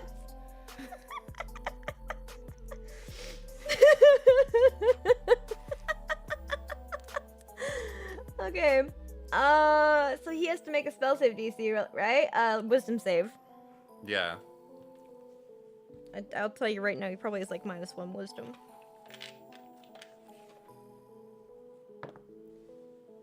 Oh, what? He made it!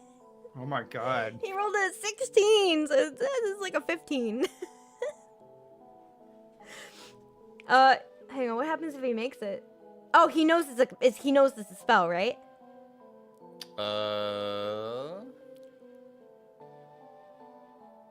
Once the creature has made a successful save, it recognizes the magical compulsion. Yeah. This is not. He takes the paper and he tries to. He reads it for like a second. He's like, "Hey, you're trying to trick me!" No, I'm not. Read it again. He reads it again. And he reads it again. And he keeps reading it. And he keeps reading it.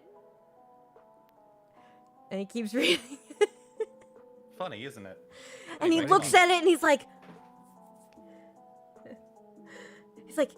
there's something wrong here. And he just goes and goes for as long as you want him to. Yep. Do you walk inside? Yeah. All right. Hanatir follows your lead, by the way. Wherever you go, he goes. Okay, we're gonna sit over here. All right. I suppose we're ordering more fish. He If says that's this what in you common. want. I'll eat whatever. All right.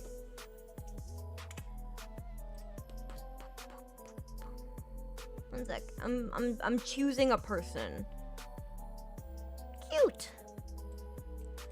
This person comes over and says, "Can I get y'all something to drink?"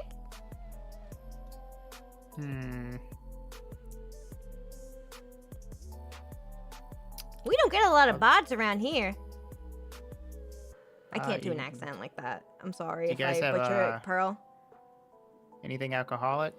It's all good. We got a lot of alcohol. Well, what you looking for tonight?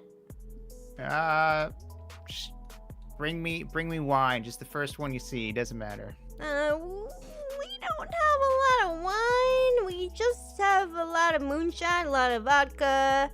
All right, I'll take some moonshine. Moonshine. All right, and what do you have, miss? Looking at I'm a you. man. Ma'am? I'm a man. I am so sorry. I'll have a water. And you, sir? Water. He walks away. He's like beet red. Now this table, unless you guys have a conversation, is going to be horribly awkward. I love So, doing that. where are you guys from? The Moonlit Glade, actually. And you? Tulia. Interesting. Yeah. I worked for the church. Made music. Got kicked out.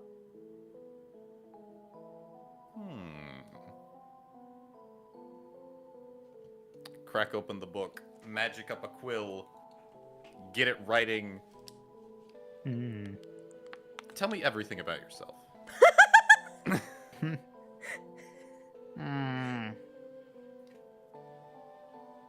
Coda's gonna like lean on one arm. And By the way, he's not writing. The quill is just yeah, going. I figured. And be like, Do you have any? Write it down. Do you have any cards or anything? Something to gamble with? Let me see. Check my pockets. Hanatir puts down a deck of cards in front of him. All right. How about we Always gamble useful. for information then? If you win a hand, I'll tell you something. If you Ooh. lose, I guess you can tell me something. All right, but I'm playing with a significant advantage.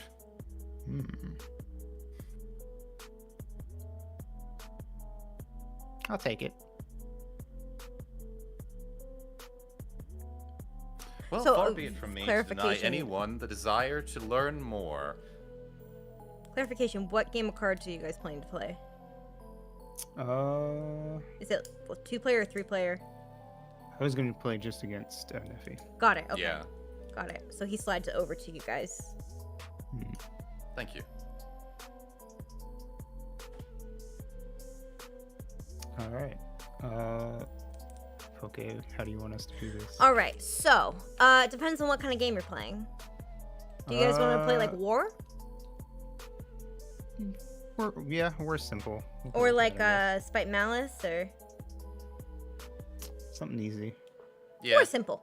Okay. Yeah, War. yeah, we're simple. Alright, War. Roll me performance checks opposed. Okay.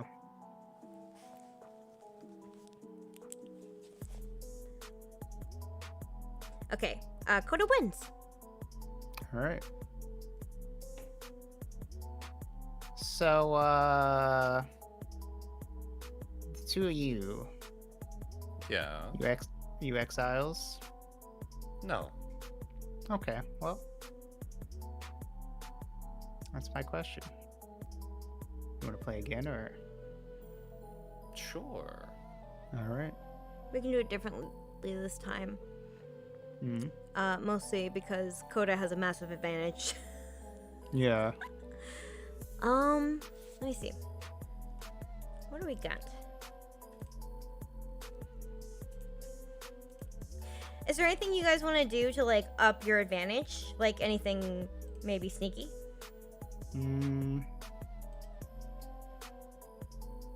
I'm just having a good time. Like I Okay. Yeah, I've been I have so sleight of starved hand. for company. but I'm not gonna like try anything. I'm just. Alright. Coda doesn't really care that much if they lose. Okay. It's just like to make things more interesting. We'll do a sleight of hand check just because it's war as well. Fair enough. 20. Ooh, not 22. 20. Neffy wins. Nice. All right. Hmm.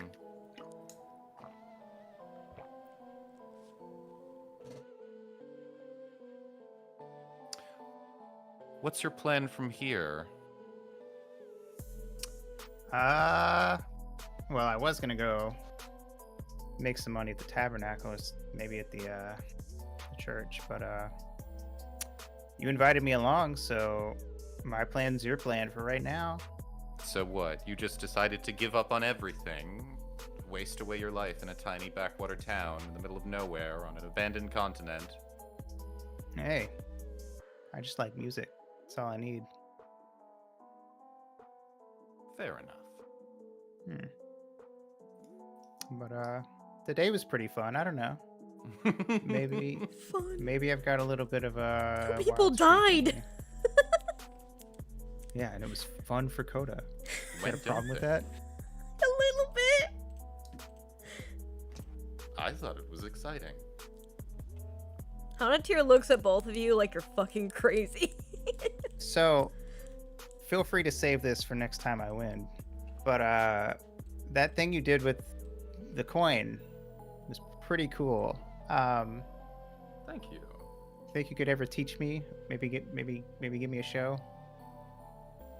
That depends. Know any spells? I know a few.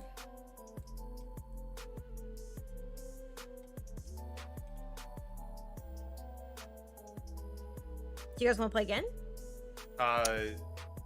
So Neffy kind of subtly, like, he almost looks hungry. Is this I think we could work out a trade. this has like Okay. some chemistry? This Just is pointing it out. intellectual endeavor. Intellectual endeavor, yes. yeah. Neffy is hungry. Thirsty hoe, but for Neffy likes knowledge a little bit too And much. I'm hungry like the wolf. Are you guys gonna play again, or is it like you guys just want to talk now? Yeah, Uh, I think we're at the point where we've broken the ice. Yeah. Do you two really So, plan to stay up all night? Hanatir says in Orcish to Neffy. You know I don't sleep. I'm gonna speak in common. Like, you know I don't sleep. This just makes my job harder, you know that, right? Fine. And Fine, he then. You can stay here. he We'll goes find up to somewhere the else to bar to stay. order a coffee. Hell yeah. Comes back with a coffee and fucking downs it. He's in for a long night. And he fucking hates that you're his boss. Besides, the doorman won't be bothering us for a while. Oh, by the way, he comes back with your drinks. Oh yeah. He's kind of scratching his neck a little bit. He looks a little bit pale, but it's not Are really. you good there? I'm fine. I'm fine. I always look. If you're not working when you're sick, you're not doing it right. And he walks away. Come back here. Comes back. Hmm. And if he kind of like leans forward, gives him an uncomfortably close look. You want to do a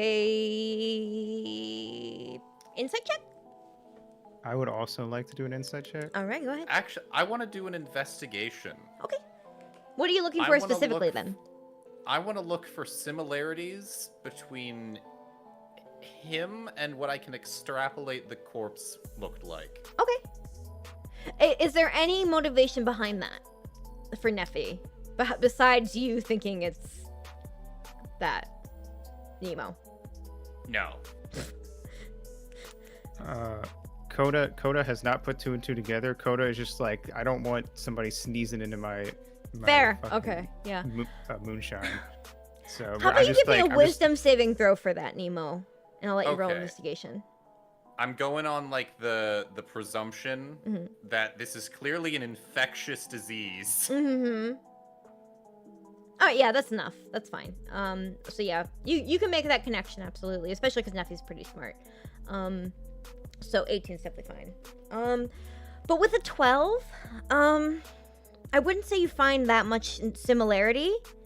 Mostly because the most symptoms that this guy has is a little bit of eye bags. He's pretty pale, and he's looking a little bit like just lethargic. And he looks very uncomfortable with you being so fucking close to his face. My apologies. Although you should probably call in sick. It's gross. And did you want to roll insight Yeah. as well, Coda? I just want to. Yeah, I'm not like, is he What's a this guy's zombie? I'm like, vibe? Yeah, you're just I'm like, like- is he sick? is he sick and should I drink this? You probably shouldn't drink that. All right, I just don't touch it the rest of the night. But Are there any plants but nearby? you do get a sense that this guy is probably more sick than he thinks he is as well. Okay, That's okay, I what your 20 definitely- insight's gonna get you as well. I definitely don't touch that. Yeah. He's like, all right. Can I get you some food? No, I'm good. Thank you. I'm quite alright, thank you. Okay. And then he kind of limps away. He's kind of holding his head a little bit. He's like, oh fuck. That guy needs to go home. Anyway, Yeah. so you two, what are you guys doing here then? Research trip. Oh, interesting. What do you research? Everything. Oh, well, fair enough. Play any instruments? Not yet. Okay. I'd be open to the experience. Yeah. Okay. Maybe I'll teach you a little lute sometime. I'd like that. And turn to Hanatir and go, what about you? You wanna learn anything? He doesn't talk Cool. much, Yeah. Fair enough. if at all. He folds his arms over his chest and gives you a look like he's just watching you. And you get a feeling that this is what Nephew's been dealing with the entire time he's been in Cimmeria. You're the first pleasant interaction I've had. Oh, in a month. I'm sorry to hear that. Thank you. At home, I was a shut-in, so I don't know how to feel about that. I like talking to people. Huh. Well, cool.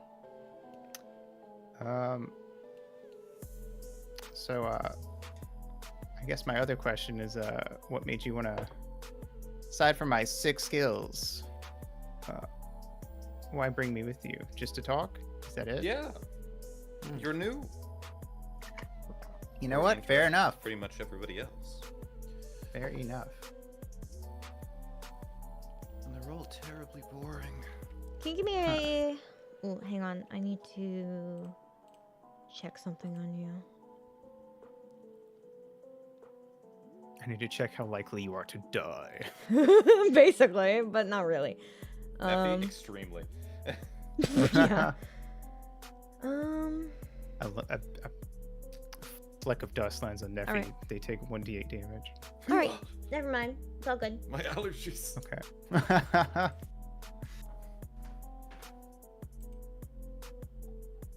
So, did you know those people back that helped us at the back of the tavern, the bar, wherever, the food place?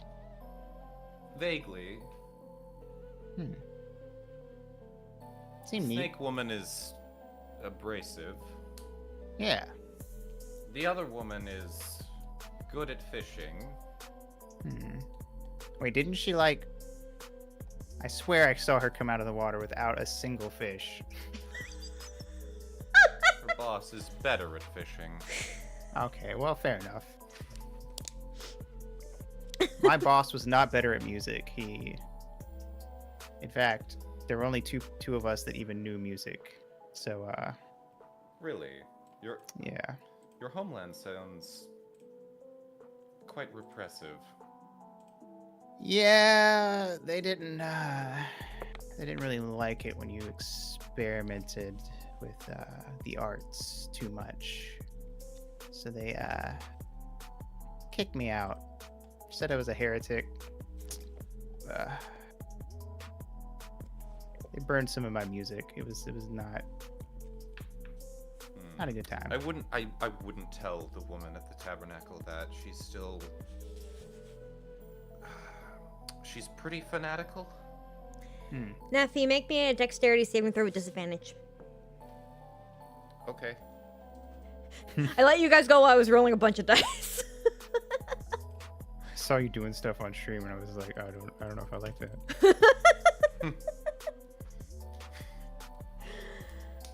There you go. 1 second.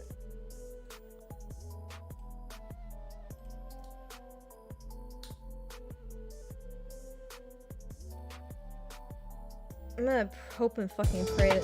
Oh, hang on. Oh, fuck.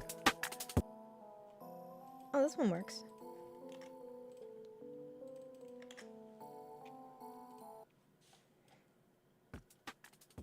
Oh no.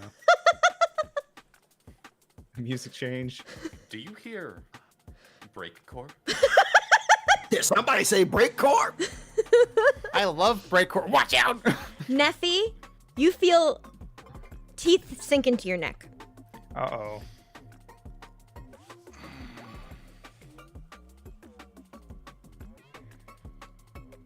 That's rather painful.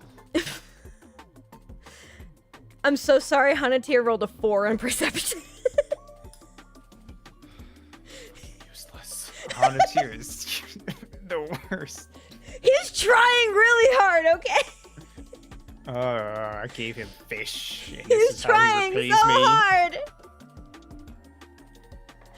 I need to roll damage.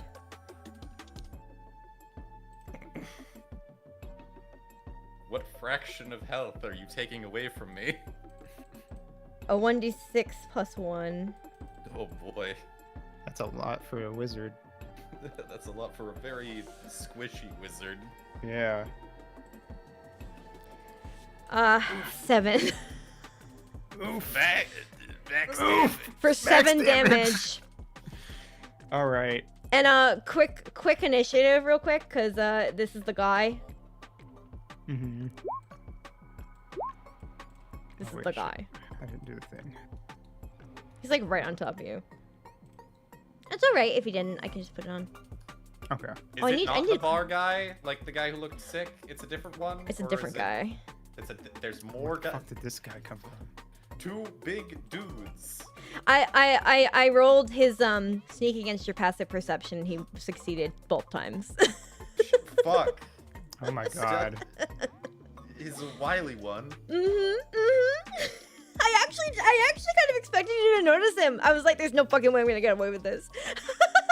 I was like, 13. There's no fucking way I'm being 13 twice. And I rolled 250. I should have fucking. I almost. Always roll for perception, you fucking idiots. Well, no, I was gonna say I almost went into perception, but I didn't. Okay. Yeah, just a quick initiative. Nothing crazy. Is anyone damaged besides Neffy? Like in terms of like I've the last taken battle? nothing. Okay. No one Absolutely. took any Silch. damage, I don't think. No. No, Six. we creamed him, honestly. Oh no, 14. Yeah, you guys did cream it. There's only one dude. These fights are meant to set the scene. So Neffy, God's most fuckable twink, is bleeding copiously. Where's Hanato? Well, There he is. Hanatir, roll good. You did great. Oh my god. Okay, at least you did. He does big damage, at least. If He nothing does else. huge damage. He's just a little bit slow. I That's cannot fair. stress to you enough that my clothes are now just red. The only reason I rolled initiative for you guys is because I didn't want Hanatir to just like immediately go into action because I just wanted it to be genuine. But now he's rolled a fucking 4. Mm-hmm. Well, okay. Also this guy's to roll. There Hang we on. go. Okay. 10. Okay, cool. I'm beating the Zambo. All right. Go ahead. This guy's hiding behind the counter.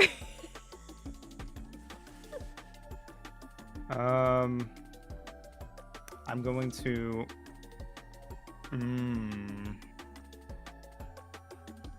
We're just gonna open up with lacerate again. All right.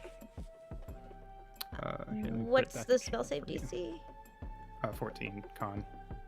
Right. Let me roll. Uh, A 3. He definitely does not make it. Cool. And because he failed by 5 or more, the wound erupts with violent spray of blood, and the target gains 1 level of exhaustion. Okay. This is gonna be unknown territory for me because I've never done levels of exhaustion before. But I've read about it. I believe exhaustion level 1 gives disadvantage on skill checks Okay, that's fine. and attack rolls. Let me check that. Disadvantage on just ability checks. Okay. Well, it's not gonna matter too much if he dies. Just Yeah. What do we? Oh my God! There we go. 24. 24. Wow! Okay, hang on. What's 24? 24, 24. Just starts like tapping out the intro part. To I'm the... still gonna roll the con saving throw for this because of his. He's got a little feet. Yeah, no, there was literally no way. If it was less than 24, he might be okay, but he's fucking dead, dude. Coda plays out that like the sick tapping part from the opening of the Power Rangers theme. It's like, and then just fucking the Zambo just like erupts. It in fucking blood. explodes, and there's Yeah. blood everywhere. It gets Hell it gets like yeah. all over this guy's face. It's like, ugh. But there is a massive bite taken out. We're out of initiative, by the way. There's no more initiative. It's over. Okay, cool. That's it. I just ended it. Roll initiative. No. Combat is over. I've decided. I didn't realize that you would have rolled so fucking high. All right. So I'm going to roll something real quick. Okay. Now, the way that you had observed this taking over that one elven lady, it happened within 6 seconds. Mm-hmm. It's been 6 seconds, and there's quite a bit of blood coming out from Neffy's neck, but nothing is happening to him. I am going Neffy is to. like pressing like a cloth against his neck and then just kind of like annoyedly tapping his fingers against the table, being like, well, I guess now we see if I die. Yeah, Coda does not put that together and think about the infection part. Coda's just like, oh my god, are you okay? Not particularly. Okay, so Hanatir runs over, he kind of puts his hands like above you and he's like, shit.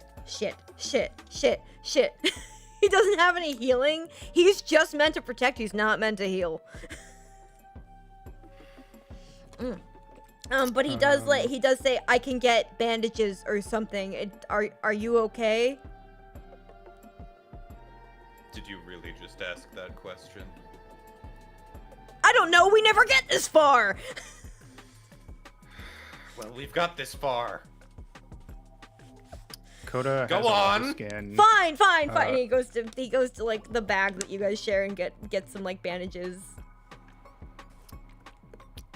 Coda has a water skin with like clean water in it. All right. and So I assume you Coda- like help wash it. Yeah. Okay. Hanatir like puts like just like the stuff around your neck as well. Thank you. You are fine, by the way. Like you don't feel any different. You just got bit by a guy. And like in this picture, his teeth look sharp, but like they're blunter than they look. Like this is a used to be guy. Yeah. Okay. But he was very fast. So it's almost like he got around the perception just because he was like, okay, I'm here now. He got around the perception because he rolled really fucking high. Yeah. But like he snuck up behind you also because he was just so fast too. Good lord. Because this is not a small place. And so this guy runs over. He's like, holy shit! What happened? Who is Go this home. guy? He cries and runs away. Oh, take the doorman with you. The doorman's still reading. Yeah, he's gonna die. The guy grabs the doorman's arm and like drags him away as he continues to read. It just doesn't add up. What's it mean? Perhaps there's something that those investigators could answer for us, because you seem to be much better than the other woman fared. Oh yeah, that one lady got bit and she turned. Yeah. What's up with that? All right, we're gonna cut from this scene to the tabernacle. Okay. I'm just God's special boy. Pearl, where did Najila go after all this? Najila kind of like boarded up the thing, and she, where did she go? Probably, to wherever the fuck Marisol is. Okay, so she Like, followed just- her to the tabernacle. Yeah. Okay. The Awesome. tabernacle. Tabernacle. Get this token. Like, Marisol is technically kind of the closest thing I think Najila has to a friend. Pretty much. Yeah. We talk sometimes. He's like, Like that and the, like, librarian lady, but the librarian lady fucked off with her pseudo family, so she's kind of like just... I guess Mingling. I go here now. hanging around. Oh my god. Watch this. All right. So these guys come in first, but you're following them. It's really not far. It's literally like right next door. Because that whole thing, those two areas used to be one map, but then it was too much. It was too much for Roll20. They didn't like it. But yeah, this is the tabernacle. Tabernacle where a lot of different gods are, like, you know, worshipped. Oh, actually, wait. We need a different soundtrack. Yeah, now we need one of those. God descends. Roll initiative. Oh. I still I still like this one. I still like this. Like, this is still good for this. Yeah. Okay. Word. Cult of the Lamb, the unofficial soundtrack to this campaign. It's a really good soundtrack. All right, you guys arrive at the tabernacle. It's dimly lit inside, save for all of the braziers that they have in here. They have a lot in here. There's 4 main centers, and then in the center is a more generalized area for different domains and things like that for clerics to, you know, put up offers and things like that, and paladins and all that nonsense. Marisol, you do know that the priest here is also a cleric. What is his name again? Oh yeah, it's a river. His name is the River, and he is a blind man, and he has a cane, but he's sitting on the bench talking to another priestess who, I think we'll say that she's a human. And you're bringing in Enner. Oh, by the way, Enner is slung over Davril's arm. All right. Mm-hmm. Marisol, walking in. Just gonna. Does Marisol knows the river? They've met a couple times, yeah. Okay. You work in the area, so you know a lot of the people around here. Gotcha. He's just sitting on the bench talking to her. He doesn't quite notice that anyone has walked in yet. He's blind, so it's a little bit tough for him to, like, perceive that kind of stuff. Yeah, so sort of like opens up the door, kind of like both hands, is trying to like make herself known. Partially because partially for the river, but more so just like, hey, stuff's going on. The other priestess like taps the river and like it just kind of whispers to him, and he turns around. And he's like, huh. He's like, is someone there? It's Marisol. Oh, again. Marisol! Good eve. How can I help you today? Yes. Well, Have you come to make an Mr. offering? Finally? not that A. But I do have something akin to that. I need your help with something. Najila, you can come whenever you want, by the way. Jill just like slinking out through the back, shaking off the feeling that, when one enters a church, they are definitely not welcomed, or they're just like, yes, hellfire, love this. It's less like a church and more like a place for anyone who worships any god to make offerings. Like, they don't have, like, sermons here. He's just like, ew, religion. Disgusting. Ew. Yeah, fair.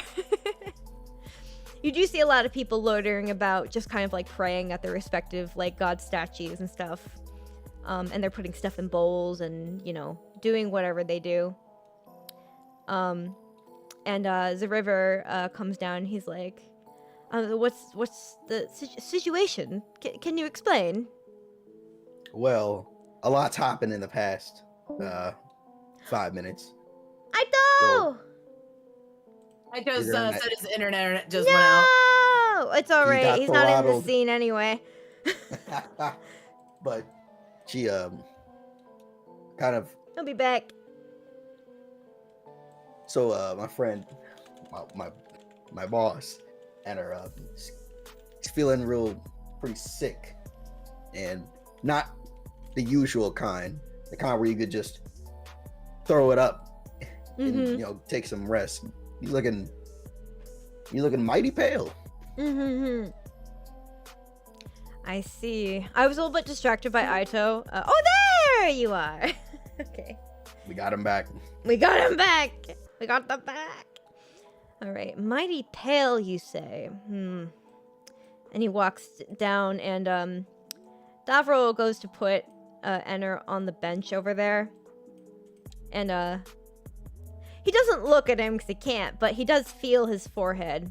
And he goes, "You are burning up a bit, son. And for an aquatic elf, it's a a bit odd for you to do that. And Enner goes, my tummy hurt.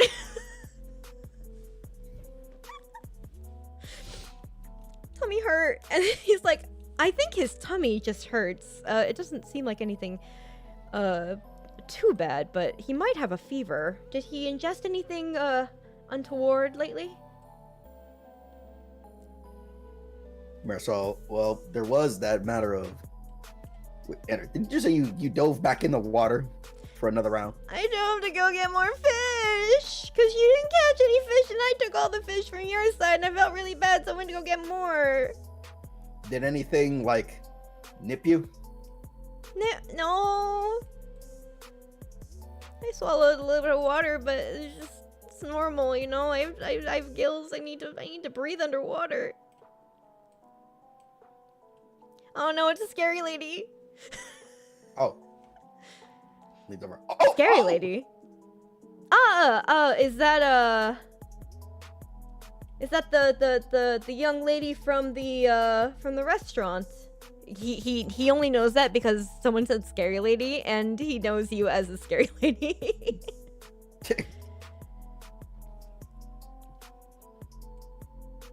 She's just been like sneaking up slowly during this conversation, just like, cause she's mildly concerned for like the child. She just kind of like looks at Marisol, and there's just kind of like a nonchalant peace sign, just kind of like, eh.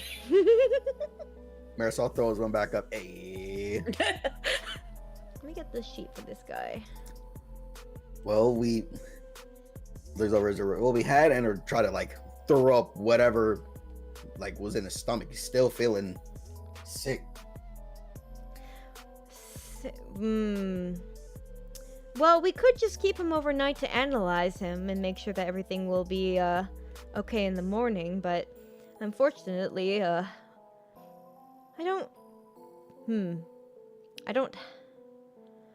myself don't have the capability to detect if any magic has entered his system, but perhaps you could, if that's a concern, then maybe call for one of the wizards, but all we can do is keep him under surveillance.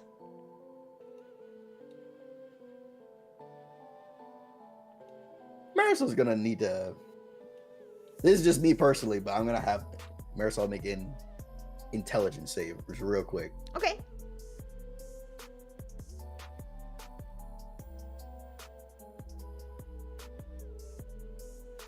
Okay.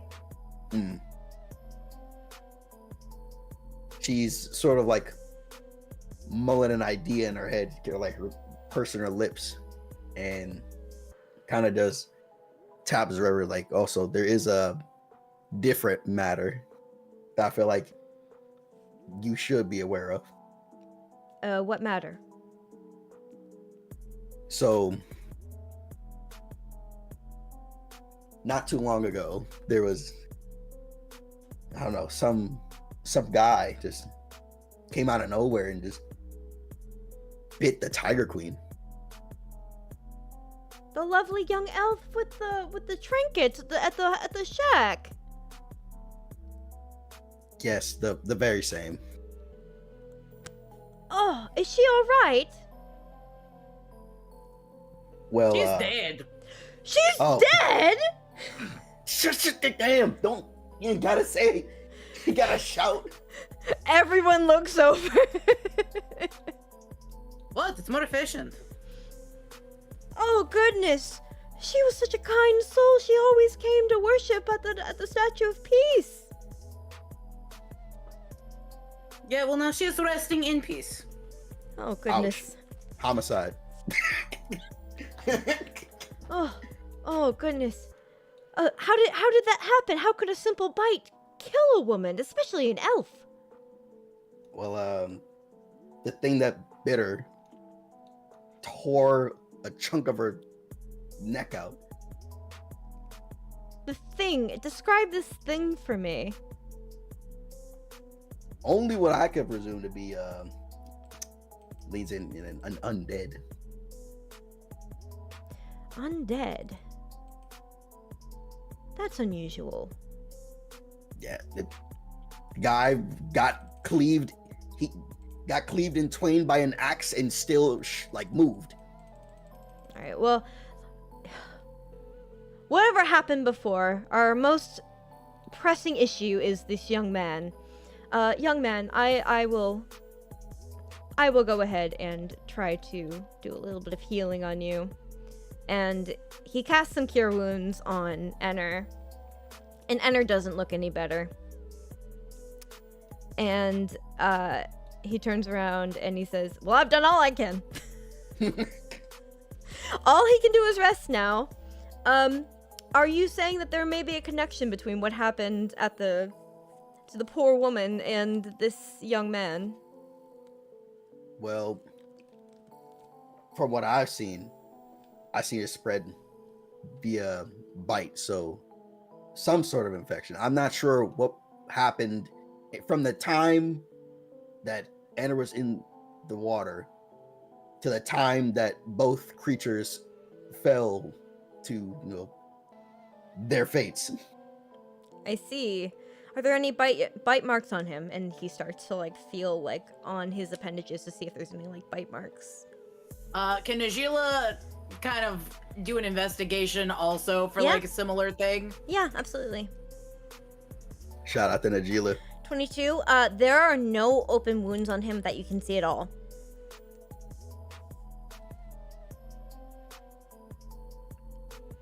It doesn't seem to have any sort of bites.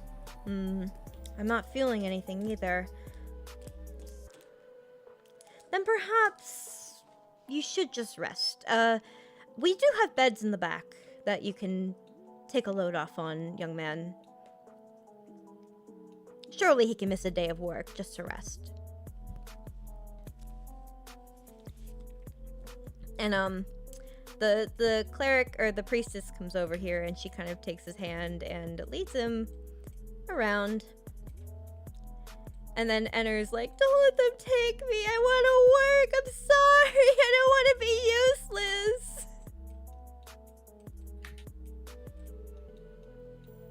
And and Enner's just crying the whole way back.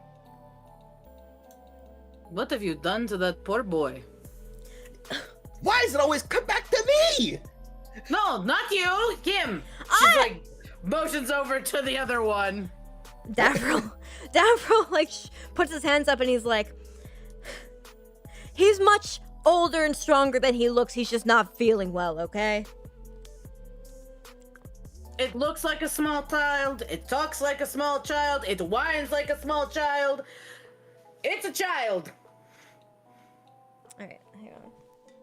I don't think it's a duck. Considering he's the one that also pays me, I would hope that he pulls through. Mm-hmm. So they go in the back, pretend there's a door right here. Okay. And if you guys want to chat for a while, then feel free. But this priestess does come back and she says, Marisol, the young man would like to see you very briefly. Marisol turns over to Najila. Well, if you excuse me, I'll be right back. Follows the priestess. Okay. So in the back, there's a row of beds. Just basically places for people who come over here to rest or to heal from something. It has been literally 2 seconds since he laid down in the bed. And so do you go over to his bed? Yeah, she'll hover over his bed.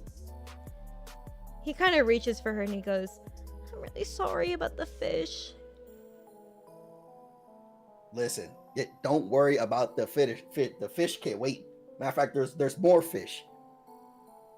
There's plenty of fish in the sea, is what my mom said when my dad left. I don't know what that means, though, in that context. Why did you say that? Hey, don't look at me. I'm not your folks. I just work. I just work here.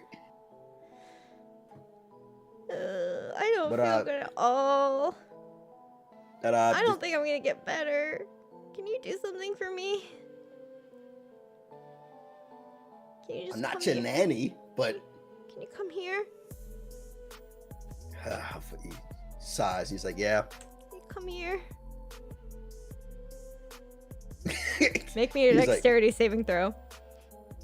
little shit. Yeah.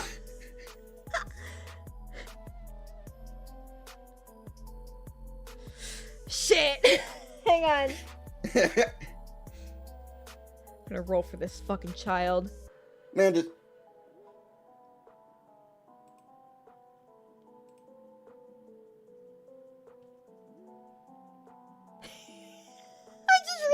I just remembered he had 4 hit points. oh. A light breeze will turn this child into dust. Marisol's got this. You just gotta like sneeze on him a little bit. He'll be fine. Hit his ass with a patooey. Bing!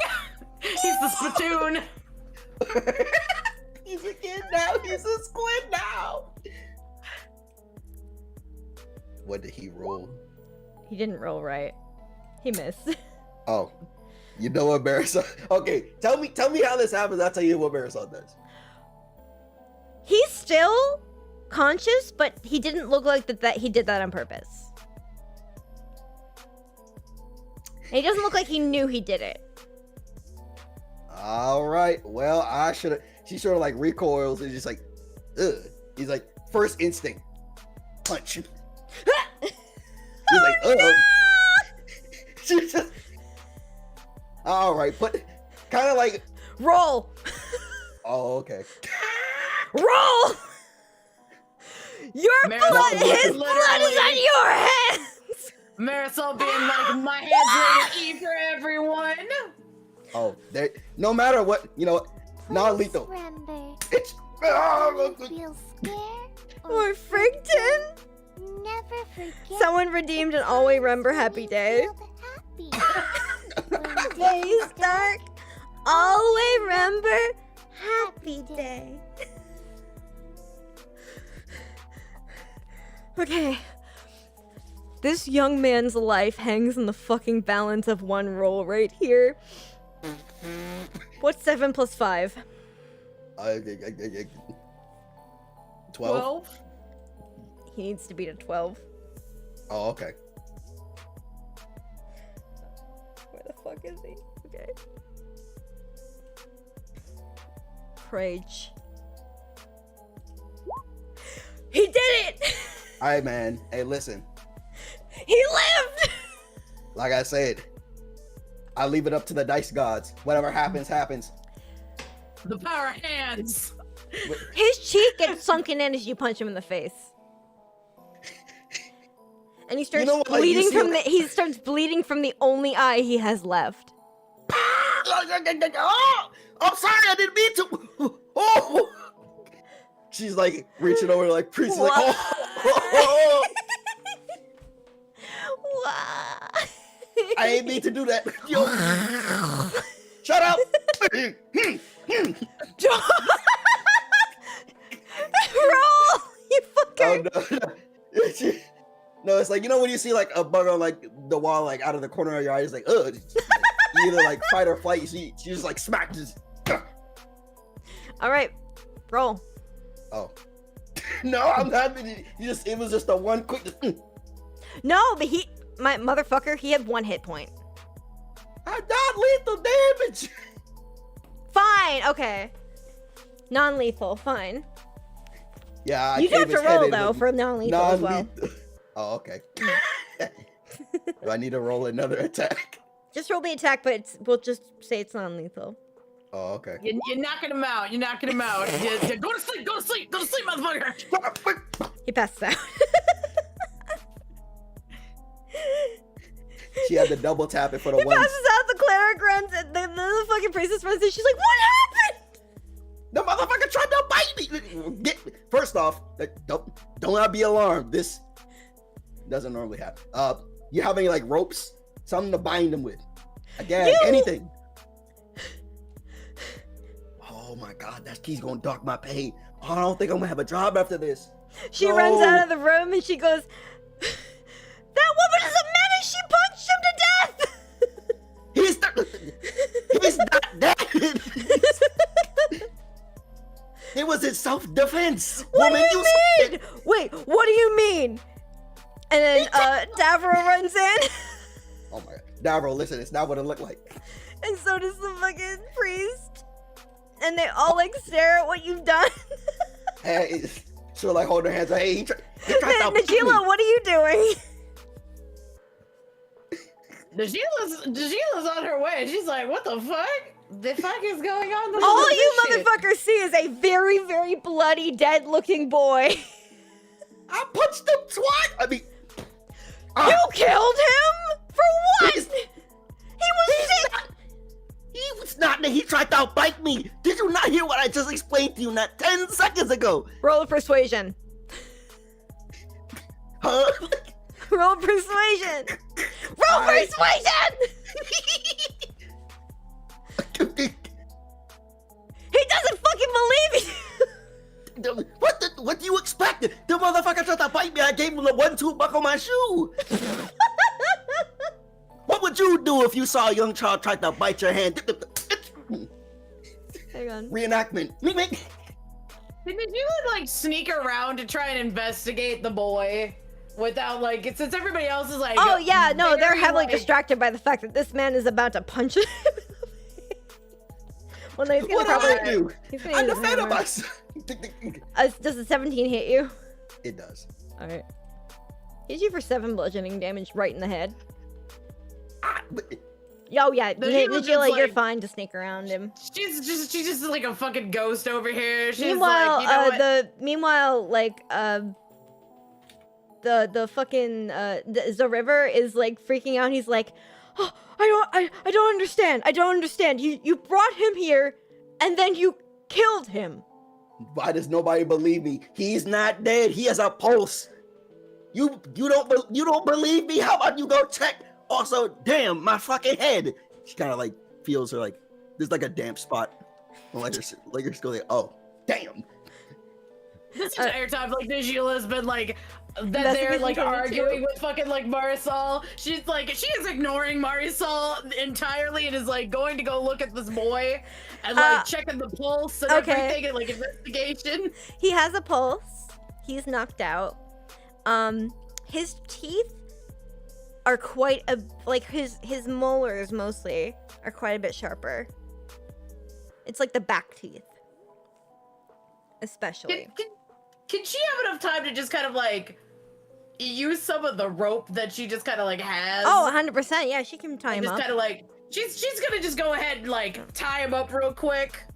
And then like while Marisol and them were like having this squabble about like I keep telling you like I'm giving the 1-2 buck of my shoe, just at the end of that line, Najila goes, he's not even dead. What the fuck are you talking about? Davro runs over and he's like, he's not dead. Oh my god. Oh my god. Oh my god. He's dead. He's perfectly fine. Also, you should apologize for smacking in head. Somebody believes me in this godforsaken waste. Why did you punch him? The motherfucker. Okay, one. To be fair, let's calm down. Let's calm down. One, I don't think the child's teeth were this sharp this morning, and just kind of like opens the kid's mouth and is like showing off the new fangs in the back of the teeth, and then she like takes her finger and pulls up her mouth to like where her snake fang is, and is like, see this? This right here is not normal circumstances for most races. So I'm going to go with something internally is happening to the child. It hasn't been bitten, but there may be some sort of magical interference. Perhaps. Matt, he was saying something about the water when I don't understand. If the boy is tied up, perhaps we could do some investigation with the wizards on him. Yes, that's an excellent plan. Let's do that. Instead of hitting people randomly in the head, no offense to Marisol. Yeah, You know what? Well, you took my side, so I. Look, it happened to you both ways. You got hit in the head, and you are also hitting other people in the head. Just Oh, then. actually- Just then. Give me a second. Music change time, sorry. It's gonna take a little bit. Word. Punches a child. What does this one sound like? I love how one of them is just like, a pleasant conversation, enjoying their time, and not drinking whatever gross drink that man brought us. Fucking the Benny Hill theme of like, what the fuck is going on?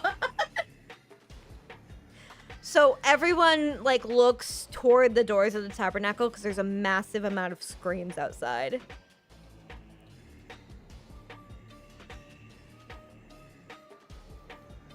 Oh, Just a lot of screaming. I did not expect it to be this fast. I thought we had some time.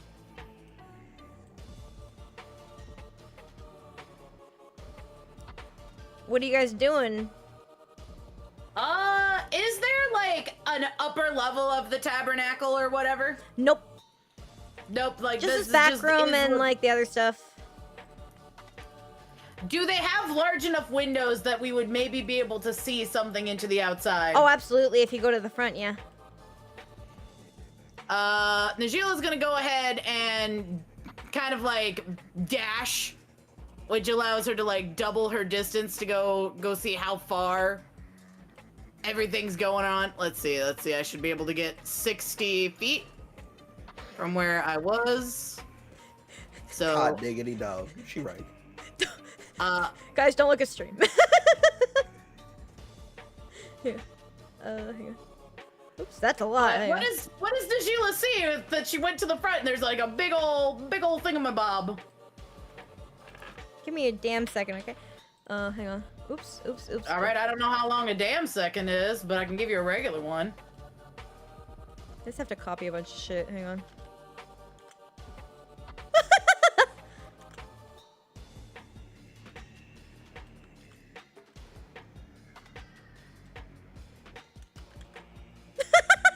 God, this is a fucking mess. Hot diggity dog. What you see outside? You see the two tieflings that usually stand guard and frisk people at the front of the entire area, right?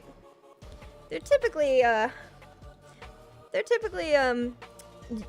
don't leave that spot. But now they're standing in front of the tabernacle with their weapons drawn. And you see this outside. Wait, wrong one. Wrong screen. This one. Can you see that? Yeah. There's Najila can in fact see that. Oh. I don't think Marisol sees that. We big chillin'. Najila starts like screaming, "Undead! Undead! Large amounts of undead! Everybody, get to stations! Protect yourselves!" And as this horde of undead creeps steadily toward the tabernacle, the camera pans up, and we see various villages light up in smoke in the distance. And that's it. That's it for section 1. Hey. Oh We did it! yeah. Yeehaw. Wow. The Zambambos done did it. The Zambambos done did it. They took over the damn city.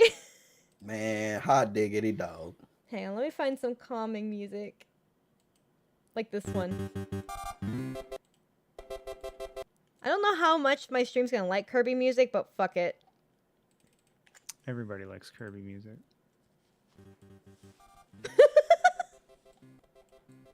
The juxtaposition. The juxtaposition.